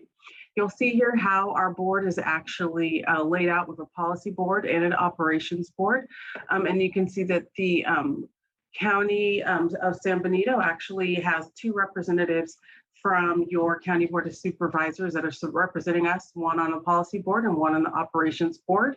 And then we also have a community advisory council that meets 7 times a year to actually take some of the information that we are putting together for energy programs, share or disseminate some of that information out into the communities, and bring back feedback to the organization on the effectiveness. Next slide, please. Some of our key accomplishments since the last time you received an update, we have actually increased the economic vitality through the over $12 million in energy programs actually distributed throughout the communities that we serve. Over $50 million in customer benefits. So they've had an opportunity to see the benefits in participating in our services, and the establishment of a $25 million resiliency fund. In addition to that, in the last year, Central Coast Community Energy has also received an A rating by S&P. We were the first CCA in the state of California to receive that rating, and that does actually give us better leverage when we go out there to buy energy on the open market. Next slide, please. We are on our pathway to effectively reaching 100% clean and renewable by 2030, and we're looking to do that by having more and more local renewable energy projects online. Our first goal is to reach 60% clean and renewable by 2025, so just a little bit less than 5 years. And then, of course, our end goal of 2030 is 15 years ahead of California's goal. Next slide, please. Just to give you an idea, you'll see in the slide here of the projects that we actually have already under contract for energy that are actually going to go online to help us reach our goal of 61% in total, represented by those those projects that you see listed, and they're all expected to go online by 2025. So we'll be slightly ahead of our goal. Next slide. And then, of course, we have an ongoing commitment to renewable procurement, of course, looking to actually start to develop renewable projects locally, so within our service territory. And you'll see some of those projects posted on our site as we actually list requests for proposals to actually have local renewable projects that we can distribute energy to our communities. Next slide. And then our historic rates. When I talked about our customer benefit, you have an opportunity to see how we've structured our rates in such a way that we actually were able to, over time, increase the cost reduction in the rates that we were providing.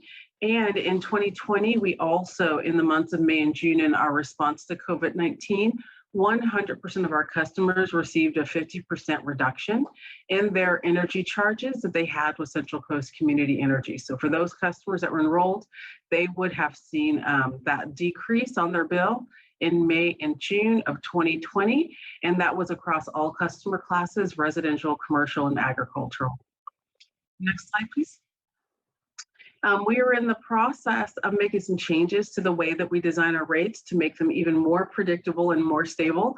And our current process right now, we call it kind of a IOU or utility minus, meaning that we look at how the utility has set their rates, and then we go back and do a calculation to make sure that our customers are still receiving a discount off of what they would have paid with PG&E.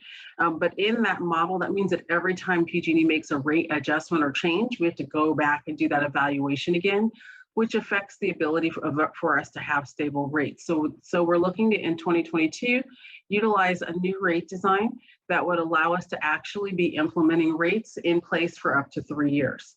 Next slide, please. So number one, as I mentioned, of course, there's really unpredictable changes in the investor-owned utility or PG&E's current rates, and that was the first reason to kind of look at that, because we wanted to be able to have a little bit more local control over what customers pay, and we wanted that to be based on how our local customers actually use energy, which you'll see there listed as the second reason. Because of course, when PG&E does their calculations and sets rates, they're looking at it for all of their customers, and that doesn't match the consumption or the usage patterns of our customers within the 5 counties or regions that we're serving right now. And then, of course, we want the rates to actually be reflective of the board priorities, which also means having an opportunity to do things like fund rate stabilization, going forward and to develop energy programs. And there's less control over that if we stay in the old model. So that was another reason for our change. So of course, you can see here how we've laid it out with our local control, fairness, competitiveness, and predictability. That's what I mentioned about wanting to have rates that we can set for up to 3 years. That really allows customers to plan for the future, right? When you know exactly what you can expect to pay. And then simplicity, since it's an easier way to understand how rates are set. And then of course, having options available to choose with Central Coast Community Energy as well. Next slide. You'll see this in your packet. It basically is just a comparison of a customer and just an average bill so that you can see how there's the comparison between what customers would pay under the way that we have rates set now versus how the upcoming rate changes are designed under our new model. So you can see that they have the ability to actually decide what option is going to make the most sense to them going forward. But either way, both rate options are a big benefit when you look at the fact that there will not be increases over that rate period, which we're looking to have up to 3 years, as opposed to what they may experience on the other side of the bill. Next slide. There will be some opportunities to actually learn more about our updates for our residential customers. There are a lot of other things going on in terms of energy programs that are open and available to customers today. Not in addition to having new tools, for example, like we're working on a customer energy portal. And so we're starting to provide more workshops available online for customers to join and actually find out more about what we do and what services are being offered. Next slide. This just outlines our energy programs and what they are for the remainder of this fiscal year.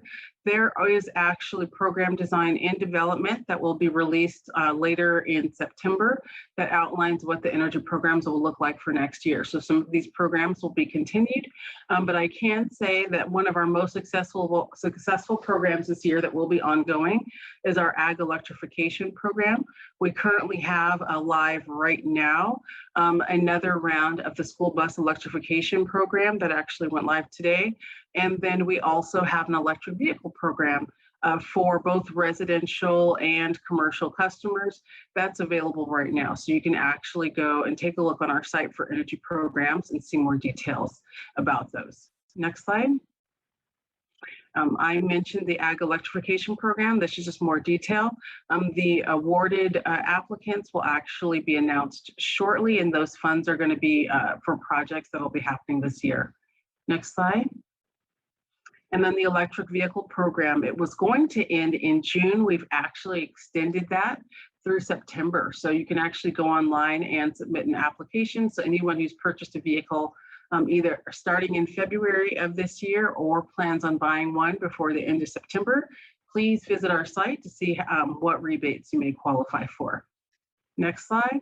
And then charge your rights. This is home vehicle charging and any electrical work up to $2,000 that you may need to actually be able to install a charger in your home. So even if you already have a vehicle and you've been wanting to put in a charger, now might be a good time. There's also an option that's available for multi-family properties that want to put in chargers for their residents, and you can see that listed there. Next slide. And here are the numbers for San Benito. So over 90% of the community members are eligible community members are enrolled. And you'll see that that represents over 7,000 residential customers and almost 2,000 commercial and agricultural customers. Next slide. And outreach and engagement has been up in the community, especially now that we're able to get out and about a little bit more. These are some of the organizations that we have partnered with and provided presentations with. Some are ongoing, that they were actually available and provided opportunities for us to engage virtually when everything was shut down. But then there's also organizations that are now opening up and hosting their annual events that they had to put off from last year. And so we're looking forward to participating in those as well. Next slide. And so ongoing, of course, our goal is to provide a unified Central Coast, and we've done that. So in that last year, of course, we did have our name change to Central Coast Community Energy from Monterey Bay Community Power to represent our expansion down the Central Coast to include San Luis Obispo communities and communities in the Santa Barbara County. And we're continuing to enroll both this October and in January. So with over 140 customers coming in 2021 and 2022, that'll be our fully kind of cohesive Central Coast utility and providing programs to all of those communities that have elected to participate with us. I would like to, of course, make myself available to answer any questions that you have. I know that we are short on time at the moment. But if for any reason, of course, there's a community member that still wants to reach out even after this meeting, you can email us here at info@3ce.org. The link is also available on our site. And a member of our team, of course, will get back to you right away to answer your questions. Madam And that was really fast. I was trying to keep the time short, of course, for you. Yes. Thank you, Madam Chair. I just want to thank her for the presentation. Thank you. You're very welcome. Thank you. It was very informative. Thank you. You're welcome. See all of the agencies in terms of cities and jurisdictions that was on your slide in the very, very beginning. When I reviewed it over the weekend, I didn't realize you were so far reaching. So that would have been, no, it just was very impressive. Yes, we started only with the Tri-County, of course. The originals were Monterey County, Santa Cruz County, and San Benito. The expansion happened primarily last year. We're wrapping it up this year. Slide 3 of your presentation, yeah, just very impressive. Yes. Thank you very much. Any questions? No. Open Any it to questions from the audience or from Zoom? If you'd like to make a comment on Zoom, please press *9 on your phone or the raise your hand icon on your screen. No comments on Zoom. Okay. Anyone here in chambers? Okay, I see none. All right, so that was just a presentation. We thank you for the presentation. Let's Thank you for having me. All right. So let's go ahead and go to the next item, and that would have been 47, correct? That is correct. Okay. We'll go ahead and invite up our Joe Paul Gonzalez, our county clerk, auditor, recorder, registrar of voters.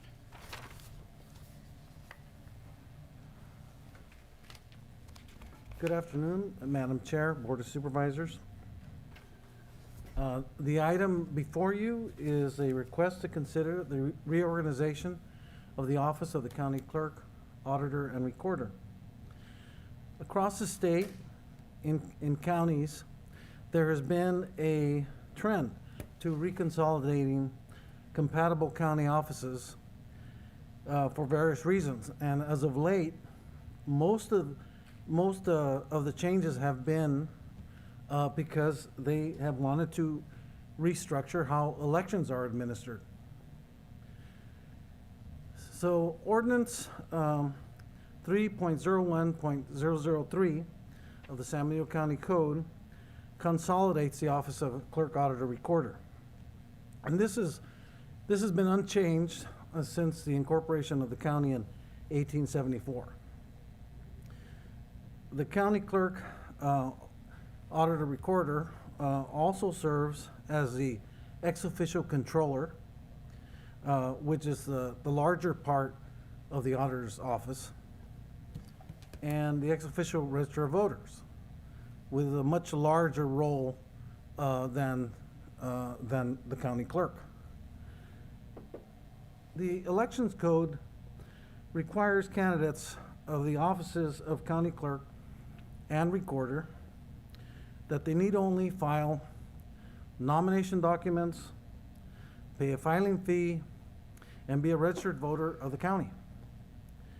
However, government code requires that candidates who wish to run for the office of county clerk, auditor, recorder they must meet the professional certification, experience, and formal specialized accounting baccalaureate degree requirement of the Office of Auditor Controller. Sorry, it's kind of hard to speak with a mask on.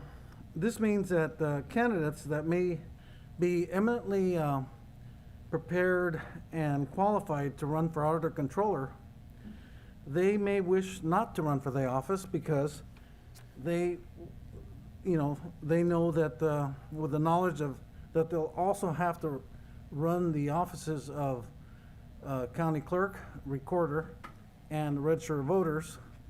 That knowledge doesn't bode well with a lot of people. Even my own staff are not interested in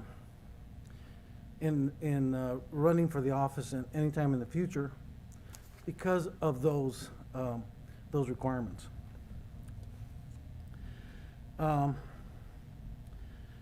And so, and the reality is, in terms of the elections, is that elections have become substantially more complex and really much more controversial, especially since the November 2020 presidential election. As you know, the county's election equipment has been under attack, not only here but throughout the country. The election laws have been challenged, and so elections has been requires much more of a prolonged undertaking, requiring more time and attention. Now, I've brought this request to your board, not because I'm planning on retiring, because I've had people ask me that. My own retirement plan, I have to use a 19th century idiom to describe it, and it's the idiom is I've always been on the retirement plan to die with my boots on. And or worse, the other reason would be that I could no longer contribute to the betterment of the county. So I bring this request to you because San Benito County is the very last county in the state to have these offices consolidated in this configuration. And realistically, this configuration puts succession at risk. I've identified potential opportunities for the board to consolidate, realign, and otherwise adjust the structure of the elective offices to increase effectiveness and ensure succession. But the recommended reconsolidation opportunity that I have described in scenario 1 of the report that's attached in the, to the transmittal is to create a separate auditor controller's office and a separate county clerk recorder's elections department. It will be a better platform for institutional knowledge transfer and succession. Scenario 1 has a total impact to the general fund of slightly over $35,000. This impact is a result of change in cost of salaries and benefits. This reconsolidation option will have the least amount of disruption to the current class, title, and pay plan, job descriptions, and most importantly, impact to the general fund. This kind of concludes my summary, and I'm here to answer any questions that your board may have. Either supervisor, you have any questions? Or concerns, comments? Joe Paul, just walk us through, and I know it's in there, but what would be the process of making this change? I know we'd have to, obviously there's an election involved, but you have to wait a certain period of time. So kind of walk us through that. Oh, okay. Well, to make this change, the very first thing that the board would do, if the board is interested in making this change, is that they would order in the recommendation. You see the recommendations there. You see the report. You ask county council to bring back the ordinance and to amend the ordinance that I described earlier, and it would require 2 readings of the ordinance for it to be effective 30 days after the second reading. Now, this is kind of important because in December, the in lieu of filing fee period for the June 2022 election begins. And so that it's important that the board take action, soon, if the board is interested in making this change.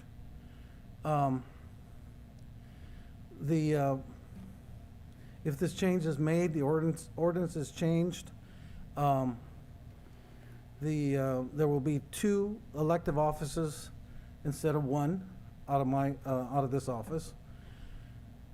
In my conversations, and it's in the report, in my conversations with the county treasurer, tax collector, and public administrator, Melinda Casillas, she was in agreement that, not for this election, but in a future election, that the county should look at consolidating the auditor, controller, treasurer, tax collector. So this is really kind of a 2-stage plan to bring back to parity the number of county elected department heads. Now, but if I understand, you did mention in your report that there might be a conflict there if the auditor and the treasurer is one and the same at some point. I mean, if I heard you right, you're saying eventually that could be consolidated, but then the downside is. Well, it would require that the county seek special legislation to add San Benito County to the list of 8 other counties that have a consolidated auditor, controller, treasurer, tax collector. The conflict occurs with the audit of the treasury, and that's something that our external auditor currently does. They audit the county treasury, but the quarterly audits would have to be done, which they don't do. The county auditor does that of the treasury, would have to be done by a third party. But right now, your suggestion is that we look at just creating the auditor controller, break that off from your current responsibilities. Is that right? Yes. Okay.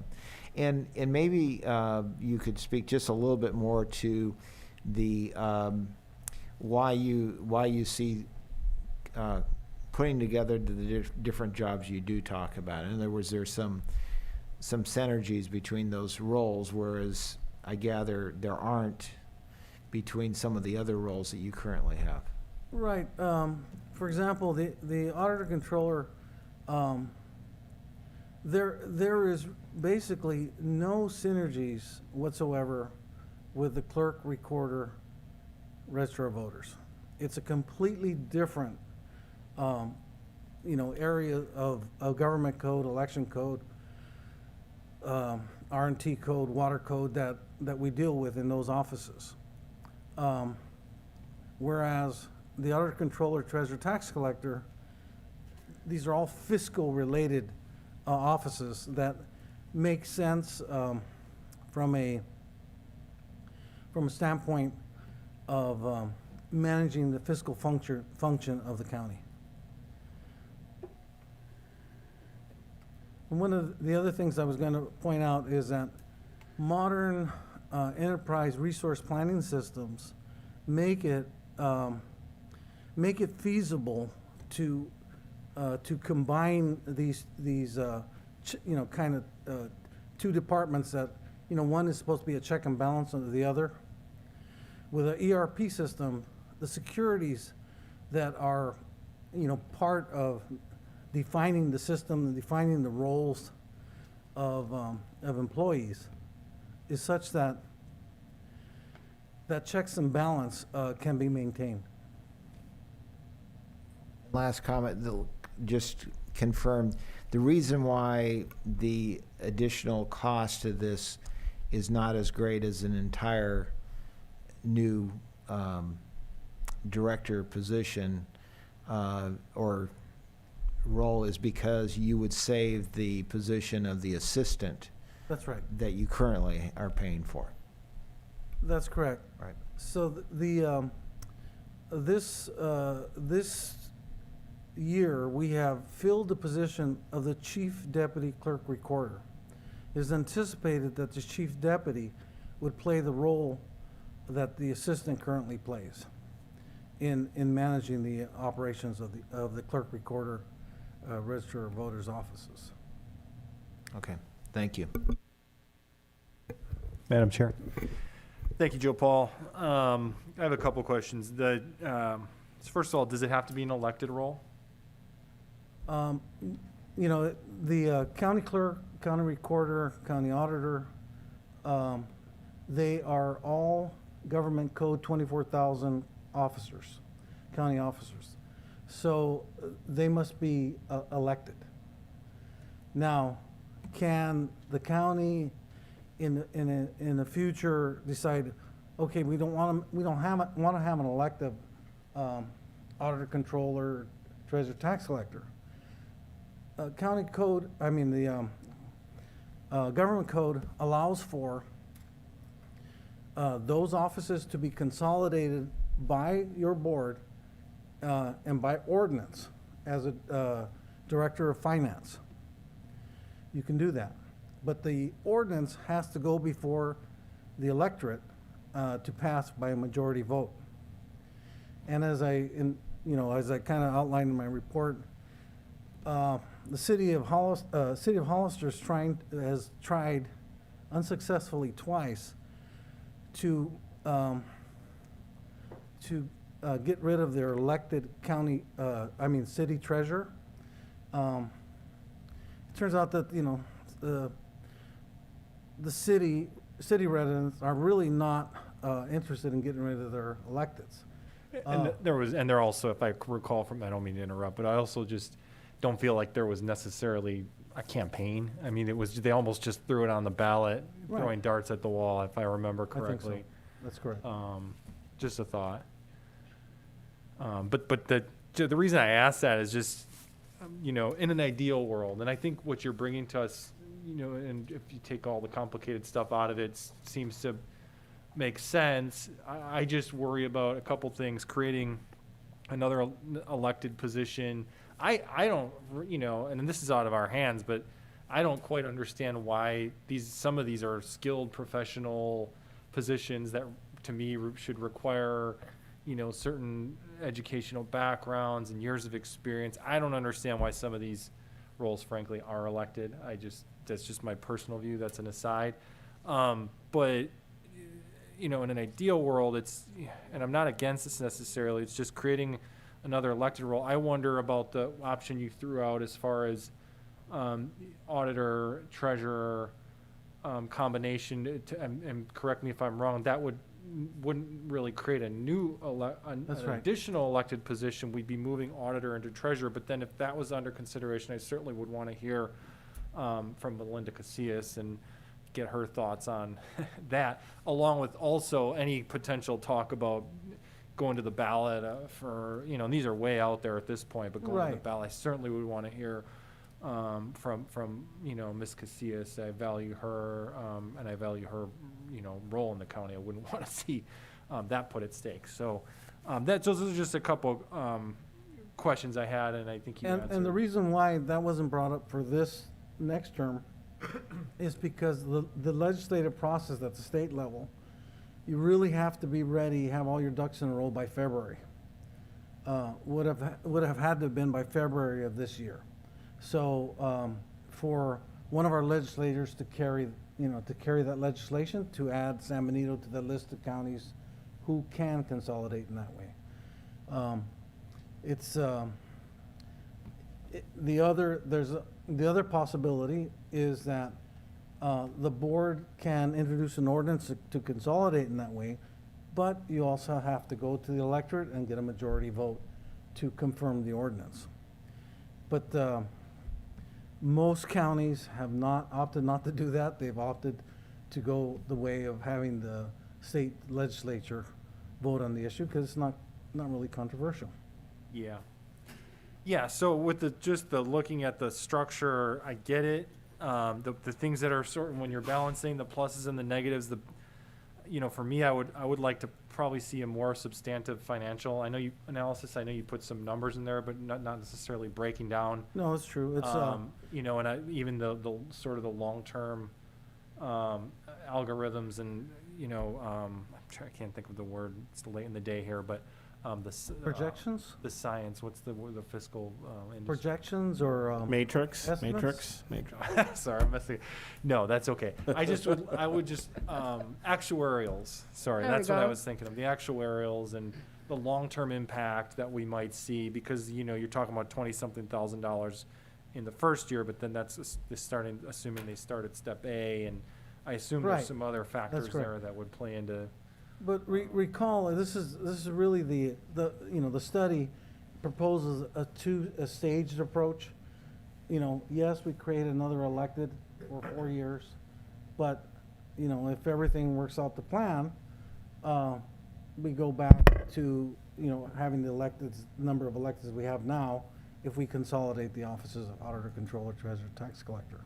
So I guess I would ask, why wouldn't we just look at that direction? Well, again, because we have to seek special legislation to be able to Yeah, consolidate those offices. Right, but so And we we're would have had to have done it in February of this year. Oh, of this year instead of, Yeah. okay, I got you. But now what we're talking about is completely shaking things up, moving people around, for maybe a year or two, but then doing it again maybe a year or two after that. And that, to me, that doesn't necessarily strike as the Or, most logical. as you suggested, it's possible that the board may consider making the elective offices appointive by creating a director of finance. And that's something that I think would ultimately make the most, this is just me, that may make the most sense. They're all financial related positions, but that would have to go through the elected process. Right. If we're just talking about what you're suggesting today, I just feel like we have a supervisor who's not here. It's a big change. I feel like maybe we It is a big need to change. take it step by step a little bit. I'm not trying to, before I was talking about how slow government can work, and now I'm talking about slowing down processes. But this is a big change. I mean, this is, like you said, the first time since 1874 that we potentially be making this change. It would be a really monumental difference, and I would probably want to have a little more feedback and discussions among board members, whether that means ad hoc or whatever that might mean. Just to really scrutinize this a little bit more. It's not a trust factor at all with you, trust me. But it's just, I feel like it's very weighty to me. It feels very weighty for us to just say, yeah, let's go forward. Let's shake up everything with our elected department heads and let's put this on the August 10th agenda for a potential approval. I feel like that's going a little fast for me. Well, one of the things I need to bring up is that the in lieu of period for the next term begins this December. So in just just 5 months away, if the board doesn't take action soon, the in lieu of period begins, and so the public doesn't know if there's a change to to this elective office. And so, not that it'll happen, but I mean, someone, could come up, could actually pull papers to run for the office of county clerk, auditor, recorder. And the board has not, has not definitively taken action to split the offices up, then it becomes, another term, 4 years of auditor, clerk, recorder. And I'll be honest with you, the pressures of the position have increased so substantially that I haven't been able to take a day off in quite a while because of the number of elections that we've had to deal with. The recall election was unexpected in '21, and of course we have the city vacancy election that we're also conducting in November.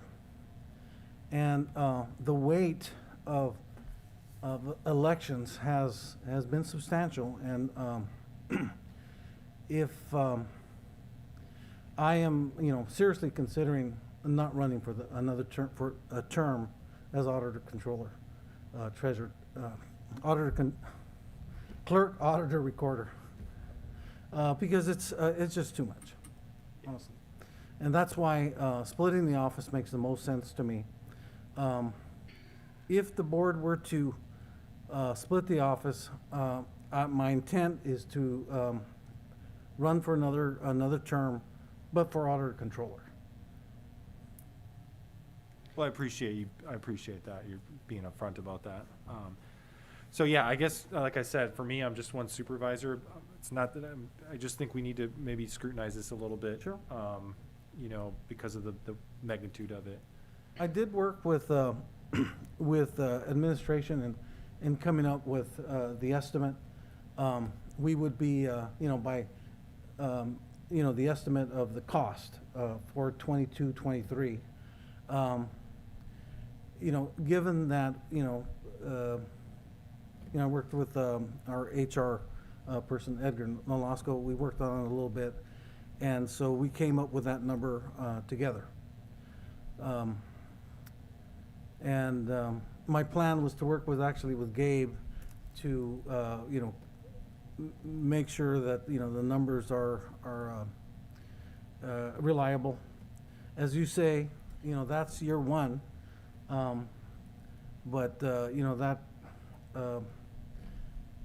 you get down to, 4 years down the road, that's no longer an A step. That's a D step. It's, 20% higher. That's true. Yep. Okay. Supervisor Tiffany, do you have any questions or concerns? So once again, in order to deal with this prior to the next election, what is the drop dead where we need to make a decision whether we would go forward with your recommendation? Well, you have to have two meetings where you actually have Barbara come back with an amendment to our county code. That's 2 meetings. So there has to be 2 readings. So even if you acted today, October would be, August, the end of August, the second meeting will happen. So 30 days from there would be sometime in September where the ordinance is actually effective. And so that then gives kind of the trigger to admin. Hey, they have to come up with changes to the class title and pay plan. They have to make changes to some job specs. There would have to be some work there on the part of administration. So time is tight. It's a little tight. Yeah. It's a little tight. Right. You do have October. Yeah. Although I agree with Supervisor Kosmicki, I mean, it's a big decision, particularly with only 3 of us. Feel like we maybe need to look at this closer, but it sounds like if we're going to do something, we have to decide pretty quickly. Pretty soon. I would say the board has probably next month to make a final decision, yea or nay on the request. But after that, it's pretty much, Well, and we're out of time. And I'm mindful of what you said, Madam Chair, we have a lot of ad hocs, but maybe this is something to take a, I don't know, take a closer look at if we're going to really dive into this. Well, I picked up the phone as soon as I saw this on the agenda, and Joe Paul and I have had an opportunity to talk about it, and one of my first questions was, what about Melinda Casillas and so forth? So are you at liberty to share with everybody else what her intentions were? Because I know you had asked, but Joe Paul, are you? Whose intention? Melinda's here. Melinda's. Melinda Oh, can Melinda? There you go. Okay, sorry.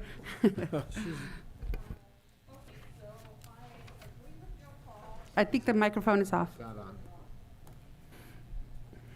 I agree with Joe Paul in that the auditor, clerk elections recorder should be split up. I do agree with that. I do think that they're two totally different animals. I think as far as the treasurer, tax collector, and the auditor being combined, I think that there's a lot more analysis that needs to be done because they're separated in 43 counties for a reason. A lot of that has to do with internal controls. I'm not saying that that's not a possibility because there are other counties that have combined them. I just think that before you go down that road today, there just needs to be a lot more analysis as to the impact of all of that. Just because they're financial departments, both of them are financial departments, doesn't necessarily mean that they belong together. I'm not saying that they don't belong together. I'm just saying that there just needs to be more analysis on that situation. But as far as dividing the auditor and the clerk recorder elections, I completely agree with that. I think those are two totally different animals, and you need expertise in each of those departments. Not that Joe Paul doesn't have that expertise. It would just be more difficult for succession planning to find somebody that would be willing to take on that responsibility. I actually was the assistant auditor about 20 years ago. John Hodges was the auditor at the time, and my responsibility was to the auditor's office, and he ran the clerk recorder elections department. We didn't really cross paths a whole lot. So those are my thoughts. So you did the role similar to what Joe Paul was suggesting in terms of the bifurcation of responsibilities that are presently under his umbrella. Correct. Okay. Yeah. A question, excuse me. The elections officer is not, I know it's thrown in with your roles, but that is not under state law, that's not an elected position? That's right. It's not a government code 24,000 officer, county officer. It is it's an ex officio duty of the county clerk. That means where a ROV has not been appointed separately, by definition, the county clerk is the ROV, Register of Voters. Like Monterey County, they have a separate Register of Voters office. In Santa Cruz, there's a separate county clerk who is the ROV.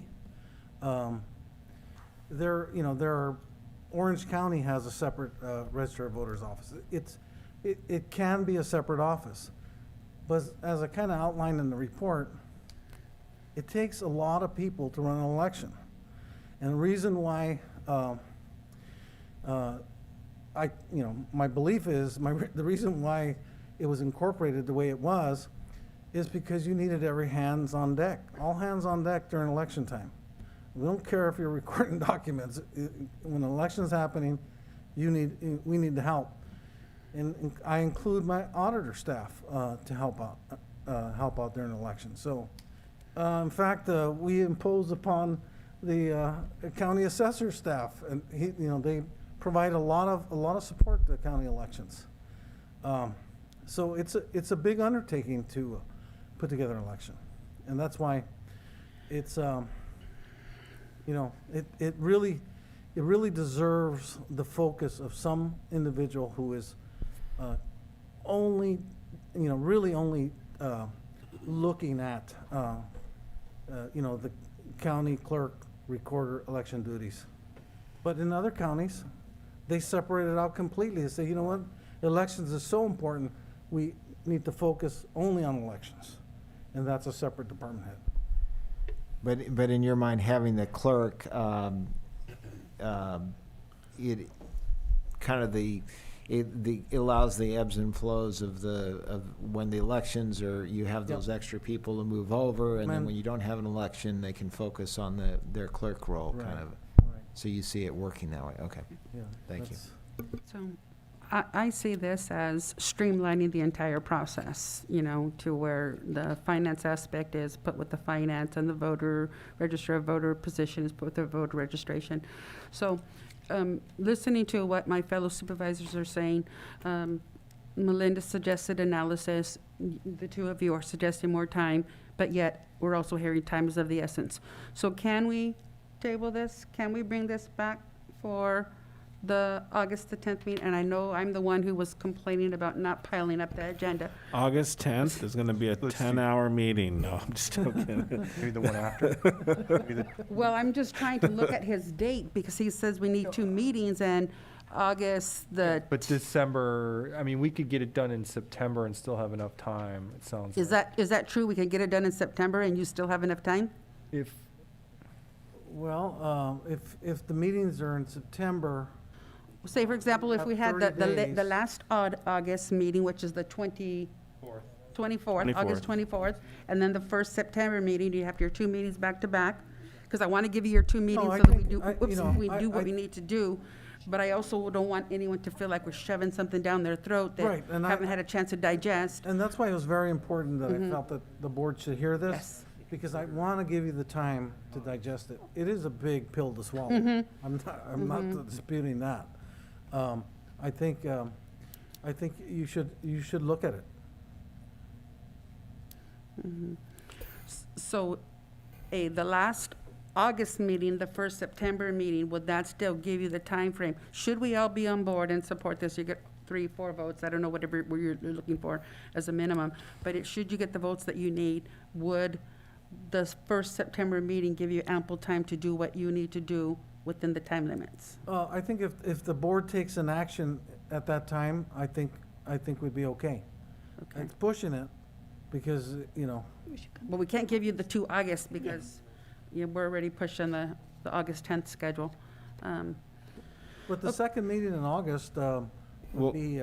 We'll come back with analysis on the August 24th meeting. Okay. Yes, that's what we'll do. Analysis, and then what else, gentlemen, would you like to see more of a breakdown in terms of the metrics, what was that word that you used? Actuary, thank you. Well, I So- think, for me, I think a further analysis, looking closer at the difference in cost, I think that's an important one. I think, to Supervisor Kuzmicki's point, I think what you said makes a lot of sense. If we ultimately are going to go to combining all of those finance positions together, then why not do it all at one fell swoop? But then I'm hearing that maybe that does not make sense to combine them all. So I think that would be something I'd like to see an analysis of. If there's, 48 states Yeah, that. I see Edgar wants to Yeah, talk. Edgar. Yeah. What are you talking about? Or did you hear that? On the He has 24th. experience with that. Good afternoon, Madam Chair, members of the board. Those are great questions, and those are very good thoughts that your board is having. The combination of what I call the ATTC, which is I know as Edith Driscoll, ICE worker, Santa Cruz County. Edith Driscoll was the auditor controller. Once the charge tax collector retired, we combined those 2 offices. It actually ended up being a savings of money, because then you had 2 houses of of accounts payable, accounts receivable, right? You had staff that can do both jobs. We consolidated spaces, we saved the real estate, we saved time, and we saved staff because you didn't need 2 account payables, you just need 1. 2 account receivables, we just need 1. We consolidated staff.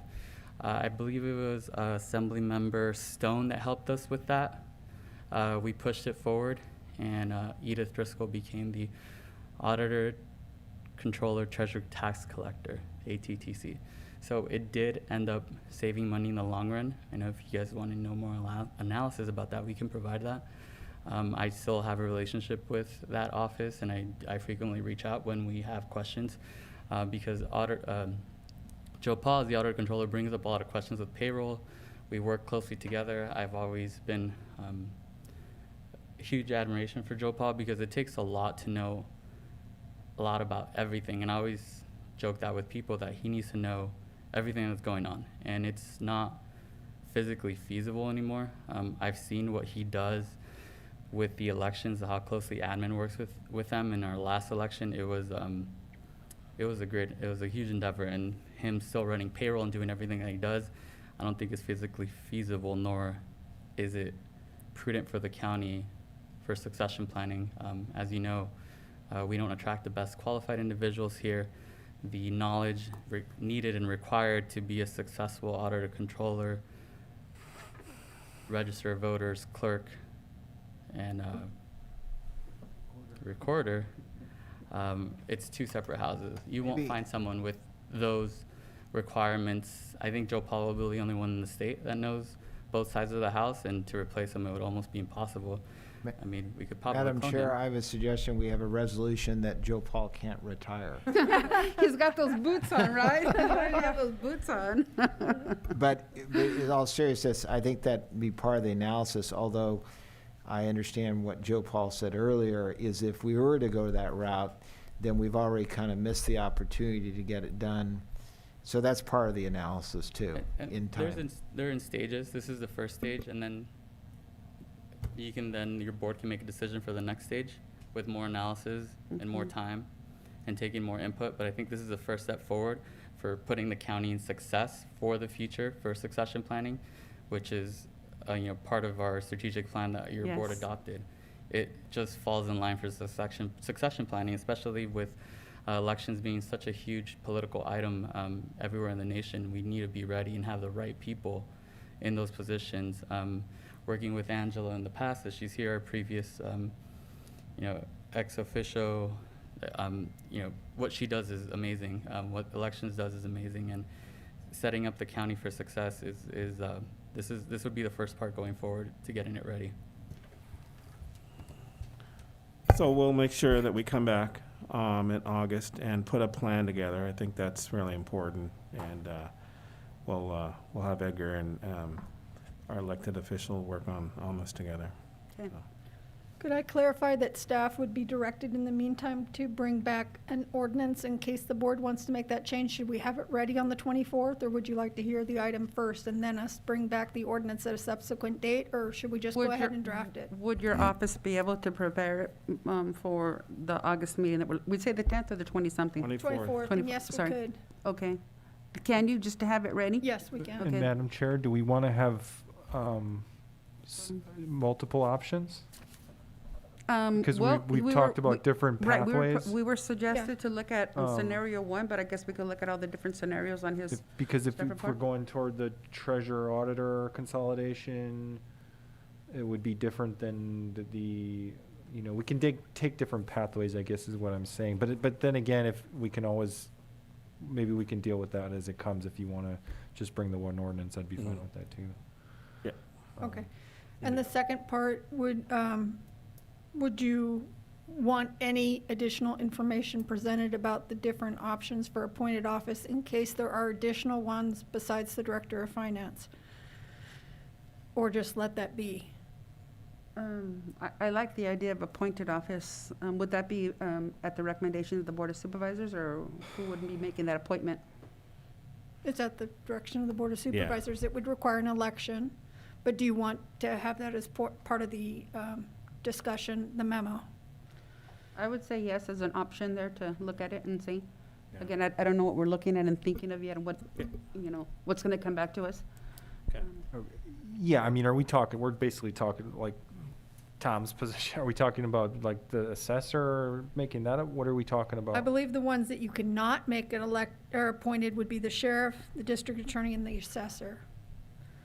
Oh, okay. So those are Everything else. elected I mean, we might Because as well those have are- the discussion. It's opening up a huge can of worms, obviously. Yeah. I mean, Yeah, I think the focus should be on what yeah. Joe Paul is coming before us right now. Now, maybe an Right, so- alternative so- is to look at ultimately moving to combining all the financial positions together, like Edgar was talking about. Right, so that was I'm sorry, maybe I should have been more specific. The question would be whether the clerk recorder elections official could be appointed. The clerk, recorder, elections. Well, the registrar of voters can be appointed, but the county clerk and recorder are elected officers. So, they have to sit for election. However, we have the county of Santa Clara that has a director of finance who has the auditor, controller, treasurer, tax collector, clerk, recorder in that, under that umbrella. But that was all, that was, passed by the electorate, which is. Madam Chair, I'm afraid we're getting too many moving parts here. That's why I I try think to staff, limit it because. staff will work on it. We'll work on some options and we'll bring it back on the Okay. 24th. All right. We'll have some ordinances as well. So we'll make sure. Yeah, I we mean, have- I think looking at, consolidation, splitting makes sense. It's a whole nother thing. Do we start doing appointments versus elections? I think that's getting too Yep. complicated in my mind. Yep. Thanks. We'll You're a come back. quasi-legislative body. I'm just reminding him. Okay, so you're right. good? All right. Thank you. So do we have any public comments either in the chambers or on Zoom? Thank you, Joe Paul. In the chambers, Angela? Good afternoon. Am I on? Good afternoon, Chair and board members. I'm going to make this real quick because you guys have had a really, really, really long day. Just a couple of comments. I have been in elections since 1989, and I've had the pleasure of working for appointed registrar of voters versus elected officials. I would never recommend having a standalone elections registrar of voters appointed. It is very political. It becomes a hot potato. You consume yourself with literally the politics instead of the election. So I would not recommend the registrar of voters be separated from the clerk recorder elections. My second comment is supporting Joe Paul's separation as a first step. The reason it's important is because it has become so incredibly complicated, and what Joe Paul has had to go through over the almost 10 years that I worked with him was absolutely ridiculous. I can't believe he made it through some of this stuff that we had to go through together. And to separate that out and have that core staff being just focused mainly on elections, but having the overflow of clerk recorder assisting them, I think it would make the department much more functional. The last item is since I'm retired assistant county clerk recorder registrar of voters, but I'm a resident of San Benito County. As a resident of San Benito County, I agree looking into a finance director department would be a second step, and I would look at it more like what Edgar has recommended, looking at how it helps fiscally. Combining it all together and doing it at once would be a bit of a shocker right before a major election. So just my comments, and thank you. Thank you. Would like to make a comment on Zoom, please press *9 on your phone or the raise your hand icon on your screen. No comments on Zoom. Okay. So we've given you the direction. We got direction. Okay. All right. Thank you, Madam. Thank you very much. Thanks, Joe Paul. So that would take us to the next item, that's Mr. Slavage, right? Item number 48.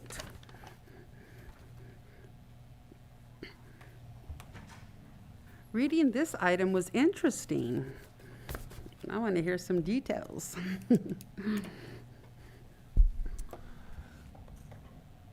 Well, good afternoon, everybody. Good afternoon. So what's before you is a resolution, so we can bring somebody from Santa Clara County that just retired. They retired there from July the 12th, Gumersindo Zavala. And normally when you retire, you have to wait 180 days. And so this resolution would, you'd be able to bring them in much sooner than that, sometime in August. So our office is currently working on the assessor's GIS mapping project. It's taking all of our assessor's maps right now. They're hand-drawn in AutoCAD. They're also drawn in AutoCAD. And we're basically taking them and digitizing them into a GIS format. So the map would only be drawn once. Now it's done twice. So Mr. Zavala, like I mentioned, retired from Santa Clara County. He has 21 years of experience in GIS. He's an associate GIS analyst. He has extensive knowledge and skills in GIS, and he's willing to work part-time for us as a retired annuitant. Basically, he can't work more than 960 hours per year. He's going to be part of a team working on this GIS project, and he's going to be invaluable to this. This project will be invaluable to the assessor's office, the GIS department, as well as other agencies, and also the general public. So we're asking that you adopt this resolution so we can bring in Mr. Zavala on August the 9th. Any questions, gentlemen? And by the way, this part-time position is included in our budget under temporary salaries. Madam Chair, just are there any financial considerations considering I assume that wouldn't affect us because the CalPERS issue. No, that's what this resolution is for. So it safeguards his retirement. Right. And basically he As long can as, come in, yeah, I know sooner some than people worry about double dipping, but we're here to be protecting the county's financial interests, and I'm fine with it, personally. Yeah, it sounds like it makes a lot of sense. We have an opportunity we should take advantage of. I love the fact that we're getting all that experience from him and that information. He's come and trained, all that knowledge. Plus he lives in Hollister, so it makes it a plus. Right? It's a no-brainer. It's a win-win for me. Well, I have no objections. I'll make a motion that we approve the resolution. Madam Chair, can you open it up to the public Oh, comments? I'm sorry. Yeah, I'm ready to go I'm home. glad that was your fault. It's okay. Bob wants to watch those Olympics, huh? If you'd like to make a comment on Zoom, please press star 9 on your phone or the raise your hand icon on your screen. No comments on Zoom. We'll go back to you and you can repeat your motion. All right. Once again, I'll make a motion that we approve the resolution for exception to the 180-day waiting period. Second. Okay, so we have a first and a second. All in favor? Aye. Aye. So we have a 3-0 for item number 46. Do you tell him, welcome aboard, congratulations, and we could really use his service, so. I will, thank you. Thank you very much. Have a good evening. Thank you. Okay. Excellent. So, it looks like we're at the end of our agenda. We will be postponing until Thursday. This is the 27th, right? So Thursday, the 29th at 1 p.m. And we will be hearing the following agenda items: 41, 44, 45, 46, and if Supervisor Hernandez is present, then item 49. And then the one item from the closed session that we were not able to get to. Okay? So we recommend that you continue/adjourn Okay. till July 29th at 1 p.m. Continue/adjourn. So can I get a motion to continue/adjourn? So moved. I'll second. Okay, I have a first and a second. All That's in- at 1 PM, yeah. At 1 p.m., yes. Thursday, 1 p.m., the 29th. All in favor? Aye. Aye. 3-0. Let's have a wonderful evening, everybody. Thank you.